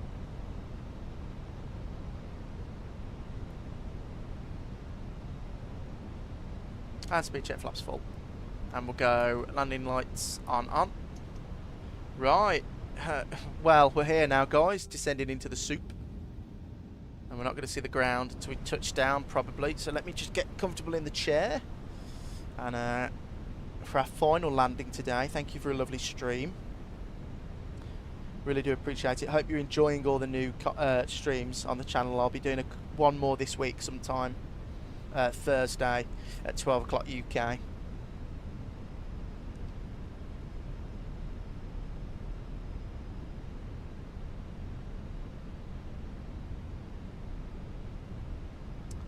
A350 is my favourite plane, Boeing 737 and A350. My favourite plane is the 737, but the A350 is a very nice plane as well. Fix. There's the airport there, because it's loading in, but I'm not going to cheat. I'll actually turn the volume up for you guys. Sorry, I left it low. Go 80. I wish it had more turbulence when going through clouds like real life. Yeah, Alexandra, absolutely. I think I'm going to have a look at getting real cat turb, which does actually introduce that. So that might be interesting. Yeah, there's the airport, because it's coming through the cloud, which is nice. Well done.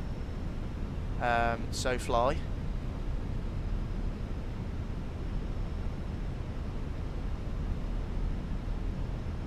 No, it's the airport. It's just because they didn't model it. Well, they've modelled it, but they've modelled it too much, so it looks like it comes through the cloud.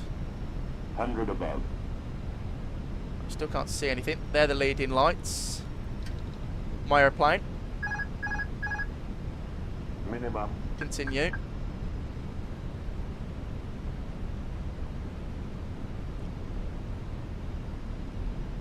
$50, $40, $30, $20. Retard. 5. Speed brakes up. Reverse is green, watching the nose. Max reverse.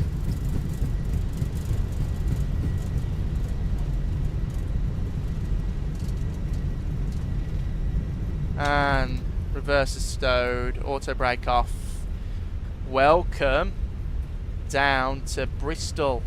And download FS Realism. I'll have a look into that. And ATIS 2.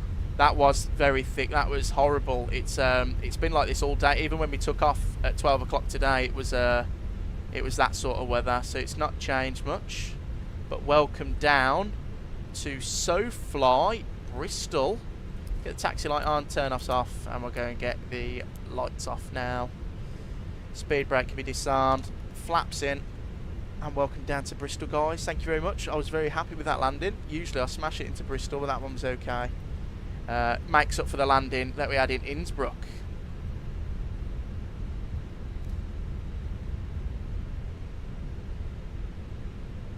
I'm going to get the APU on now.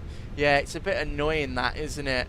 I didn't realise it was going to be like that, but this is the 2024 version of SoFly Bristol, so that's not very good that it's doing that. And very UK runway. Yeah, Rings 2007, yeah. Typical UK weather, typical UK runway, small and crap. And fix FS Realistic Pro. Sorry, my bad. FS Realistic, yeah, I'll look into that. I have been meaning to get Real Cat Turb or FS Realistic, but I'll see what I get. But I would like to get something like that. Right, let's go on GSX and select from map. And you know what, guys, we'll just have the same stand we had earlier. And we'll have Swissport.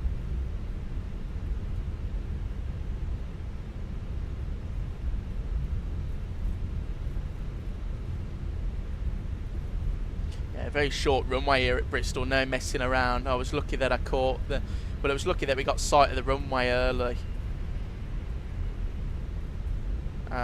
Because I was a bit worried it might have been an auto lander. I didn't want to do an auto land. I like flying it myself. Right, APU on now.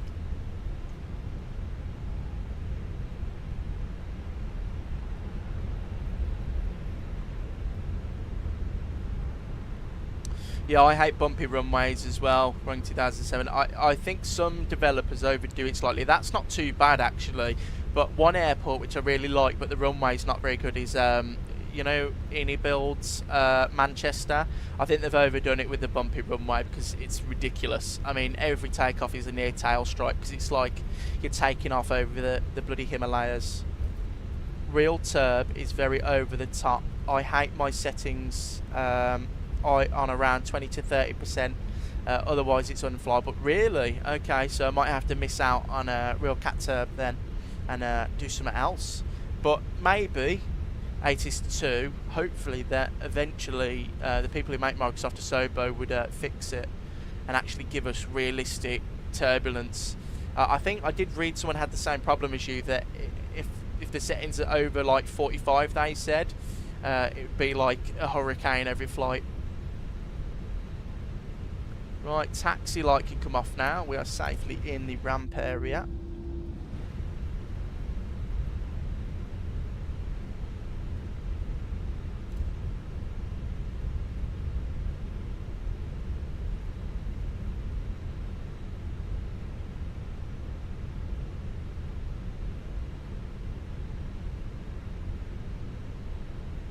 So this left turn here, guys.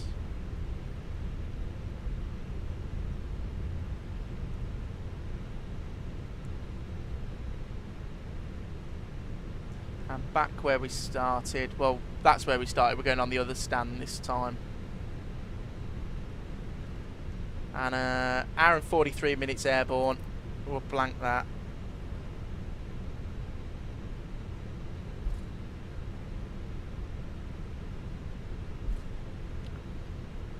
Right. All the lights are off, so we're okay. Stand 6 is here.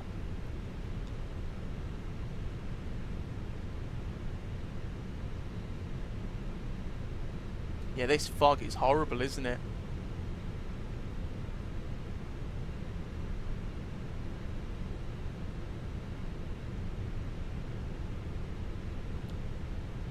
I'll add a little bit more thrust. Fix in FS Realistic Pro, you have everything: turbulence effects, different sounds, wind, cockpit reverse thrust, impact sounds, applause and landing. You can play with the settings. Oh, really? Okay, no, I didn't know that. So I'll have a look into that then. That sounds like it'd be really useful for the streams and the videos. So I'll have a look. How much is it? Fix.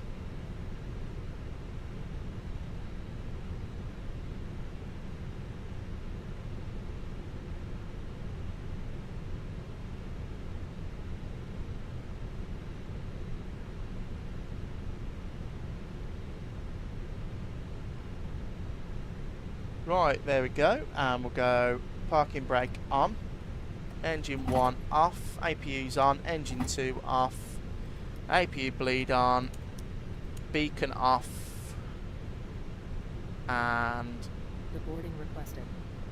Yeah, deboarding is requested. $20 to $25. Oh, I'll get that then. Yeah, that sounds really good. That sounds really good, actually. Did I turn the seatbelt sign off? No, I did not. Seatbelt sign off. And welcome down. This kind of weather is a nightmare for me because I record videos. Yeah, it's not the most best for recording, is it? Not very eye-catching. Turn that down, guys. And fix $24.99, but I have it for free. Oh, good. I think I'll have a look at purchasing it in... Oh my god, what the hell is that? Thank you. There you go. How did you get it for free, Fix?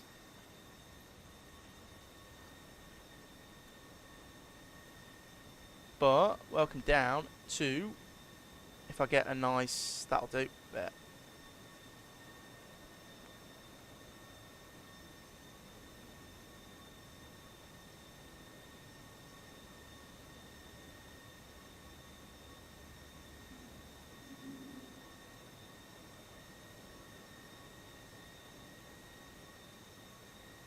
Right, so, welcome down to, oh, you cracked it. Oh, no, we don't do illegal things on this channel. I pay for everything, even though it's a lot of money. And I don't condone it. But welcome down to Bristol. I hope you've enjoyed today's live stream. We've been live for, well, seems like forever, but 4.5 hours now, guys. I'd like to thank you all for joining me on this flight, or the 2 sectors. I hope you've enjoyed today's selection of flights. If you want to leave me a comment below on flights you'd like to see me do on live in the future, I'd be happy to get through them. I'd like to thank you all for watching and getting involved in chat. I really do appreciate it. I hope you've enjoyed today's live stream. I'll be live again Thursday at 12 o'clock UK. You have a good day, bro, as well, Fix. Everyone have a good rest of the afternoon, and I'll see you in the week. Thanks for joining me, and hope you enjoyed my video tomorrow. Cheers, guys. I'll see you next time.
Bye.